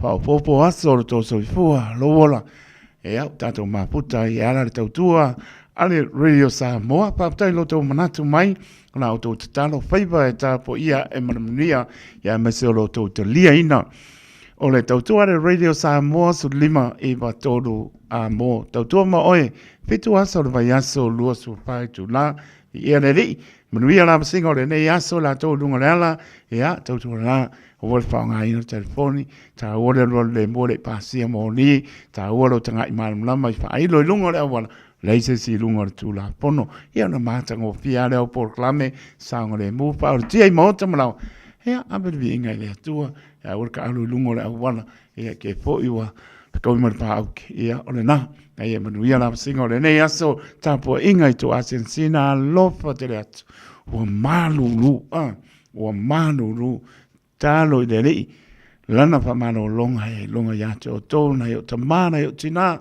tau fiafi soifua a toro tātou tunu leo pingana me o te tōpia le tua pa no manua wasa mo atai au lama nai panawiti nisi po ele o ato tōna manosi pa mano longa le li pa yatu nisi o ainga pa no noanga nisi pere i maputanga o motia malanga na mariu pa mai se le nganga o le li ai manuia tātou po longa i le anga le lei tau tai e suru tātou sa Patalpati uso ya junior tui bai singano kamane sa i le Enterprise Motor Group ya la uso i merponge lo fatu uso junior mia foi ya po fonga usa i matangi ya tuno mau lo fatu i utana a fele ya mano lava i utana a fele male ainga patalpatu o lepa male sea ya lo mai mo mai senior sali male ainga pe po ya Sarah Sharon i viti ya male ainga a tampai makafi au tu fanga seti ya lo fatu uso ya odua marapatu ya Susana ya maleno foano yo ko fo i mai au kirangi uso ko fo i mai au kirangi yo sa we pero ai ma ya masane ya mapeka pe fo i pati ya ma leaso ya mase ya le ulansa ha lue fo lo fatu ya o lua i Wellington e tampai marapatu ya Susana maleno foano tato pero ai pea pa o tato musika ya mese tani apa pe fato nuina le tato proclame pe pa ailo i lungo fongatia Pacifica Family Health Group ya ale ya olena ka ko wa ya seki ya nga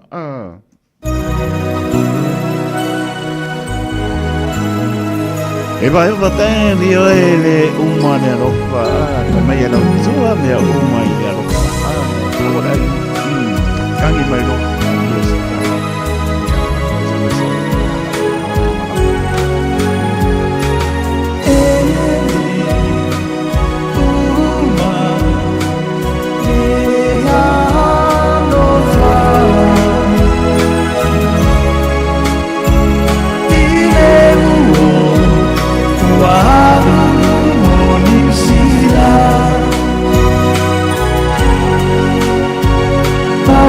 Time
Alofa Samoa wa ule nei o ka hospitalu a wale suia le ngila o le kio a eva mai ina se fulu lima iva kolu a mo Radio Samoa bevela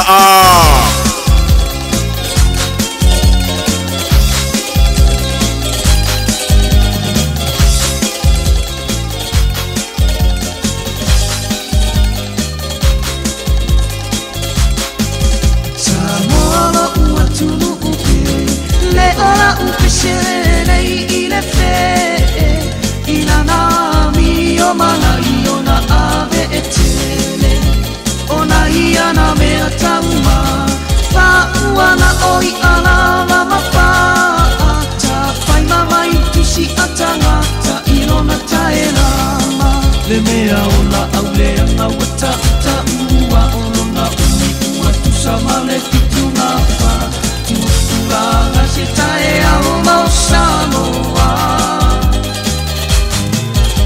Ia malama matango ia talisa faile manu ia lena Ia fai ia mawhai Te alo whanilanga toe upuna fai mai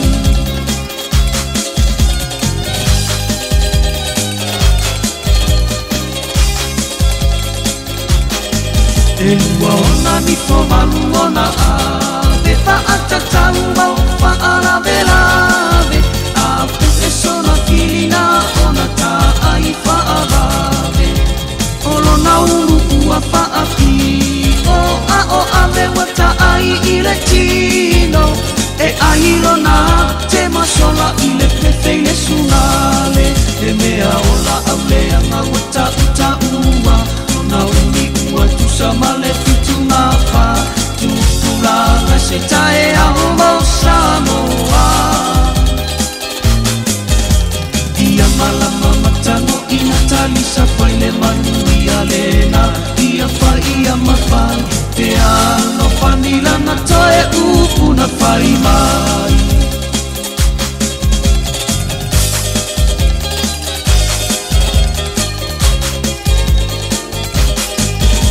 Tanga ila ia na mio Mana ia na whainga ua oba E mata ata ae whaane ai se alofa E lelei i le tauma Mape a whalo na tae lama I le whaawhai ai ke Iwa popo e loloi ai Le mea ola au leanga wata ua Olona uni ua tusamale fitu ngā wha Tupulanga se tae ao mau Samoa Ia malama matango ina talisa faile manu ia lena Ia fai ia mawhai E ano whanilanga toe upuna fai mai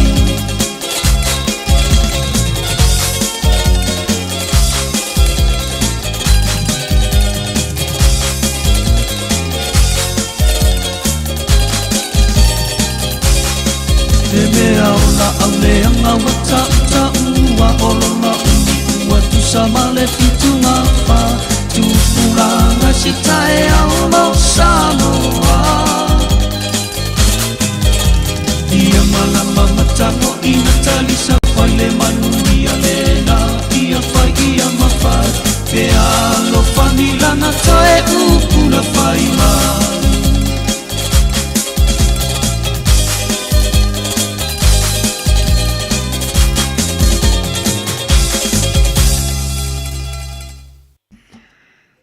O le temele tole mai leo wa su tolu minute o na tano le tula su tasi. Au ina tato tala i vai whanua le ngana Peretania e a tatono leo wa tonu mai se itoe wawa etu po o tonu mai le pionga ngana mana mai whangaloa na seri ia se i pai posi tana longa tonu vai aso i le tautua le Pacifica Family Health Group. Ia, i le ngana whaanoano o te oporopa mpataro patu le pionga paretua ngana mana mai se ungane peiloa ai matango fia le lofo le i lo so i formia pataro patu le ngana whaanoano. Ia whatalo whatu po e lau whionga taiton ni tae au pou whamalo lava le tautua mai nā hoi tu o tatonga ring. Ia wha pēnā hoi ia le Taifua manuia o lo o mai tawina lava o lo tu mau pele lo fole tu nai tu. Ia te whatalo whatu e fo ile pa ia male malo sa moel ni tai au po. I tupu matamali i sunga i whawhia ngainga mo lato whautua. Ia i mai ser pa ia lasti lasti.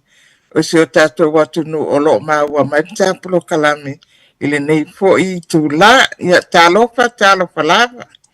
Maro tanoa ngarman mana le lawa mai tawina ya ui fo ina maranga tu Samoa fo mai ya leo le ni do fa fom lo fa leo tato ma puta ya en la fo ato no le tata mi ya ta por klame ma sani fo le tautu ale Pacifica Family Health Group ya a fo ni fo tuanga ya fo tu langa tau no o ya fa fo ngana si ta no ngarman mana ya fa taya taito mo for sanga fo yo tam ta upunita ya Ia anto e whaamanatu atu lava Samoa, o le fulu o lo pepesi lava i taimi nei, ona o lea ua tatou iai tonu lava i le amatanga o le matua malulu lava ia le nei fo i vaitau o le tausanga, o lea ia o le whautuanga, ia tatou wa mataala, ma ba aime e te tau ona whai e meite lava o lava. Lava ma whanwhana e whitau i mole nei fo i tau. Ai mai te le whanau la aiti. I le o atua i a onga. Ia le leia lato o ma whanwhana. Ia leia lato te e vaem tō tini. Ia le ngata fo i lea o tato tua a. Sinastina o lo o nofo fo i tono o tato pali. O le tele o mauta malawa o lo tato nofo ai. O le malu luia taito. Ele ngata i lea, ai e te fiolina lava le, e te me te wina le susu, e moistia le ea, e lo o iai. Tasi le vaenga o lo o atili ei ona maua ia le pulu, e tato wa tua asinestina, ona ele o maua se ea mawhanwhana, ele o maua fo ele mango po le dry home, le e mana o mia.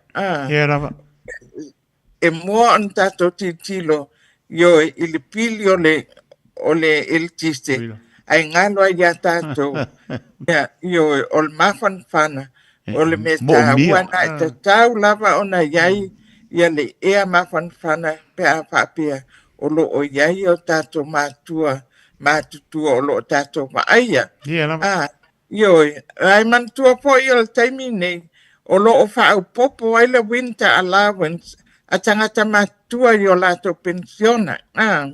O le winter allowance le nā taito. E fsatoani, ile tutongina, o le pili o le mali, o le elitiste pe a whapea, o lo o whao ngā i le hita.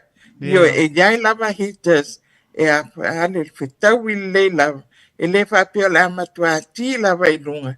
Ia e tau lava ono fuafua. Ina ia maintain ai pea ia le mawhanwhana o le ia, ia ma le mango o le nofuanga o lo nofuaina i o tato a matua. Ia e mese po i o lo o yalpana ula iti. E le o i la onga. A o leva ai e tono pale. Ia e tasi leva ainga. To a tele o ainga. E le to tasi se si a mai e mai teito. E a papea lava to a lima tamaiti ma le ama tanta matua. E a mai o malava tanga tua fo i la le ua pepesi e le pulu tono o tatou potu ia mawhale o lo tatou nofuai o le ia tatou whaitete. A whaapea loe maua teisi ia unga le pulu ia tau mawhai ona isolate este ia le tangata lea. Le nofuai. Ia aua i oe. Ia whai le mea le sa tatou whai e le teimel COVID. Maria lava. Ia te i vanga nā lava ua okay mai. Ia on to saula ia lea. Awa o le tale atu a leisi ia pipisi atu ai wha ua i leisi. Pipi i pōlinga o nā tangata po o lava lava. Ia ele ngata na ia o lunga o mea ai o lo o iai. Ia pe mana waina fo i tasti lea au wala pe avea ia le tiama. I tono o mauta malawa ai maite lava. Ia pe atato whaaftaa i pe ato a tele nisi i se apa. I tono o te sio manga. Ia ai o tangata fo ina o lo o maua. Ia unga le fulu man tua fo. taimi nei o lo whaangaso lo pea tātou tūpui o le fulu. Ai mai se lava pautuaina tātou whanau la iti na ia ave whaatau no o matupui wa whaawasenga ina le malo. Mo tamaiti o nā whaela i tupui o le fulu i tono ina matupui o le misela i tono o vaitautanga na.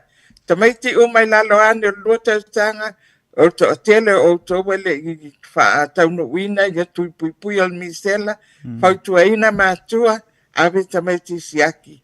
Po o wha o na whai an tui ia. E le ngata po i lea taito i alfa manianga lea wa ngā lua iai ia Pacifica Family. O le astona i nei i nai o Tara il Methodist o Tara i Alexandra Road, Faletoi Hall, o le a whai ai le tuwinga. A le fulu, misela ia ma tuipui o ma COVID. Ia awa fo ila ia ila to o le Methodist o le asa auni atu il fontanga tele fo ia Samoa ale Methodist Samoa o le ala wa ia le vaenga na wa manatu ia le ia Pacifica Family avel o nanga le fatasi ai male lang sua fo ia stunga listea ia mtanga luenga al Methodist al sinoti ia ena ia avea lea avanoa mo ilato umalava lo sauni o ile fontele al Methodist i Samoa ia iulai le avanoa ne ia faia ia to tupui mantua o lo pestil dengue fever i Samoa e mo ilava ia ai a pupuia lava o tu i o fulule ia e mawhai lava o na ia le malo si anga o tatou tuina e pupuia ai o e mai o dengue fever mantua o leo atu o tau i nei i le malulu atu loi o le mawhanapana tasi nā mea Babe e puru o na ai da taia tatou o le fulu ia male alatu le nofo i lalo le paipa e le ia mana ia na wata tato i loa o to tele fo i lato ia e mamai mai ai e le ngata la na le fulu a wasa wai wata le ma tau le au le manawa a wa fo i la le wa a fia mama ia e wai ana pneumonia a fata malai loa ia wata titiale au mai i nei o lea ia tato no fauta tato ia malanga ngai Samoa o ia tum whapena whailo tupui o fulu ele ngata ilea va ai au whala au e tau na ave pe whape umina i alu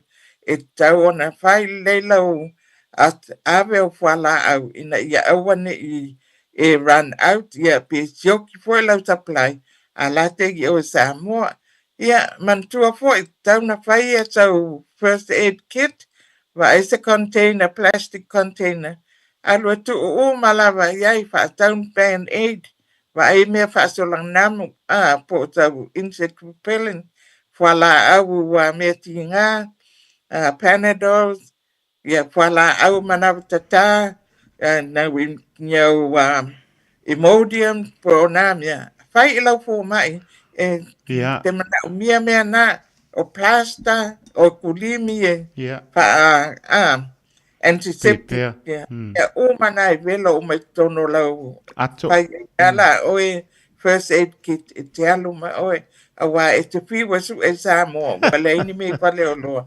ia ele ngata ilea ia ole tau ngata ia awa wale to tau ngofia me Samoa nei vai tau o fautuanga na mo i tātou lo Saoni e o Samoa ai mai se lava e la tau lo Saoni wale wa po i mai ele e whakasa mai la tau fontanga o i la tau po i ele i whaia la tau tu i o fulu o ai ia nau mai a wa mamai o le si vaenga nau mai ele i nau ono le fono ai tok tope mai ai le i whaia le fono o lea ia o tau uma o le Methodist o le avanoa nei wa manatuai a tatou wa au nanga ia o mai e whaia fua e le whape o tongina O le pai a pua. A o le avanoa lau taimi.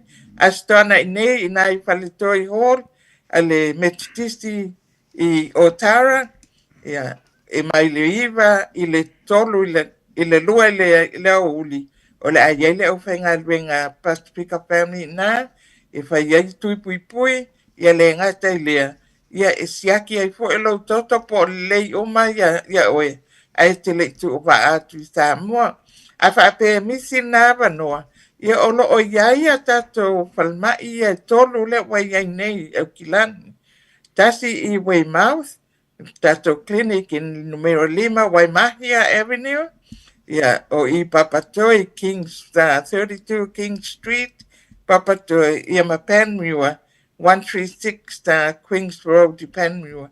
O mai ai e pai ai nā tato tui pui pui. A whapea lava fo i e le mawhai e oe ona to tele tamai tia pia pai tui. Ia vili mai tato telefoni. O le mawhai ona o atu lau whai ngā luenga. E whai ia le tui pui pui o le whanau i nai le whale. Ia maisi lava tato au nanga a taito.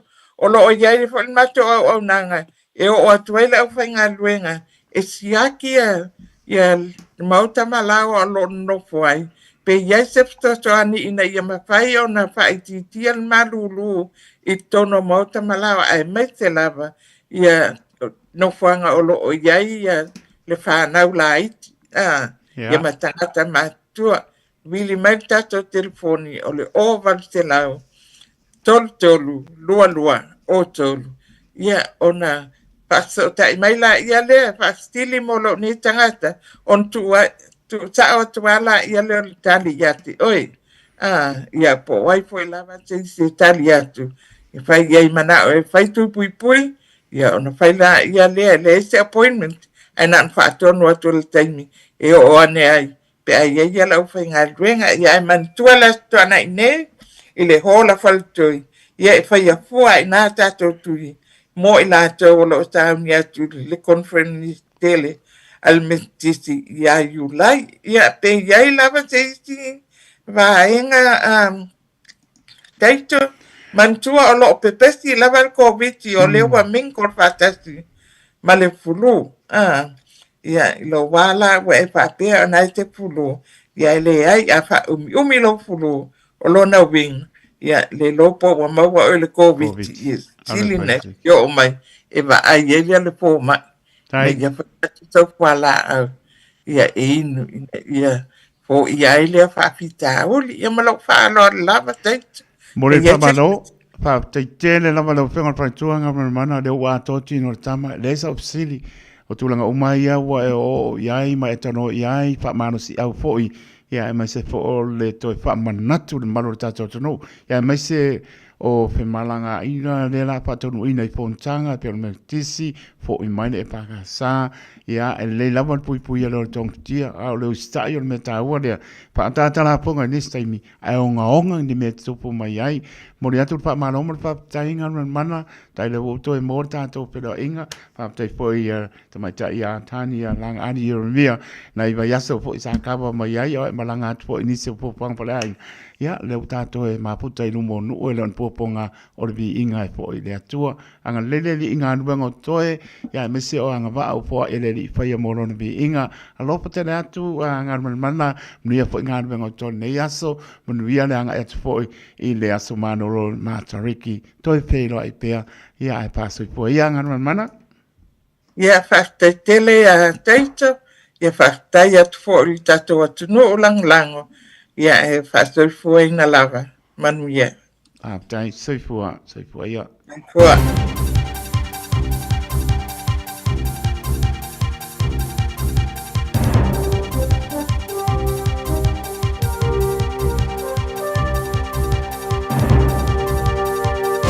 In this update, the 2030 census is being scrapped with the government and Stats NZ choosing a cheaper and smaller alternative run yearly. The 5-yearly census has been forecast to significantly increase in cost, and the government deems it no longer financially viable. Stats Minister Shane Oretti says he hopes this means that data will improve over time. This is what the targeted sampling particularly will look to address, those communities, those smaller communities that first of all may not be well represented in our current census collection method anyway. Emergency services are responding to a serious crash involving multiple vehicles on State Highway 8 near Lake Tekapo. There's believed to be injuries. NZTA's lowered the speed limit to 50 kilometres an hour on parts of the road this week due to icy conditions. There's been a modest rise in consumer confidence, though it still sits below average. The latest Westpac McDermott Miller Consumer Confidence Index for the June quarter shows a lift of 2 points to a level of 91.2. A level below 100 indicates that there are more households who are pessimistic about the economic outlook than those who are optimistic. Westpac senior economist Satish Ranchod says the index proves it's been a bumpy and uncertain few months, and many New Zealanders are feeling nervous about the economic outlook. Speculation over the fate of Auckland's singed New World Victoria Park supermarket. Fire investigators are determining what caused yesterday's fire. At the same time, assessors work out if it's feasible to repair. Foodstuffs North Island hasn't announced a preference. The Herald's property editor Anne Gibson surveys a potential option that the location's zoning would allow. Does Foodstuffs put apartments on top? Do they demolish the whole thing, put down a new floor slab strong enough to take high-rise apartments? Christchurch police are asking the public to avoid an area in Hallswell while emergency services attend a serious incident. Witnesses say multiple armed officers, detectives and ambulances are outside a Rosamond Place address. Police say it's self-harm related. That's news. In sport, Moana Pacifica are downplaying their dependence on outgoing skipper Ari Savia. He'll miss Super Rugby next year to take up a sabbatical in Japan before making a 2027 return.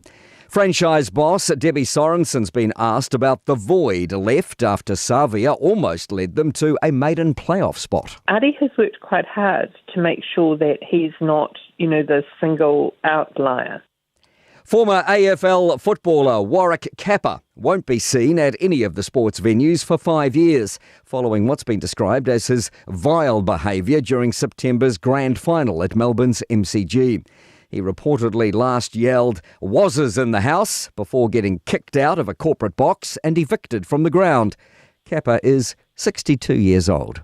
That's sport. I'm Malcolm Jordan. If you feel for SJC valuable mo so malisi, e failo antula na sa ilinga se leni, e tawala ile wakafoni, ole afaile astona ia so limo Julai, ile Barry Curtis Park I Flatbush, e vala au faalo tua I ainga mawo, o mafutanga ala umua ese, ai maisalo tanto ainga malisi, tato te fia fatasi ia ile aso awaso tanto sao, mo le failo aina ole fitu lima tausanga, ole kolisio sangato Yosefo, fa peale fa awa wina ole polokalame o skola sipi, moa onga felela malisi le rei tausanga. O le sini au tu o le fitu lima tausanga. O le sulu o le wha moe mo le kolisi o sanganto Yosefo. Malisi e ua mo mia e le tanto lau mua loa au so swani. Tu lai mai an tanto ngā lulu e masava vali whaatasi. Le rei wha moe tā ua. Awale atina ina. Ma le wha le leia o sanganto Yosefo. Wa wanoa pepa e whaatino ai lau foai o fisa o le Pacific Easy o Tara o Tahu mamangele. Pe fsota I mai sui o le komiti I le ovalo se lau o tasi o nono. O le lua fitu ono fitu iwa fitu wha, ma le lua fitu ono fitu iwa vanu wha. Whamaruia le tua I lauanga le lei, ma ia maruia tele le whamaratuina o lo fitu lima tausanga sanga to Yosefo. Measles prevention key messages.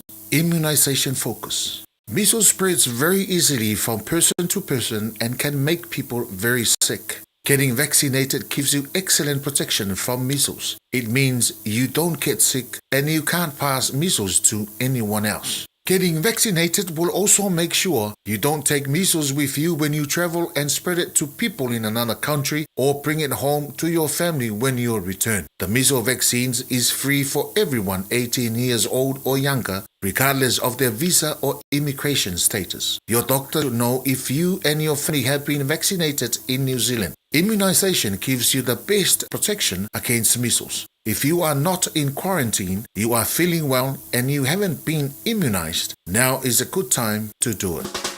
O i sauni malanga i Samoa, mana tua loa le Moana Rentals, e maua so se ta'avale e te fili mai ai, e tusa ai malu manao. E mawhaiona pikila ta'avale i le malewa lele i whaleolo po o whangalii. Whapealo tātou ofisa au tui ala fua, pe mawoli atu fo i le whaletali malo o loo e whamautu ai ngā whaabitoa. Lo i le tātou insurance cover e te fili mai ai, ina rei tupu se whaalawelawe ai o loo iai le puipuinga. Mana tuolo i le tātou account i New Zealand, pe lafo sa fo i le Moana Rentals e whaonga ai le Pacific Easy, pe whaonga fo i le credit card e whaatino ai le tongi ina o lo sa. Monisi whaamtalanga wala au le Pacific Easy i le ovalu se lau o tasionono. Ponu mera masani au kilani o le lua fitu ono fitu iwa fitu wha, po le lua fitu ono fitu iwa valu wha. Matalo sanga e transfer o e i le Moana, pe asiasiane i le Facebook a le Moana Rentals, po le tātou upenga te wha ilangi o le moanarentals.com. Moana Rentals o laupaanga e taitoloina oe a o e malanga asiasi i Samoa. Talofa Samoa, o Atish Narayan o le Licensed Immigration Advisor mo le Auckland South Immigration Consultants. E visosoani mo so se tu ai ngā visa e malanga mai e New Zealand po Australia. Telefoni mai nei loa i le o valu o tasio no valu wha fitulua. Po le olua tasio no valu fitulua tolu o. Malo soy fua, o se fufonga Samoa, Radio Samoa, tasilima i vatolu amo, se kia Radio Samoa. E vai minuto e o te ale tula su tasi, ta dono lo mlian mano tato tino, e ale nau whafonga i tato tala i vai whanua na ngana peritania, ia mes por tato por klame le tautua le Pacifica Family Health Group, le whiongar palitua ia ngarman mana vai whangaloa na seri, ia o loo longlongo po i ina lama maro tātou tunu tātou uma e teimi pe lama o na o pai atu. Tātou e soi fua maona e tatano ia e whaata mana po aare tatano anu mga anuenga. Ia pe mare upo a tō tino tama. Ia e whaata mana i tātou e meise o whainga malanga le ua sauni fo i pōntanga ia e while mō le li o le saunia le lei pe o na saunoa le paritu e angaran mana. Saunia le lauta mai ato e ave e o wala au. Io e ta pena uma e sao. Alo e makua tala noa lau family doctor. Ia ta pena uma mai mea. Ia kuro kongo le ako. Ia nga e ave rola. Te alo moro mauti no. Wa e ruatu te le ta pena atu. Se le toi tau whaatonu ina le pa ia mara mara le atonu. Na le fautuanga lama le tautua le Radio Samoa manise o nanga soifua manoloni. Ana ua lama le silfia, ia kau ke e po i menga o tui ma le fia kama a ma le fia kenge a. Ia e unga pa u le E for empty, po le E for enough. Pa penga soifuanga le tato te iai. Ia le lama le tato stai pa longo i mele lei. Tato te mau le fia le aruanga i luma soifua maro tato wola. Pa iua te la ngona wale ato toa whana ngona o lotino. Anu loe vai po mai. Awa te toi tu atu seisia. E tu la muri mai pe tu atu atai au. Te la ngona lo anu loa. Ia na e mone o lo fia. Te po imai ma lo fia. Vai ni family doctor. Ia whai lo iai mea o mon tu lango iai. Ia wha pewa o wale furu iai. Ia whai lo test po le lo COVID. Wale lava so i fuam tato wola. Ane lama e anu COVID. O wale furu. A wale pepe fue whai le kui. A maua mar COVID. E sen manga ia. Ngau maua. E tonga piti ai lale no po sea. Ia wale o koe sufa so no po sea ai. Nau lima so no po sea ai. Ia ono loa so. E toi whai lau test a whai ua. Okay, me uma ona e toi back to normal la ia. Fo inga anuenga. Ia me se o tiu te tau. A whai lama o tu maurisam. Ia au eke ia wha maongi ai ke mawani mea lei. Whakalase uma koe teste. Lisi asa so. Ia alo fe whaile testi ke o mawar COVID whape a mama. Ia tūranga leina ilo ta pena iai. O lo ta tano. Mana ta tano mga o mga anuenga. E sena mana ia. Mana aule o mara se lau tolu. Lua o tolu. O le numera ngā kapa ia so i fumano loina. Lea tala noa mai ai ia ngana mana le tautua le Pacifica Family Health Group. Le over se lau tolu, lua o tolu. Over se lau tolu, lua o tolu. Lato eventi le fai le asto na inei. O le asto na inei, le fai mei o le ibanga i le lua. I nai le Kalesia me tisi Alexander Street i ngai i Otara a Lastona. Ia fai e tui, fai fua o matu e vai. Nei se mea lua i fua seleng, fai fua, e kere maua fai ngatanga e pasia manole nei. Wai ke pasia lole, ua kua mangoa ki a poro mui so kulang. Ia fai e koe fua imfa manatu atu. Alato i ventilale fai Lastona i nei. Nei banga le lua na oli i nane Kalesia me tisi i Otara Faletoi Hall, Alexander Street i ngai Otara, malenganga whaanoano. Ia, tono lo mrian mano tātou tono whanga solo tātou porklame, hanga i atu le porklame le mo oe, mai ele anu whaapso taipo leo le sunga atong sia, Pio Wilson le tautua le Omega Gas, Charles Fulua, Mailo au, matu lo lima, tātou tau mamai, ko mai e ka ika sokanu. Ole nā.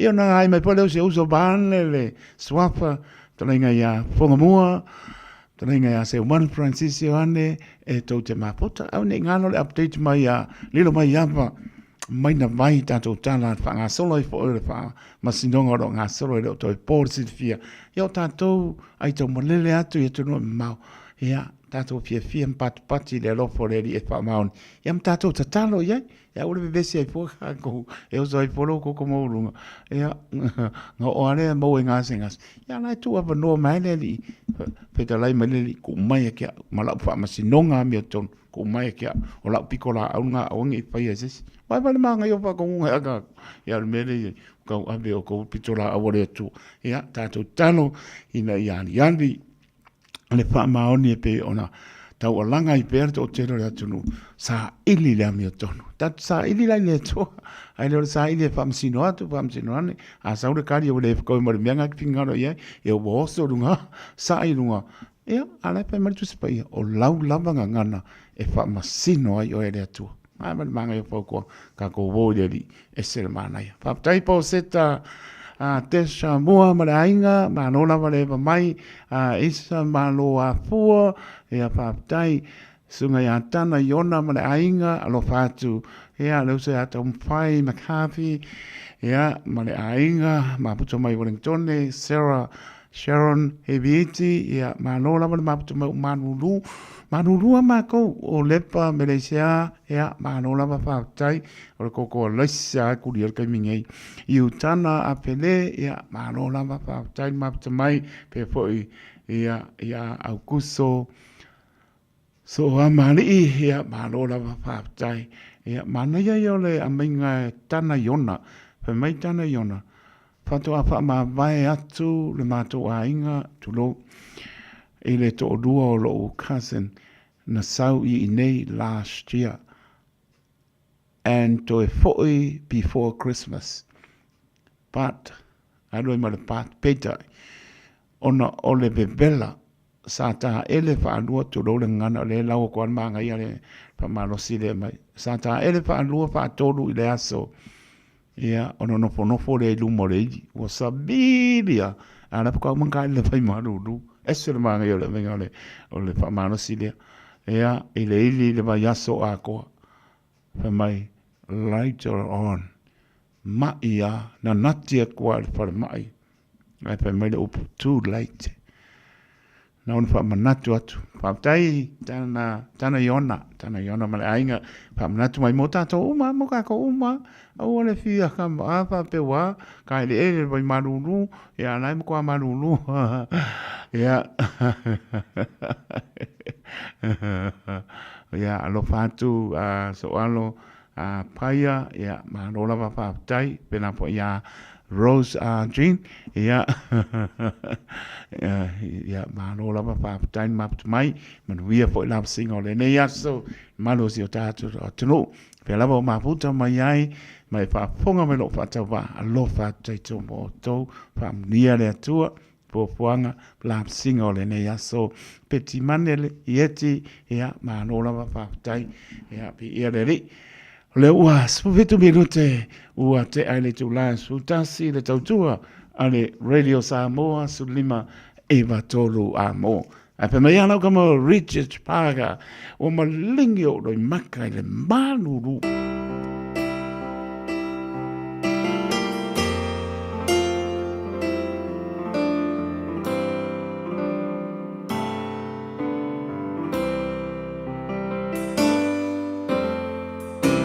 Oi matawa malingi ua ole loa polea Po sa uanga sala e ua e wha pena Le maua o se mo na ole manatu ia oe Ua umai lo unei wha moe moe Timunga malela o te alu pea I lo ua lofa ia ore dia I le mumulu ese le nei avenga Masalo o lo ua lofa whaavalea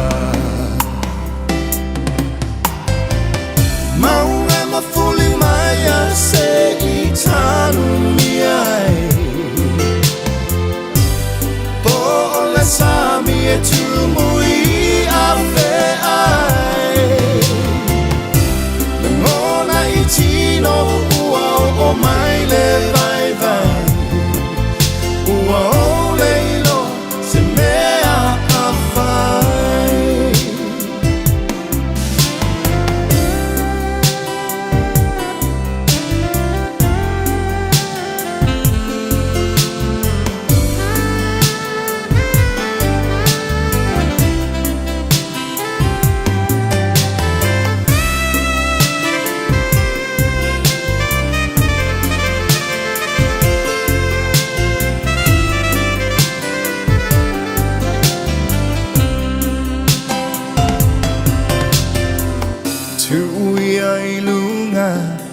te whasoa O te inu pe iai O a o lau tau tonga Se matangi e se I e ave sea Le ne whaingata I aso uma Maunga mafuli mai a se I tanu miai Po ole sami e tumui a fe ai Ngona I tino ua o mai le vai vai Ua o leilo se mea a fai Maunga mafuli mai a se I tanu miai Po ole sami e tumui a fe ai Ngona I tino ua o mai le vai vai Ua o leilo se mea a fai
Auckland's given me so much. Now it's my turn to give back. This place matters to me. That's why I'm standing. I want to make a difference in my community, so I'm putting my name forward. I'm tired of watching from the sidelines, so I'm stepping up. Ever thought about stepping up for your community? Now's your chance to stand in the Auckland local elections. Visit voteauckland.co.nz to learn more. A o tātou wholau I teimi whaingatā o le soifuanga. O le ka for you, o le awhiso soani mo oe malou ainga I se sā tau maualalo. I le teminei o loo maua le SUV, a mata mai le valu se fulutala I le vaiaso. Piki apu a mata mai le na o le se lau lima se fulutala I le vaiaso. Ma tau te wheso soani atu ia te oe malau paketi. Susu mai loa, talia so se laisene, New Zealand po o Samoa, ia iai se ngaluenga tu mau. Vili mai loa I le ka for you o valu se lau lua fitu wha iwa o no malu. O valu se lau lua fitu wha iwa o no malu. Po le tuatusi o le tolu se lau Great South Road, Manurewa. Hey, don't be that guy or that auntie ignoring a sore throat. This isn't just some drinks and lemon tea in your sweet situation. Untreated sore throats can lead to rheumatic fever. Nobody wants that for their family, eh? Go get your Pepe's sore throats checked at your GP, school nurse or pharmacy. It's quick, easy, and most importantly, free. So come on, whānau. This summer, take care of your tamariki. Get it checked and get it treated. For more info, hit us up on socials at Stop Sore Throats or visit stopsorethroats.nz. Talofa Samoa, o Atish Narayan, o le Licensed Immigration Advisor mo le Auckland South Immigration Consultants. E visosoani mo so se tuai ngā visa e malanga mai New Zealand po Australia. Telefoni mai nei loa I le o valu o tasi o no valu wha fitulua. Po le olua tasi o no valu fitulua tolu o. Ua na o le Radio Samoa se furulima iwa toru a mo e tautuaina o e ilangu ngana fitua so le vai aso. Lua su fitu minute o te ale tula su tasi whapunga nisi o tātou whasalonga whapesi nisi le moso ta inga marisunga ia Erika ba tau le tautua la Ignite Colleges ia ai leloanga atu le Iwa Balu Curse Road I Wiri Iwa Balu Curse Road I Wiri pete malau le olua lua lima whabalu tasi lima ono olua lua lima whabalu tasi lima ono ia silimo Erika maua lelei ia te leo manoa tūlanga I ngā nuenga ia manisi o pā moenga ia tala noa iai e leilawa le hau ili mai o te mauailo fia sa ili sau ngā nuenga te le po ilato a causes o lo panga solo ia e whaifua ai le mānai ua whelu wai solo lungo le awara ma le omo le awara māne whaponga le tunu ia nana ko mai amango ia oi awara pa ye o tunu e mamaure ka ki ai awara ia pa ye ai sa mo wai makolo le whakaru kuri mai unu pa pani Ua mawhai o le aura tula polo kalame le leimo o ia so taitasi ona o le langolango malo si le whale maliu a se alo le atunuu o ese tātupu Funeral Directors I Manukau City. O kalame le leimo oe, sa alo whala. Tu se e peru e se furuma le tolu o lona whaiupo e se furuma le lua. O lea, na pupu ngā tia Yesu I tua o le whaite to o le aai. Ina ia whaapa ia ina ai e ia. Le nuu I lona lawa toto. I le whenga inga tuai. Na whaatongu e le tua Mose. E whaatonu a rona ma le awosi taulanga. O le taulanga mu mo anga sala. O povi poa ma oti poa. A ano ma o povi ma oti nei. E se sunu I lunga o le whatapai taulanga mo le taulanga mu. O le toto e ave sau wina I to tonu o le whatapai taulanga o lo I to tonu o le potu pa ia o le whalawhatapai. Ai o pa uma ota uma I to toe mai I manu vai whai e na ose le taulanga. Ia avatu I tua o le pā, o le tua o le nuu, ina ia matua su sunu ina ia matua liu efu uma ota nei tua o le pā. Leo tu sia epe. O Yesu, ua taunu uai mea uma na valo ia, matu sia I le whengainga mua po le whengainga tuai. Wana whaasa tauroina Yesu I tua pā o Jerusalema, I Korokota po Kalevario, o le whaola tanga o le tongi yola, mo le lalo langi uma. O lea na hanga no I atu, ma whamanatu atu e Peru, I tangata Kerisiano Utah ia. Ia tātou o atu ma muri ia Yesu I tua le pā. Awa, o le tātou maru. O le maru whaaleanganga e le whaia I limo tangata. O le laumua, o le city, e le o Jerusalema lea o lo iai nei le lalolani. A o le Jerusalema fau. Whaale langi wa umwana ta penda Yesu. O le tātou whata whai taulanga. O Yesu Keriso lo tātou tongiola. O Yesu le taulanga o le tongiola mai yanga sala uma. Talia o ia e a vea mo whaolo. Manatua ele lei mo oe. O le ese tatupu Funeral Directors o se fale maliu Samoa o le tali foilea o taimi whengata o na o le malanga al maliu maleoti. E mawhaifoi o na latu awinatu ma awina mai tino maliu o e pele mai so o se atu nuo lalolangi. Wala auno le ese tatupu Funeral Directors I le lua no lua toru fitu o. Lua no lua toru fitu o. Pea fiu ane ele se fulu malevalu Norman Spencer Drive in Manuka City.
touch me, Lord.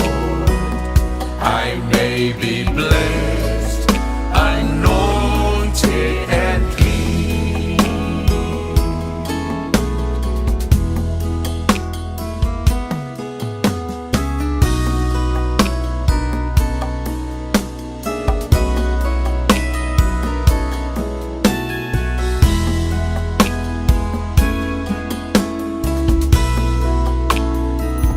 Ina ua e pai mai, ma'awe ese mai a'u mai manu. Ile mea sa o savani ai, sale ai, maso ufa'a moe moe.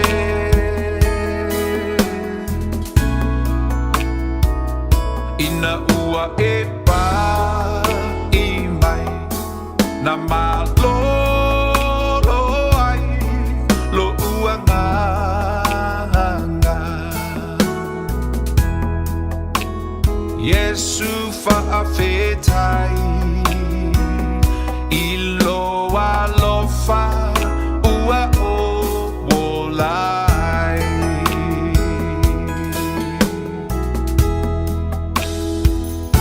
Ina ua e pai mai, ma'awe ese mai a'u mai manu. Ile mea sa o savani ai, sale ai, maso ufa'a moe moe.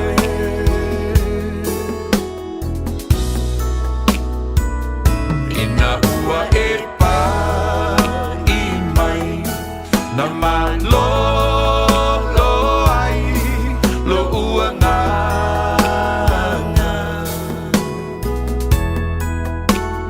Yesu fa'afetai, ilo alofa ua o wolai.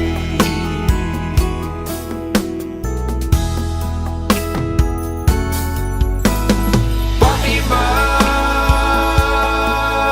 Yesu, toe pa'i mai, i le ua ngasala, olo pa'i mai, le ali'ie, o te malosi ai, fa'au'u mamamai.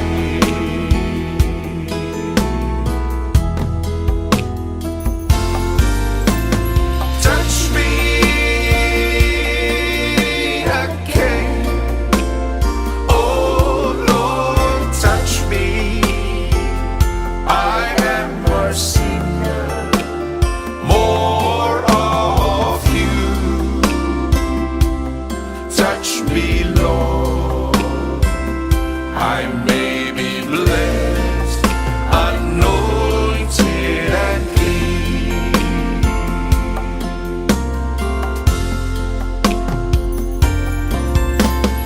Pa'i mai Yesu, toe pa'i mai, i le ua ngasala, olo pa'i mai, le ali'ie, o te malosi ai, fa'au'u mamamai.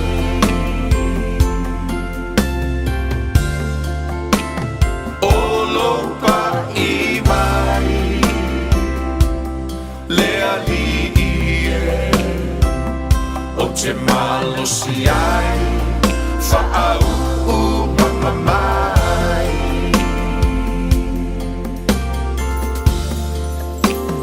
More of you,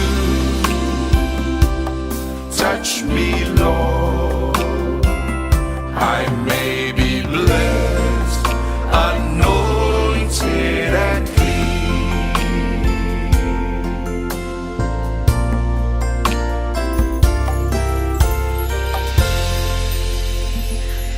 Ora si whangamania pasta poni whonuti mātango whie le pese. When you judge me, Lord, te pa I mai wa o mālolo. Whao wina ma o mālosi ai. Mātango whie o po le pese.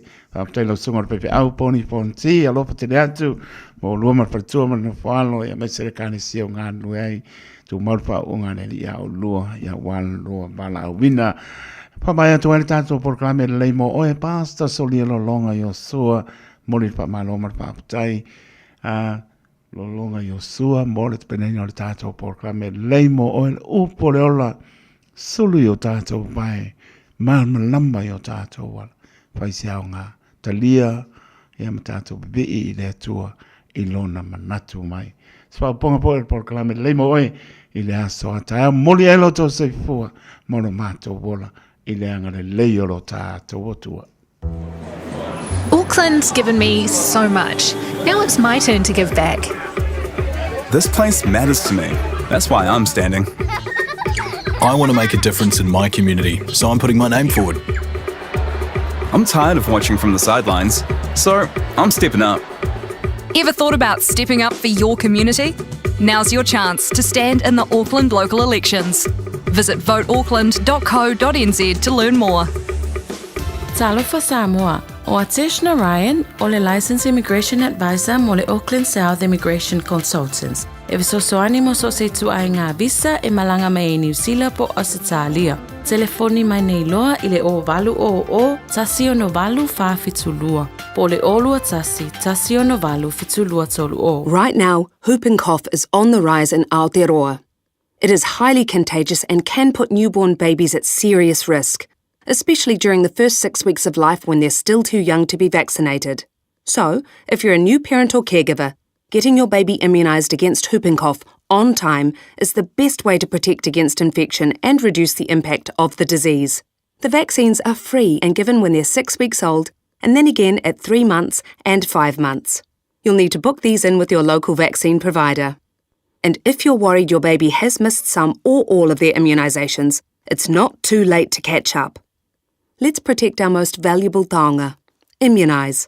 Talk to your trusted healthcare professional today. Wasilia male luas full tausanga le tautua le Aro Memorials. E ngau sia lantu maafa amanantu I oloa anangata. Maua maa e fua I lau whaasoa. Mawhaifoi ona lei bai, fausia I lo manao, malafoina I Samoa. Tatala mai le asunga fua I le asfarele mai le iwa le taiao I le lima I le afiafi. Ma le astona I mai le iwa le taiao I le tasi le awauli. Afia ne loa I le lualua o Massey Road I Mangele, tolu tasi tolu Great North Road I New Lynn, po le tasi fan tolu Cavendish Drive I Marukau, Petra Yane I le aromemorials.co.nz. Le Aro Memorials, wasilia ma le luas full tausanga o lana tautua. Kau koi le kua, e kui foro kingo le palpala, ke le wha maangalo e, kau ke ka I la kuku ko wai ko fia ko pula I whamua. Whafo! Se I la foa ia, le feitanga inu ule aina.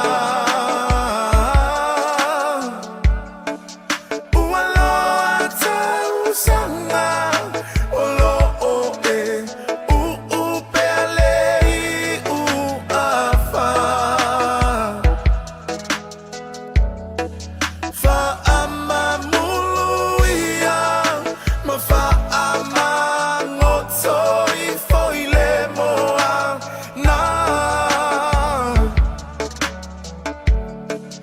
Uata uafi afi olela, ilo soi fua malo ola. Tasilama le manama, na taua I foai le la lolangi. E tasilo tafa asino manga, o ta ele o fanua masuafa. Ai pe ai sea ea, ua e na uai I le pule.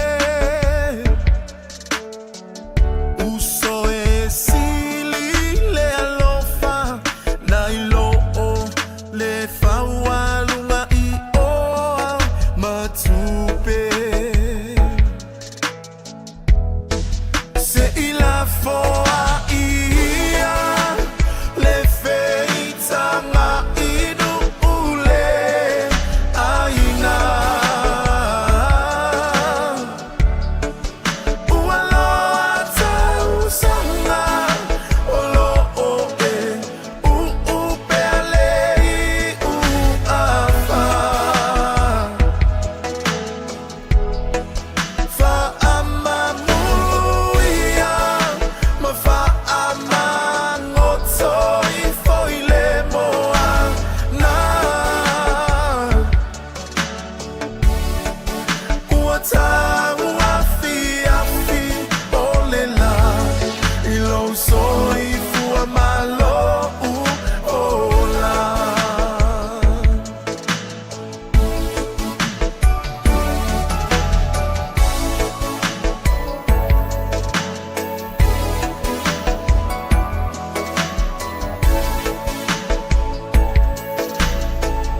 Asanga faya ifea lota uaola fa amawalulunga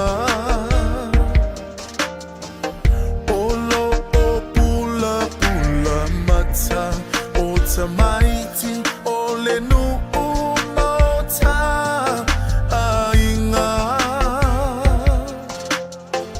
au o maile pala au tatele saule ola efa amavau ai om tito atuli atu sawia ta fa ta fea ile au se la foa ia se ila foa ia le feita ma inu ule aina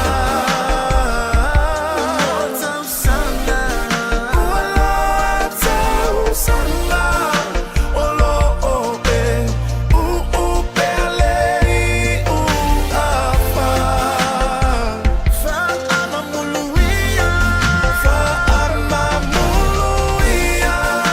ma fa ama moto ifoile moa na uata uafi afi olela lo soi fua malo ola uata uafi afi olela lo soi fua malo Nalo fa Samoa. Wa ule nei o kasputi alu. Awar sui alingila wa ule kio. Aeva eva mai ina se fudu lima iva kolu. Amo. Radio Samoa. Bevela a.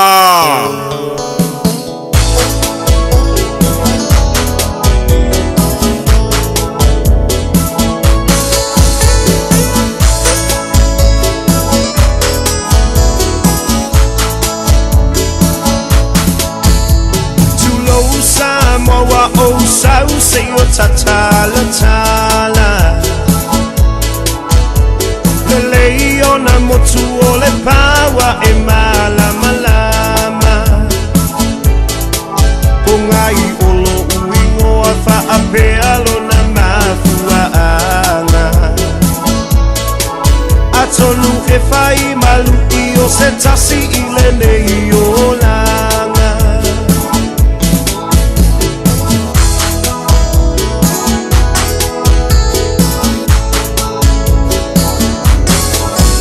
Tasiva valulima e te upea ilo uanganga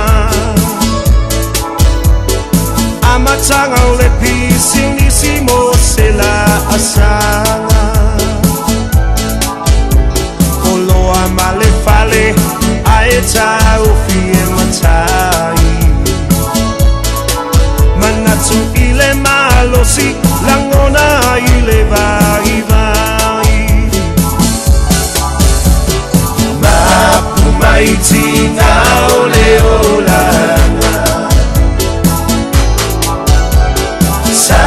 au tele fatupu au se tala Polonga e tau mawhaie a tina e Nau ia maua selu manai Atali i le anga leanga Le ai se ono sai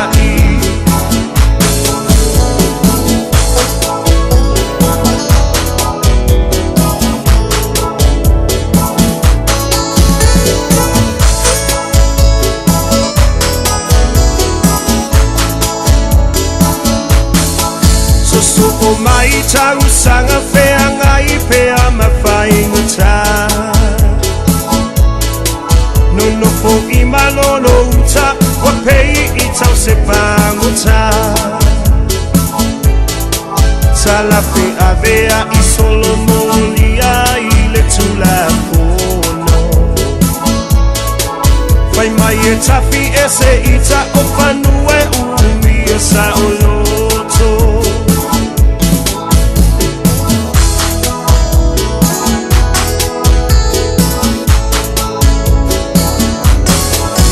Pena nati I ngā uta o le puiai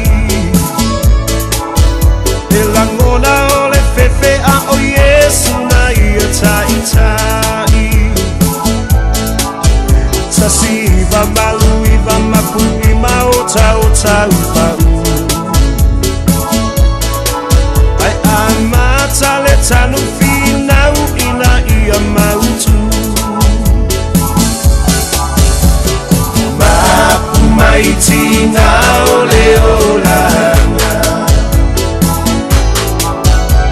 Samoa utele fatupu au se tala Polonga e tau mawhaie a tina e Nau ia maua selu manai Atali I leanga Le ai se ono sai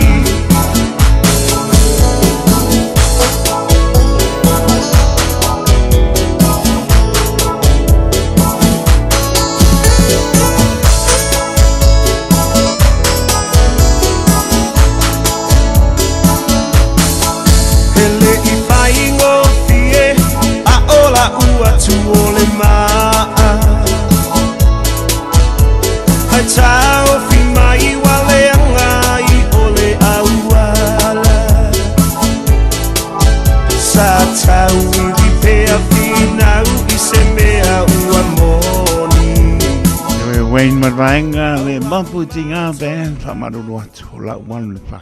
Ia ko mai kai ka se o ka le wa toe baru minute tali tu las fulua pats mai le tlenga ia ponga moa por tlenga ia se Juan Francisco ane to te maputa se pai po stai mara piapi pa tala patu ia moi foi petimane ia ti mano la basila taua I whai ngā sau fo I mānola mapautai Sandra Sarah mānola mapautai Ezra Elijah Ezra Elijah o ai fo I o pasta poni fonti lenga fonga inga le peselea when you touch me Lord ele o tio whai lua pasea koe le ringangi o semi whai lua taimi ia o tio whai lua lenga usua le peselenga kau māku tu ulfeitanga.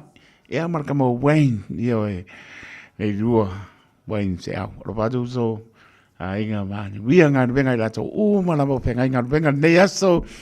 Nei se mea liro si whangarele. Whamria ia te o tau. O ao tau ngā ruenga e muli ia te o tau.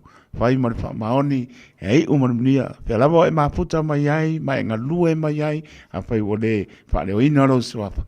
Whamria rea tua. Mano rea tunu o I au kirani mano tau tua oi whapetai. Whapetai tele lo tau manatu mai lo whatau waa mano tau talia ina. Si upapa, samili mane, kile I o le trim, o le pole, le foi anga iak. Ia, mano lama le mai, lo whatu. Ia, whapetai tele lama, lo tau talia ina lo whatau waa mauta malawa. Nei aso, lo ngā tono le vai aso, leo spulvalo yoni lu oro lima vi iarere la sa ngana o le tau tamari so po utu le ngana taitu e pato e se a taitu le atunu e pele lorot whamangalo mai lao tō. Ona, ai manuia sau maaptanga, ma le ponga, le taringa ia ponga mua, po le taringa ia se umana Francis, i oane se pa ia poi, se taimi o le ori, o ngalo, update mai, pionga anilo mai ava, mai na vai, ia whanga solonga o sinonga o whanga solo, sa mose o tātou tunu, mana tua pe la o tō talo, whamria nere, tu asin sina le atoro tātou tunu, la singo le nei aso, awali tia me uma, ile anga le lei mai o lo tātou tua. Taito taloto le au na saipua, ma ia manuia.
Dear brothers and sisters,